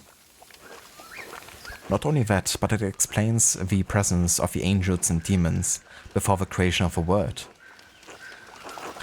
Of the 5 elements, angels are fire and air, and demons water and earth, and the world was ether before the Lord formed it.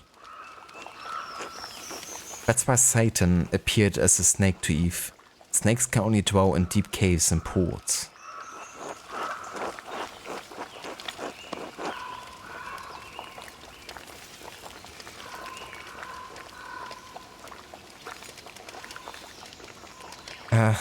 Be careful, people have been in prison for talking like that. I am well aware, Master Mala. Nonetheless, I thank you for your concern. Anyway, I should get back to work. Until later.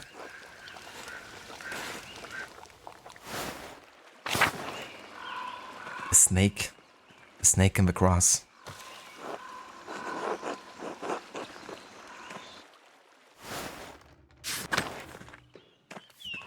Alright, I guess we should go back to work. Let me just talk to Father Thomas here for a second.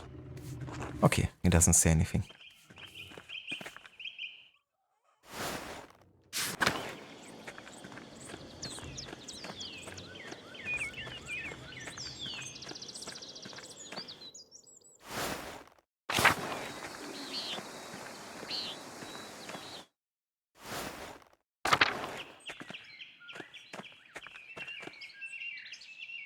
Are we in Christians were persecuted part of history now?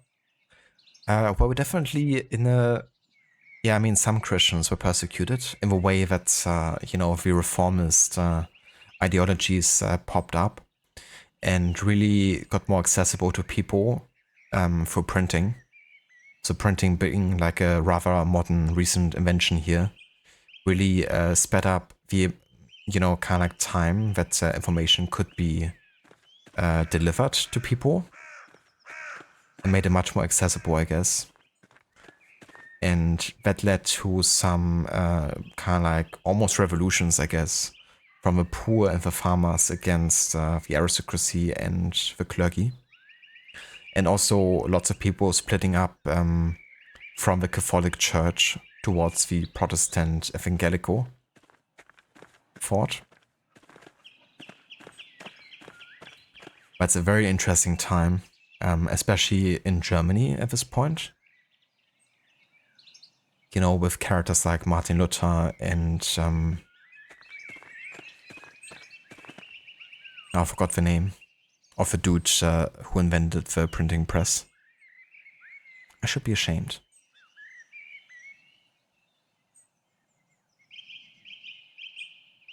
Johannes Gutenberg, that's it. I mean, that really kickstarted so much. It's actually crazy to think about. So much change.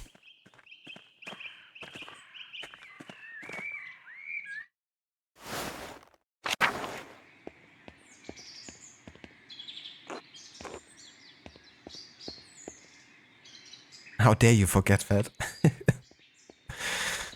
Yeah.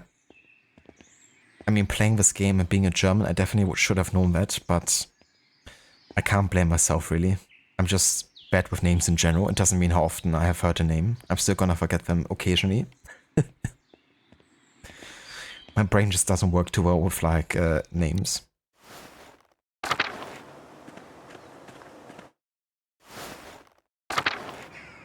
Suddenly people could read and went, hey, there's nothing in the Bible that says we have to pay to get into heaven.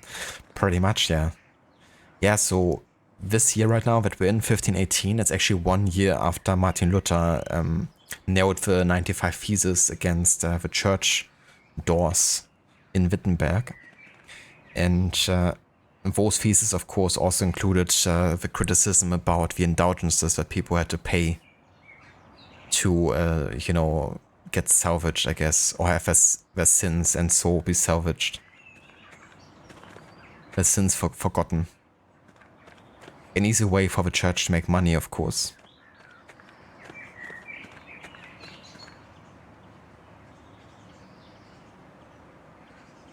No worries, Amita. Thank you so much for being here and for joining us today. I hope you have a good rest of your day and evening. Thank you for giving a shout out there to Amita Rod. And yeah, for those of you that haven't checked out Amita's channel yet, he's currently playing Alien Isolation for his first time ever. It's a game that Rod actually picked for him to play. And yeah, it's very atmospheric, very sci-fi, I guess. And it's about aliens.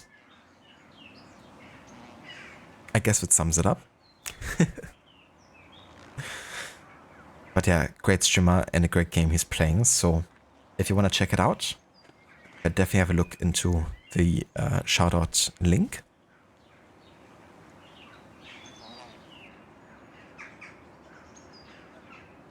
The school we went to as a kid was Lutheran school, very lawless dude. I can imagine. Yeah, there's also definitely schools here in Germany. Like where I grew up, there were also like a few of them. And yeah, I definitely had lots of contact with, you know, Luther as well throughout my time because He's of course extremely important for the Protestant and Evangelical Church. And I mentioned that before, like my father is a priest, like a pastor, I guess what we call him, of the like Protestantic Evangelical Church. So, you know, the teachings of like Luther and this whole time and the movement was like always still, you know, extremely important to them. And I always found it fascinating, to be honest, like even though I'm not openly Christian myself, you know, and I've never really fully, you know, was like with it. I still think, you know, that this was a very important time and very interesting, and I'm also very much in favor of the Catholic Church having to change and, you know, the Protestants emerging. But yeah, that doesn't make me, you know, believe in God or anything like that.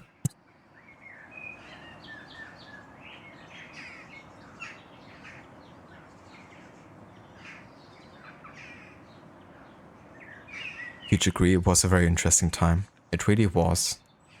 And the creator of this game, Josh Sawyer, I think his name is, he actually studied this time. Like he studied the Holy Roman Empire. And this time in particular, he even wrote, you know, some works about it, I believe. And yeah, he ended up working for Obsidian Entertainment, you know, and for like pretty big projects like Fallout and stuff. And eventually he was like, okay, I would really like to create like a passion project of mine, you know, about this time. And it's also like a bit part of his heritage because his grandparents are like German.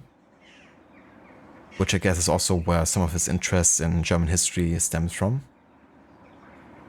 So they got a team of like 13 people at Obsidian Entertainment to actually work on this game with like a much smaller budget, of course, and like resources. But they were allowed to do it. And you can really tell how much passion they put into it and how well researched the time is. It's even like details, like the facts. If you look at the animation from Andreas, you will notice that he's actually stepping with his forward part of a foot instead of his heel first. And even that has like a reason. It's because the shoes at the time were kind of like built in a way that weren't the best necessarily, you know, or like it wasn't very affordable for regular people to have like really good shoes. So with the shoes they had, it was, you know, not very good for your foot to actually step with the heel first. So they actually designed it to be the other way around. Like nowadays, of course, you know, people would recommend stepping with the heel first, then with the forward part of your foot. But back then it wasn't really like always possible. So even like small details in the animation like this, you know, have like a historical reason, which is kind of cool to see.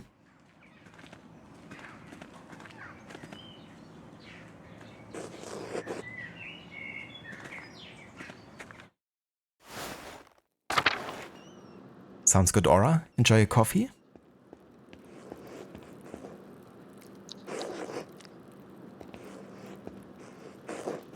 Ah, Andreas. What an awful time. Awful time. A baron murdered a Kirsau. These are dark days indeed. Brother Piero, I admit. I would have never thought him the type. What could have possessed him?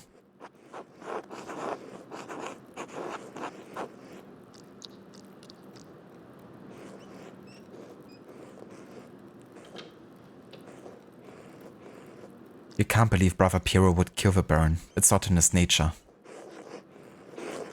Envy and pride inspire men to madness, Andreas. Even old men. But you have come to me for a reason. Do you need something?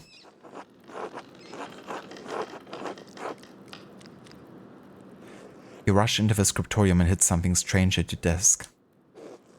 Pardon? And why were you sneaking above the scriptorium? Why are you trying to distract me? Because you insist on prying into matters that are not your business, and I grow weary of it. Let us seek a common understanding, Master Marla, as two brothers in Christ. Please, let's. I love to understand things. The scriptorium is my domain, and you are a guest here. And so long as that is true, I do not answer to you, but the abbot only. Is that clear?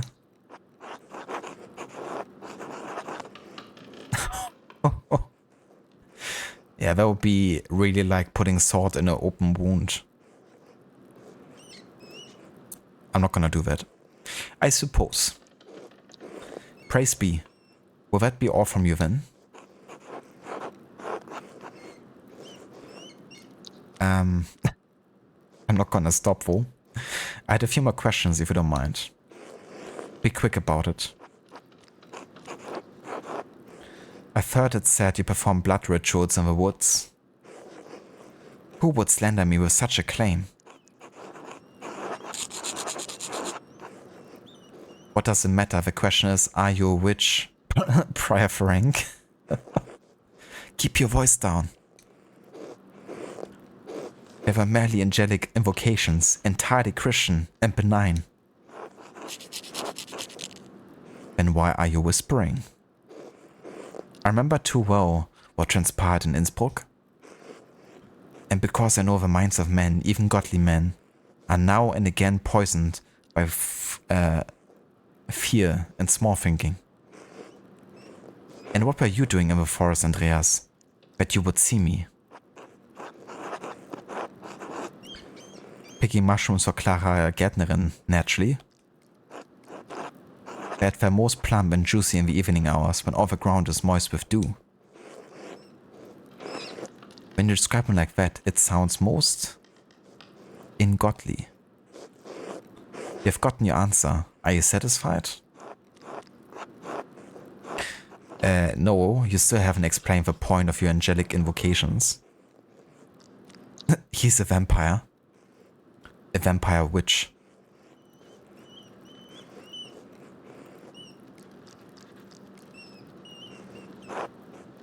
That is, unless you really were doing witchcraft.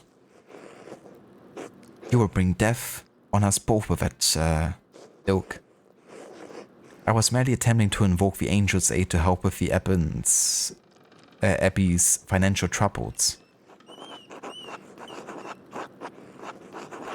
My goodness, Prior Frank, you certainly put yourself in significant danger or to help the Abbey.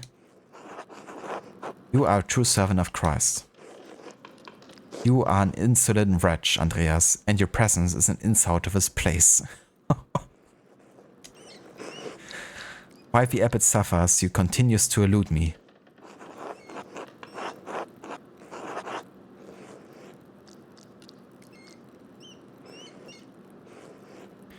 Did your angelic invocations help?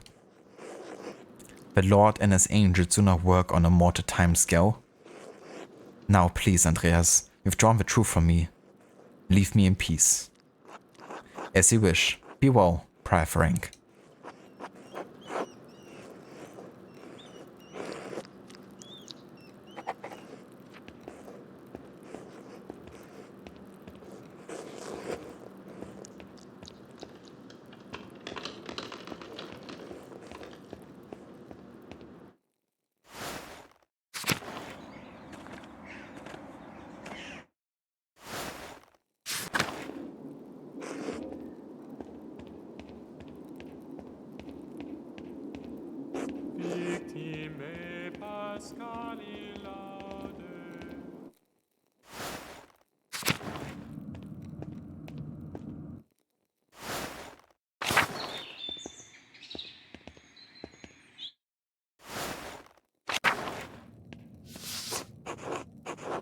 This bloodstain is awful. It must have been left by the Baron before he died. But how?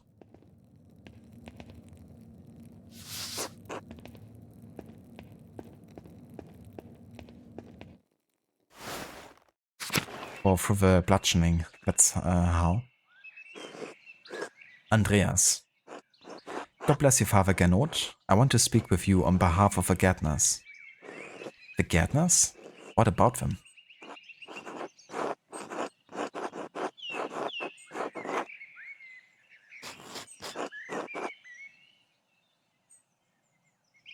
They're struggling to cope with the increase on taxes. I would like to negotiate a better rate on their behalf. You're an artist, Andreas, not a banker. The financial agreements between the Abbey and the Gernauts are none of your business. I'm not a banker, yes. I'm a lawyer, though.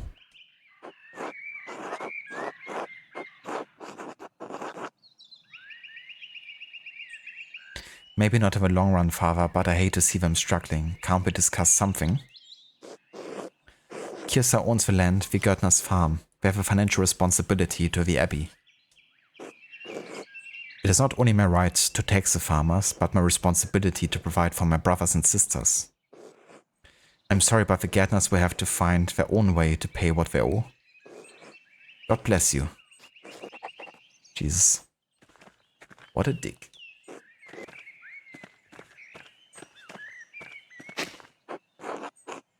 I wonder what recipes the brothers have for peace.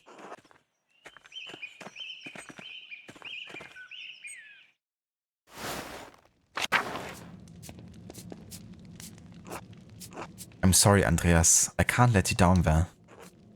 Father Gernot doesn't want anyone talking to Brother Piero before the Archdeacon arrives.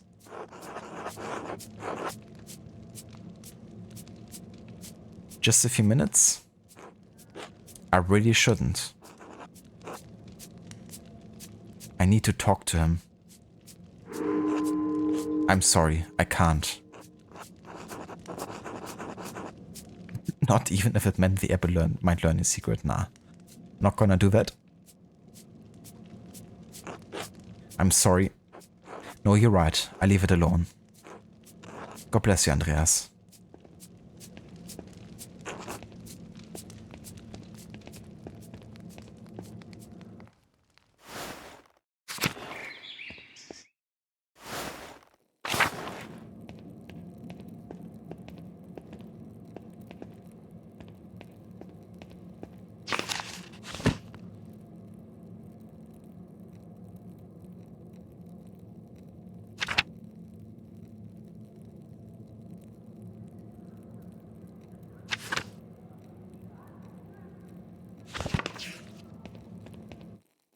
Well, it definitely seems like I can't work at this point. And, I mean, there's also not much of a point right now. There's like more pressing matters. So, I guess we're going into the village. We still have to talk to the Steinauer.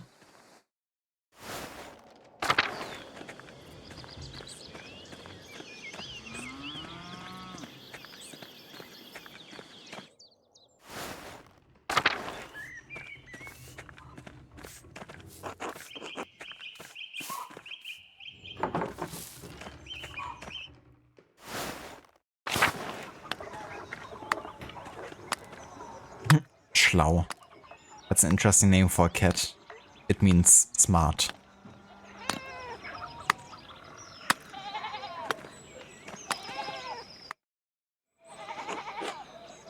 Hello, Andreas. Something you need? How are you doing, Lucky? We don't talk much. Andreas, I have things to do. Father Thomas needs me to help out at the church. After that, I'm going fishing with old Otto.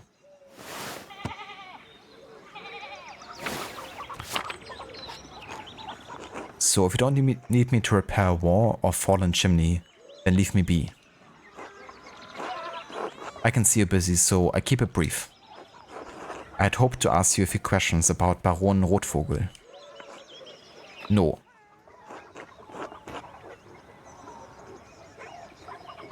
Why not? I don't want to. You are a grown man. That should be reason enough for you. I saw you shouting at the Baron when he arrived in Tassing. What was that about? Get it through your pebble stuffed head. I'm not talking about Rotvogel.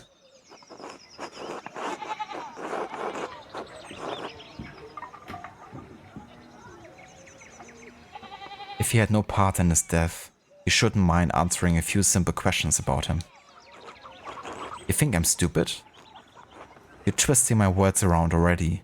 Maybe you try to see me killed with him.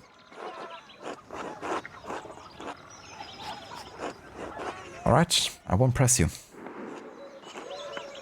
Good day, Andreas.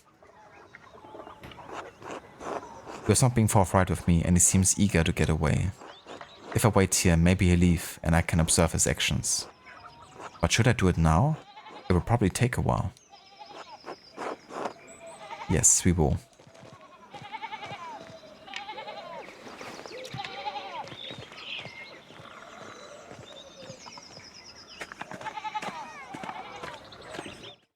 A bit of a tailing mission.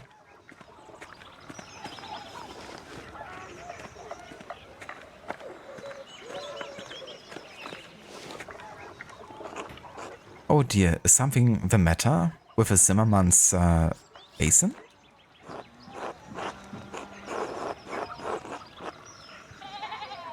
Okay, so whenever I have like a choice that is based on my background, like in this case we are a craftsman, I wanna go for a choice because it makes, you know, for more unique outcomes. So gonna lie here.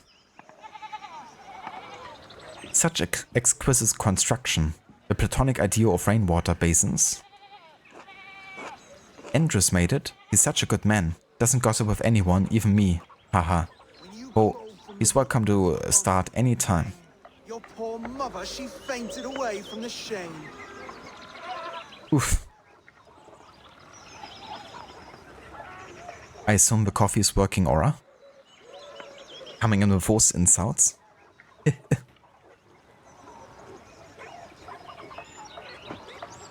Baldur's Gate 3 does it too. Background class or race specific insults. Nice. It's cool when you have, you know, kind of like the choice to decide about what your character is and that affecting the things you can say.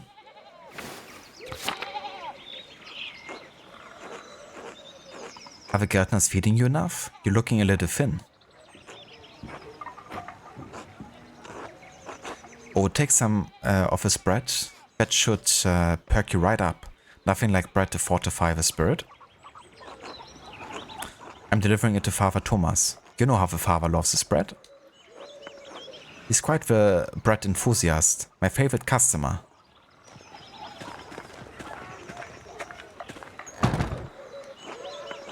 You should come by the bakery more often, Andreas.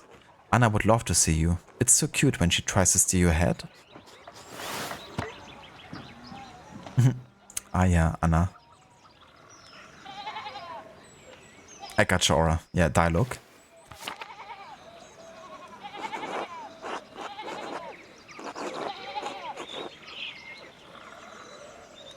Pardon me, Gret, but I just remembered I left the Gärtner's door open. Until later. Oh, of course, until later.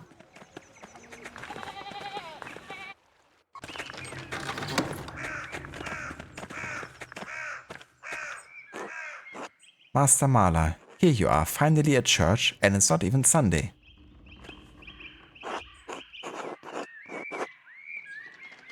What can I say, Father Thomas? I missed you. You think all of this, your eternal salvation, is a joke? Yes, it is, actually. Afternoon, Father Thomas. How's my favorite customer? Ah, Gret. You know, I can't live without my rye. You're too kind. Please enjoy it with my well wishes. I should be off. Be well, you too.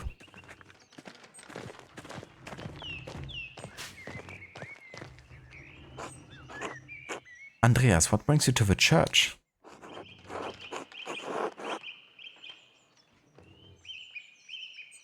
Yeah, so either dialogue kinda sucks.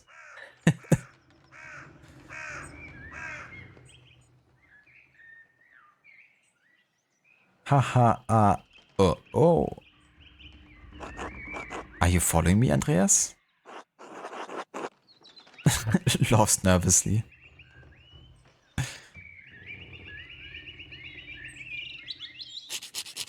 God damn it, Andreas, don't play dumb with me. Lucky, leave a man be. He and I were talking about the church. All is well.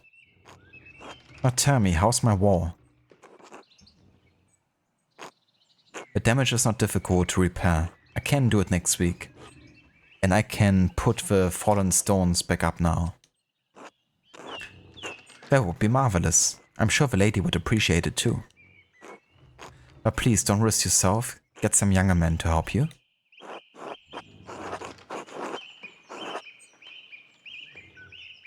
Need a hand?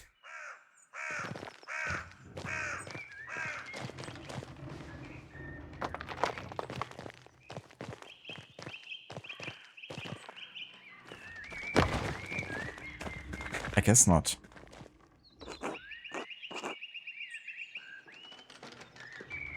Or am I a joke to you? Yeah, actually, and it's hilarious. Well, he did ask for it, didn't he? Afternoon, Father Thomas. Andreas?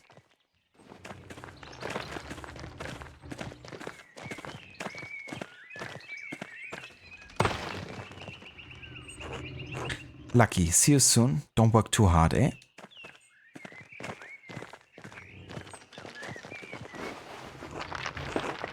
Even at his age, Lucky is quite able.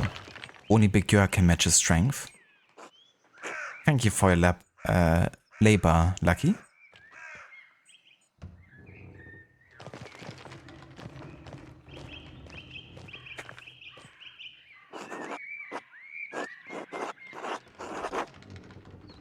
Tell me, Father Thomas, is the waterfowl where Lucky and old Otto go fishing?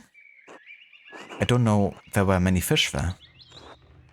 I've heard salmon and trout gather at the base of the forts, yes. I'm not much of a fisherman myself. A bit squeamish, you understand? Why do you ask? Surely you're not really following Lucky? He's an honorable man, Andreas. Sorry, I have to go. Be well. Oh, go with Christ.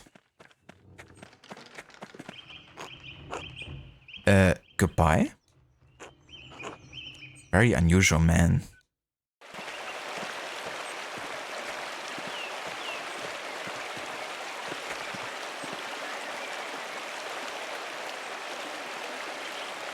The stealth is real.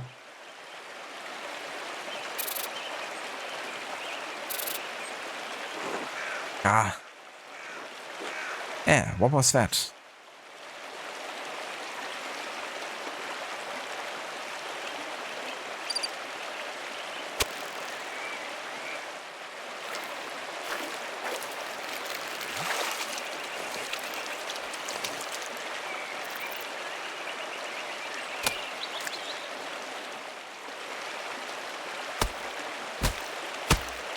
Jesus. I suppose it's better than letting them suffer. I mean, it is. I mean, it's definitely better than letting the fish just suffocate. But he could also just have a knife, you know, and do it much cleaner and quicker. Instead of just like smashing the head in.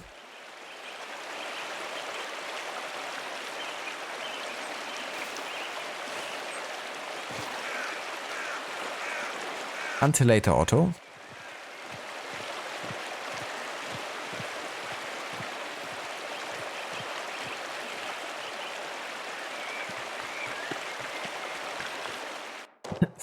And Otto's like, never mind. I'm just here to fish.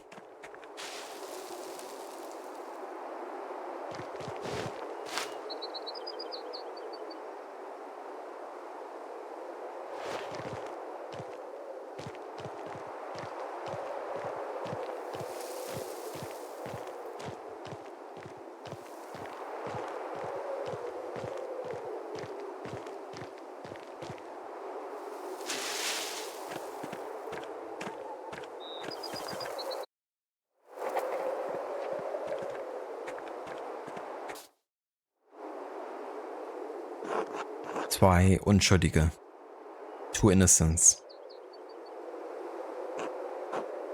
That's strange. Are there two people buried here? Children, perhaps. Could they be Lucky's children? But why would they be buried outside of a churchyard then? It's almost like someone was trying to hide them. Oh, and he left a note with the flowers. Gedenke des Mädchens. Ein Grab für 2 Unschuldige. Der rote Vogel fliegt. Marotine. Kapitelhaus. Remember the girl. 1 grave for 2 innocents. The red bird flies. Martin's chapter. Very similar to the other note I found, as well as the other note brother Florian found with the Baron's body. Someone was trying to lure Lucky to the chapter house to kill Baron Rotvogel. It remains to be seen if he did.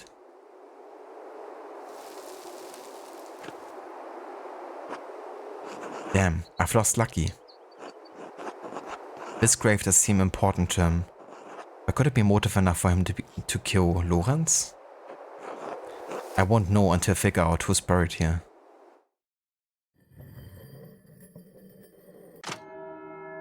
Only 19 hours remaining. I should find someone to eat with. Tassing's old salt mine. How the town made money before the Imperial Road opened up.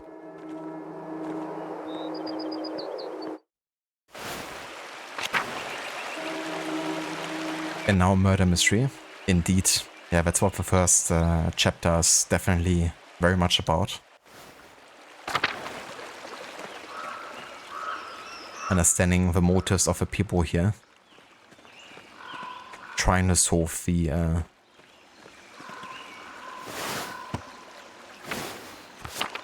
murder investigation. Yeah, just dig them up. That's how you find out. Easily. Hello Vacchioni, welcome in. And good day.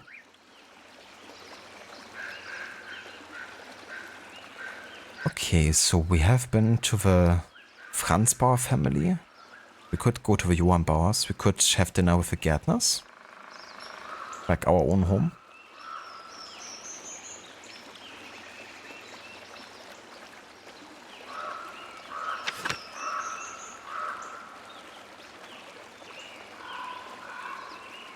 Could also have dinner at the guest house apparently.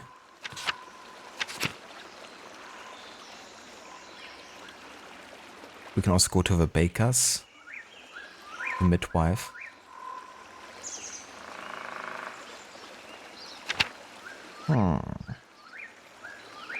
Many choices. I would like to check out the guest house, because I'm actually curious who's there right now. That's the place where the Baron who died stayed. So I wonder if his wife arrived at this point, or maybe, you know, his servant is still there.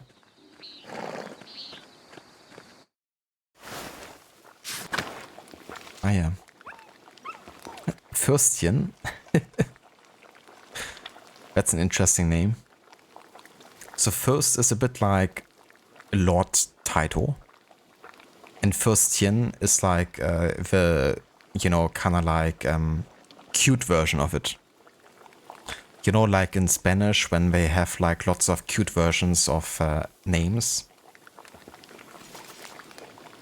Like Abuelita is kind of like, you know, grandmother, but like the cuter version instead of Abuela, for instance. Abuelita. We have it in Germany as well. Where like the Chen at the end is kind of like the cute version of it, I guess you could say.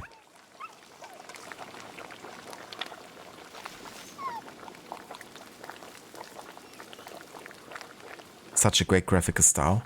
It really is. I like how they're fully committed to it, you know, to this historical medieval style of painting. And how it's like represented in every way, really. And also with the fonts and, you know, the kind of like even pictures you can see on the side here of a book. For sure, Keone, yeah, lots of similarities between Kingdom Come Deliverance and this game. Well, we definitely got a pet Fürstchen, that's for sure.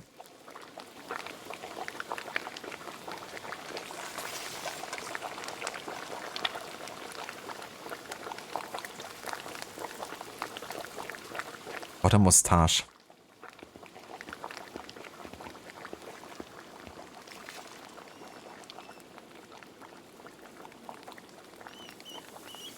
You can only imagine how Gollum would be in this. Yeah. Imagine. Maybe he's lurking in the sword mines. Also makes you think of Terry Gilliam's illustration from Monty Python. Oh yeah? I'm not sure if I've actually seen those, to be honest. But yeah, I mean, if they're like based on the same kind of like style, that would definitely be understandable. If they would look quite similar. What is this? A letter to the Baron from Prior Ferenc? Baron Rotvogel. Trotz eurer wiederholten Aufforderungen und unterschwelligen Drohungen, den Inquisitoren in Innsbruck meine Lesegewohnheiten zu offenbaren, werde ich bei eurem Besuch in Kirsau keine Rituale für euch durchführen. Bitte beendet diese törichten Streben sofort. Zum Wohle unserer beiden Seelen. Ferenc. I assume the game will translate that for us. My god, Lawrence was blackmailing Ferenc to get him to perform some kind of occult ritual. No wonder Ferenc was so unsettled when Lawrence arrived. The Baron could have gotten him executed for witchcraft.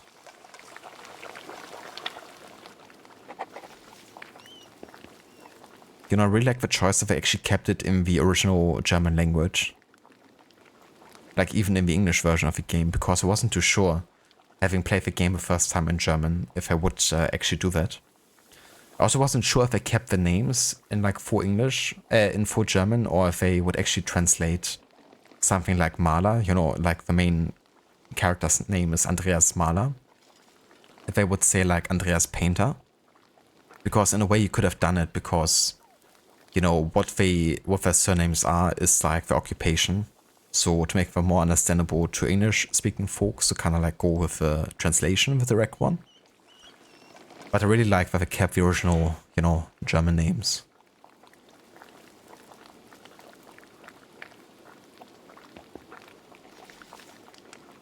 We thought this was like Luther era Stardew Valley, but now we have murder and blackmail and occult rituals. Indeed. Yeah, so this is like much more like a classic RPG. You have lots of choices to make. You have like background choices, I guess, about who your character is. And that kind of like gives you advantages and disadvantages during the investigation. But it's very much definitely an investigative type of game.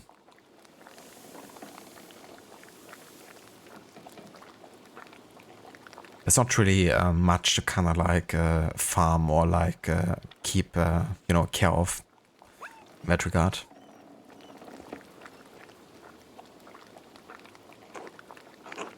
Ah, Master Mala, would you care to share supper at my table? I would like to talk to you about my late husband. My Lady Rotvogel, I would be honored to break bread with you. Thank you, please sit.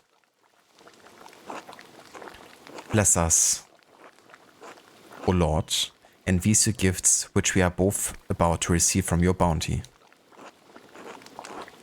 Through Christ our Lord. Amen.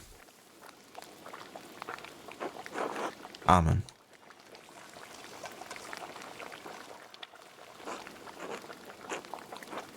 Her husband needs to get a watch. Then he wouldn't be so late anymore. Yeah, he's a bit too late for that, I'm afraid.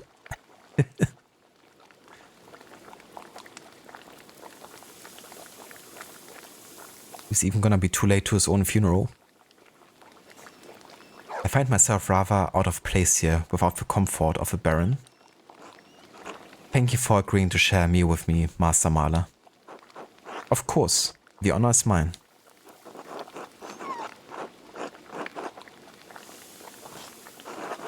You must have been staying nearby to arrive here so quickly. You're an observant man, Master Mahler. Indeed, I was staying in Innsbruck, while my husband visited the abbey. Oh, look at this. We have some quail, some Emmental cheese and wheat bread, and some frumenti? Frumenti? What is frumenti? Let me Google real quick.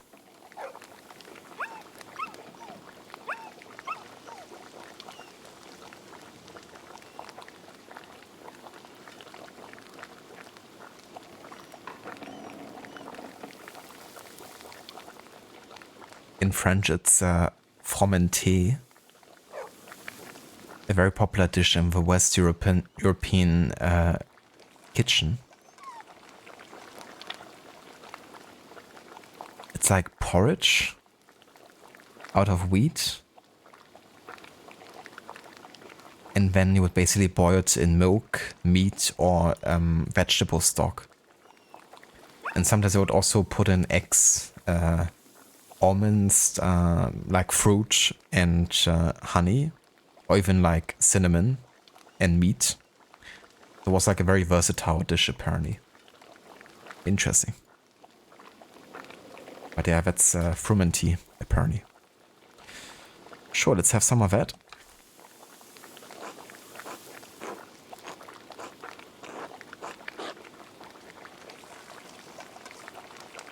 Ah, sorry, Rod, you actually posted a link then, chat. I kinda missed that one.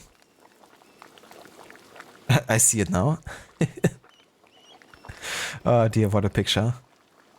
But yeah, honestly, that's quite accurate in some ways, you know, like with the proportions, they're often very exaggerated, and there's like so many like ridiculous poses that you can see in like medieval, you know, paintings. But yeah, that's of course definitely the Monty Python interpretation right there. Amazing.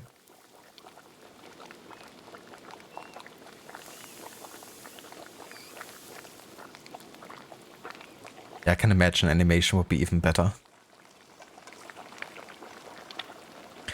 We'd meant to take a tour of the Alpine towns before returning to our home in Worms, but... well, return we shall. I'm sorry for I lost my lady. This sorrow is just the first of many, I'm afraid. Are you married yourself, Master Marla?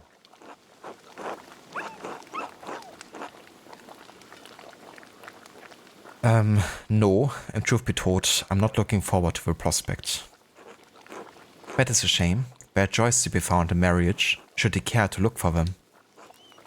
Perhaps it's not a surprise you and Lorenz became fast friends.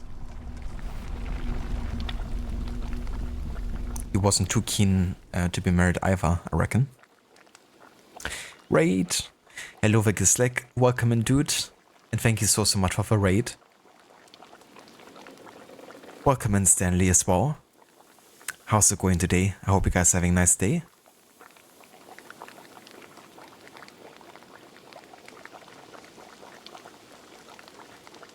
Or if there used to be a Tumblr account that found old, very inaccurate medieval paintings and gave them captions. It was hilarious. I think I actually saw some of those now that you mention it. I definitely saw some like memes in that context.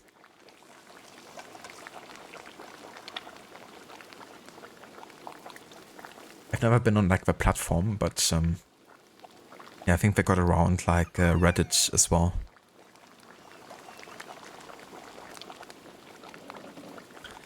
But yeah, how was Lego Star Wars 3 The Clone Wars, Gislek? Did you enjoy the game so far? Is it actually like a recent one, or is it like one of the older ones?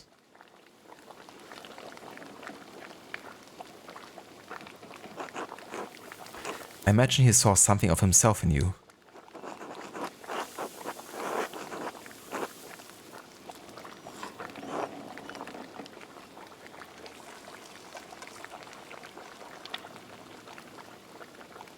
Rarely have I met someone with such a depth of knowledge and a thirst for debate. His thirsts were not limited to his scholarly pursuits, regrettably. His lust for drink and woman once afflicted him with great remorse, though such shame faded with time. Lorenz was a flawed man.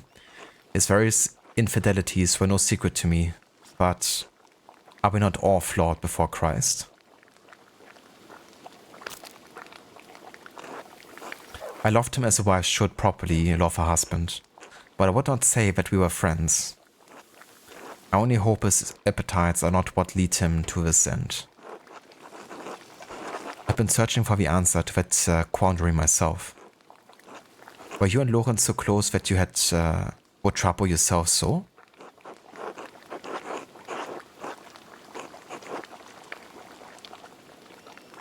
That's from 2011. Yeah, so that's quite old then.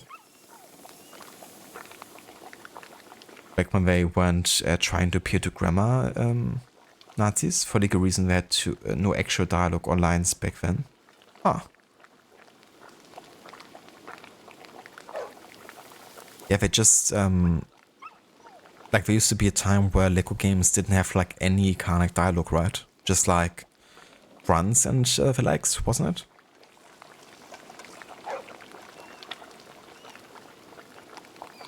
But I mean, that's fair enough.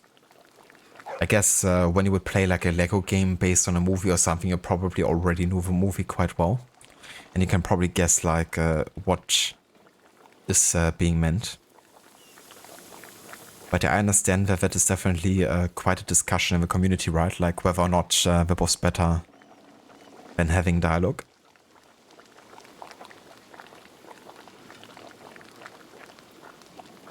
I fear the abbot and the archdeacon will be led to inaccurate conclusions by circumstantial evidence.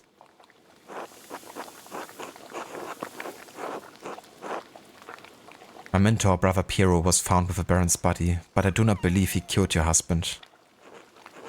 If not him, then who?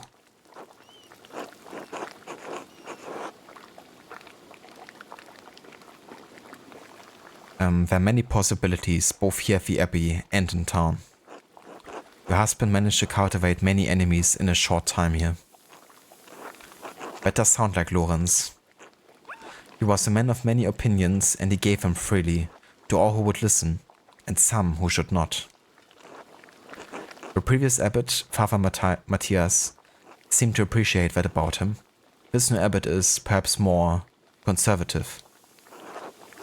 Father Matthias was an open-minded man, from all I have heard, a true scholar. Father Gernot doesn't share Matthias's passion for the written word, yet endures the expense of it. To be put in such a position would make any man unhappy, I understand. I wonder what he will make of Lorenz's gift to the Abbey.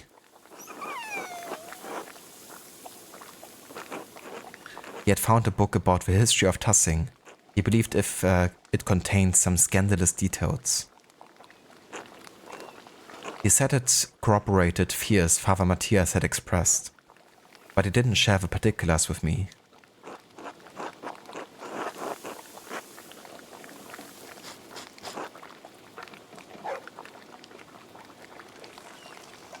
Everybody was definitely eating ice cream in the Geonosis arena.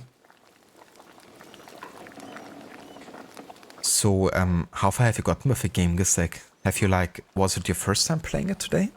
Or is this already like second or third part or something?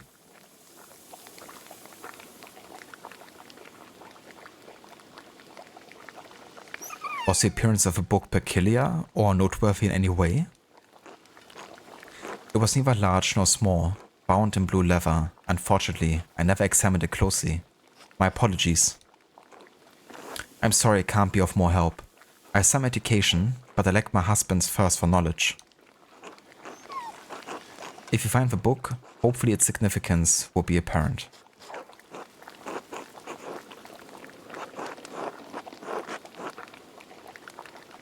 Do you plan to stay in Tassing long?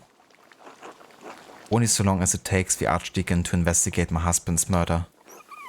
Though the circumstances of my time here are dire, I'm in no hurry to return.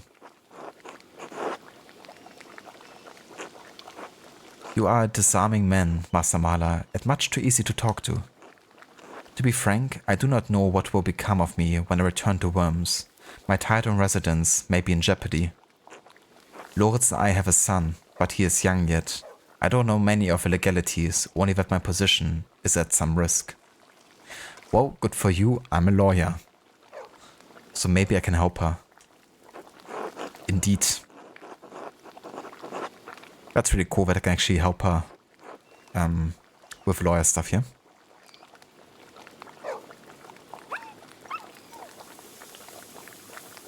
I guess like you only ever play the tutorial of a game. You're near the Envo, then there's a lot of free play shenanigans. I gotcha. Will you be trying to get like everything in the game done? Like collect all the coins and all that type of stuff? Nice. Yeah, Levi might also play some Lego games soon again, trying to go for the 100%. She's gonna play the Lego Harry Potter collection, which are like some of her favorites. I think she also really loved the Pirates of the Caribbean Lego game.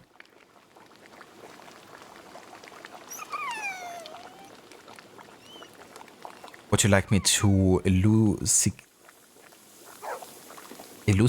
them for you? I studied Imperial Law at Erfurt. Ah, thank you, but no. I fear it will only heighten my unease. Well, never mind. She didn't want to have like free, counsel. Fair enough. I'm sorry to cut our conversation short, but I fear I must rest.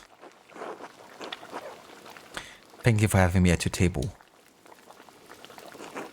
Be well, Master Mala.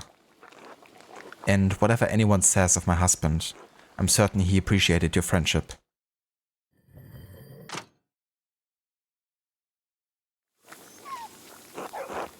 I should get some sleep. Indeed, we shall. We shall get some sleep, and then we're gonna also call it for today.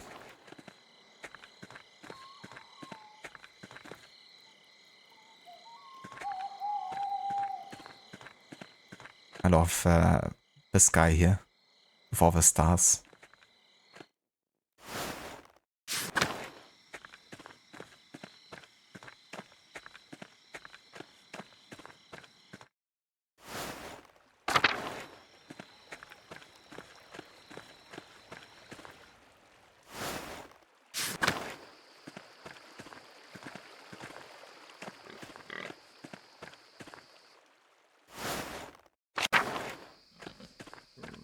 Oh, what are you doing here? Andreas, Christ, there you are. Because I didn't like that one much. You might try the Lord of the Rings and Hobbit once for. Don't remember what, but something about Pirates of the Caribbean rubbed you the wrong way back on the PlayStation 3. I mean, that's fair enough, especially if you haven't played the game since then. But you wouldn't know exactly, but I mean, there surely, was a good reason why you didn't.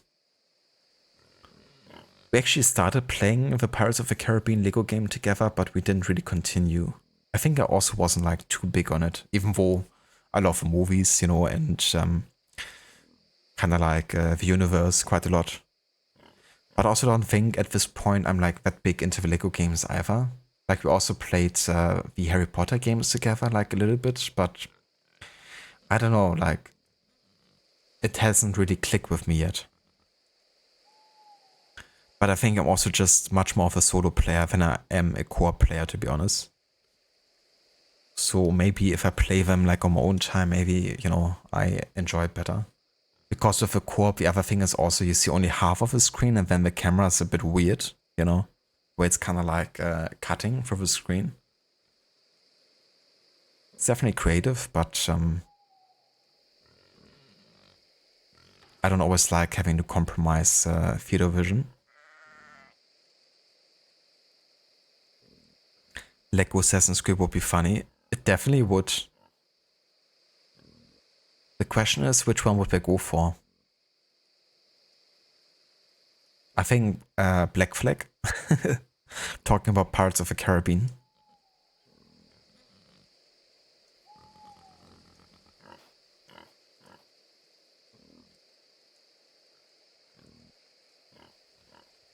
But yeah, that could definitely work well. I think the one, like a Lego game about Origins could also be really cool, like setting wise. And there's many like epic scenes in there that we could like replicate. Imagine the assassination of Caesar in a Lego game.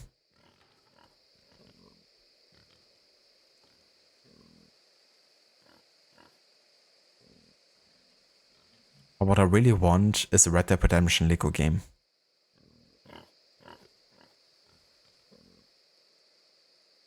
AC2? That was the first game I thought about, and then I thought like, isn't it kind of like dark and kind of like depressing? At least, I mean, not the dialogue, maybe it has like lots of wit and fun, but that's of course not always translatable into a Lego game, but just the things that happen.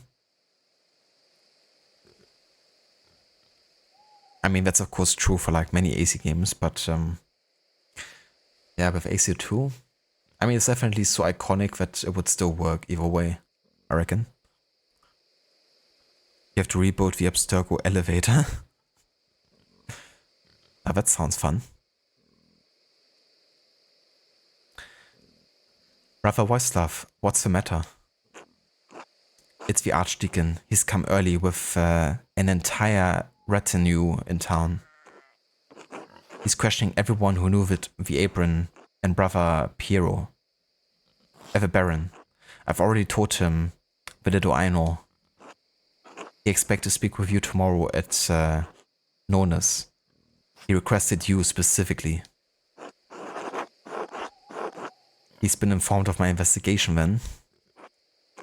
It's no secret you've been poking about the town and the abbey, sticking your nose in the rot. I hope your prying has borne fruit, or Pierre's neck will meet the sword. I've done my best with the time I had. If only I had a couple more days. Whatever happens, Pierre knows you've been working hard on his behalf, and he's grateful for it. Only Andreas. What is it? It's just, you know as well as I do, the Baron was not a good man. I'm not saying he deserved what he got, just you think hard about what you tell the Archdeacon and who you tell him about. You understand?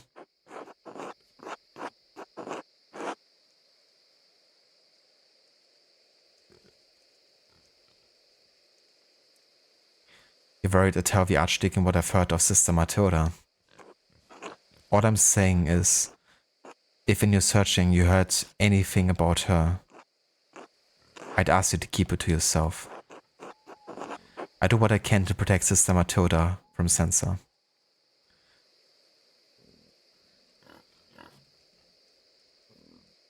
Yeah. I mean, I don't think Sister Matilda was it, honestly. So, yeah, I would do that. That's all I would ask of you. I should return to Kirsau. The abbot will be having a fit right about now. Be well, Andreas. I will pray for Piero's deliverance tonight. You should as well.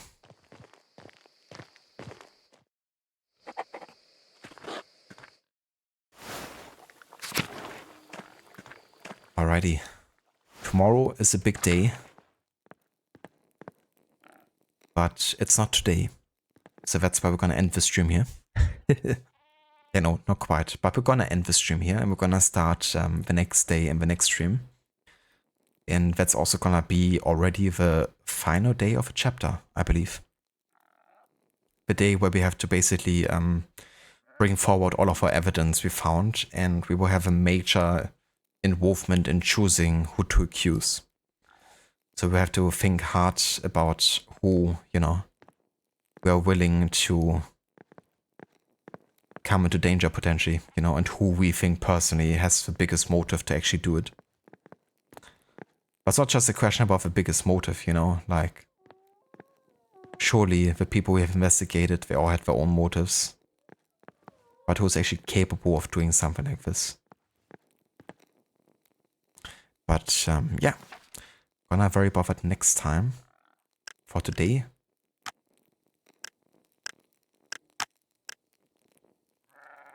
Two minutes ago?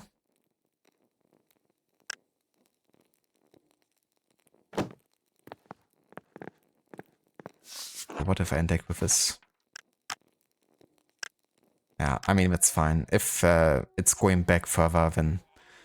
Or if I have to redo the dialogue, then so be it.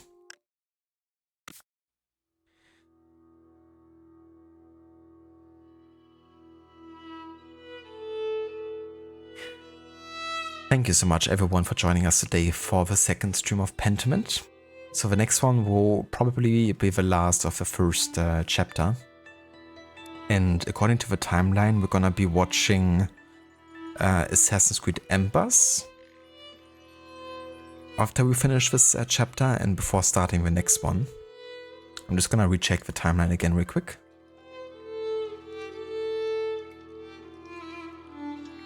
Yeah, so 1518 is the first act, and then there's gonna be a 7-year time skip in between this chapter and the next.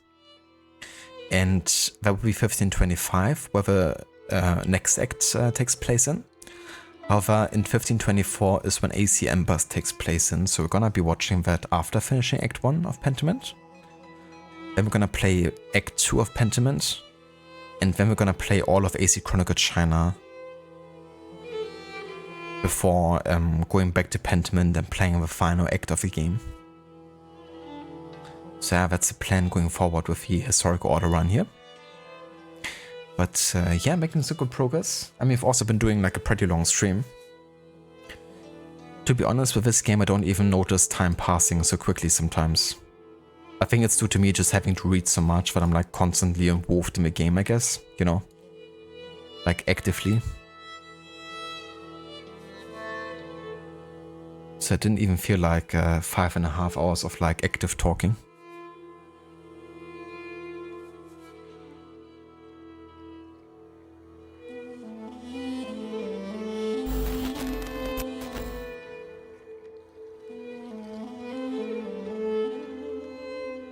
No worries of a stream, Aura. Thank you so much for being here and for joining us today.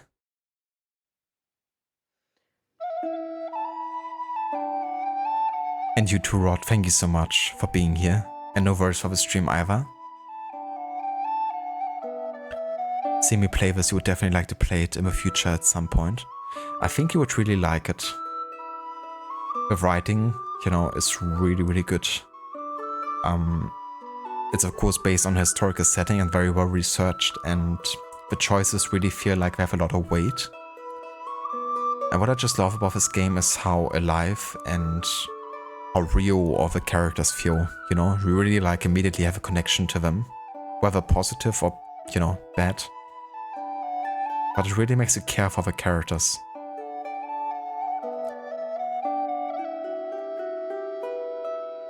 There's of course not, you know, like a lot of gameplay in it.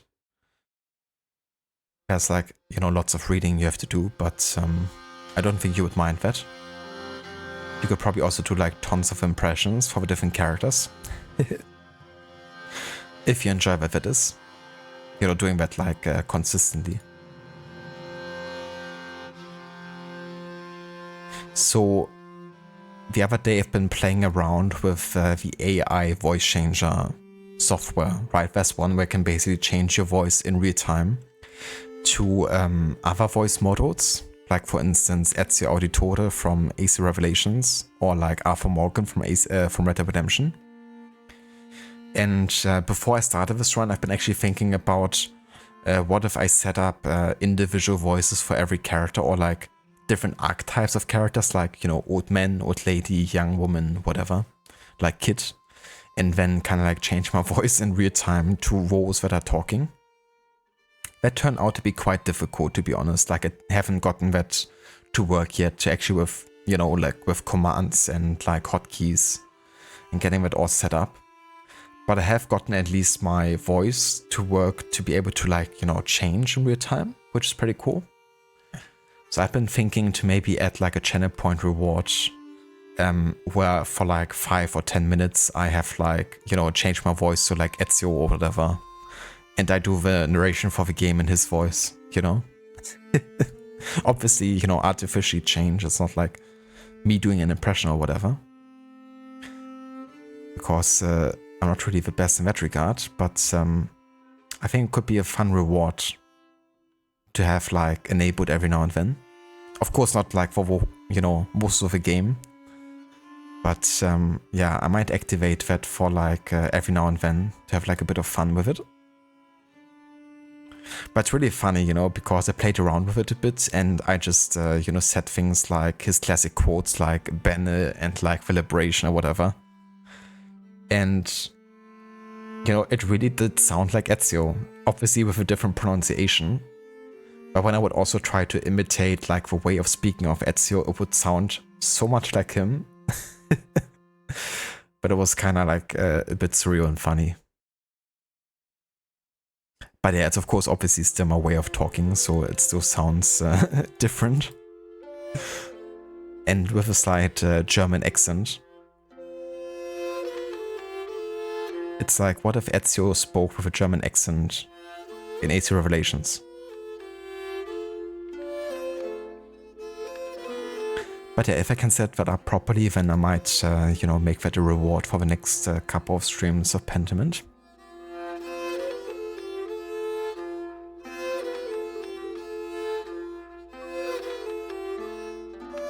But yeah, for today though, this is gonna be where we call it, and we're gonna go and raid out to Amita, who's playing some A in Isolation.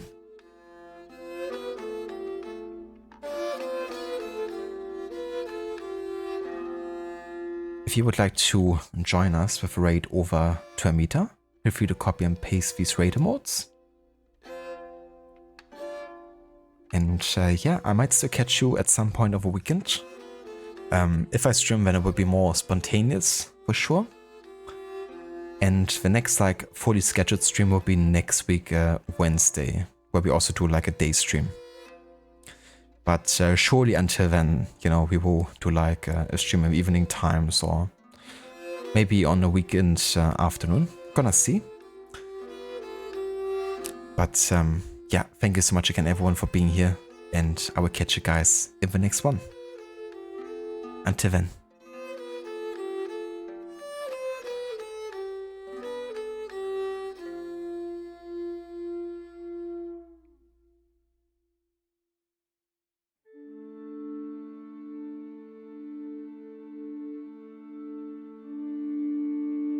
Proud Romagna's iron lady, a rose of tempered steel, could raise the ardor of a corpse and teach a stone to feel.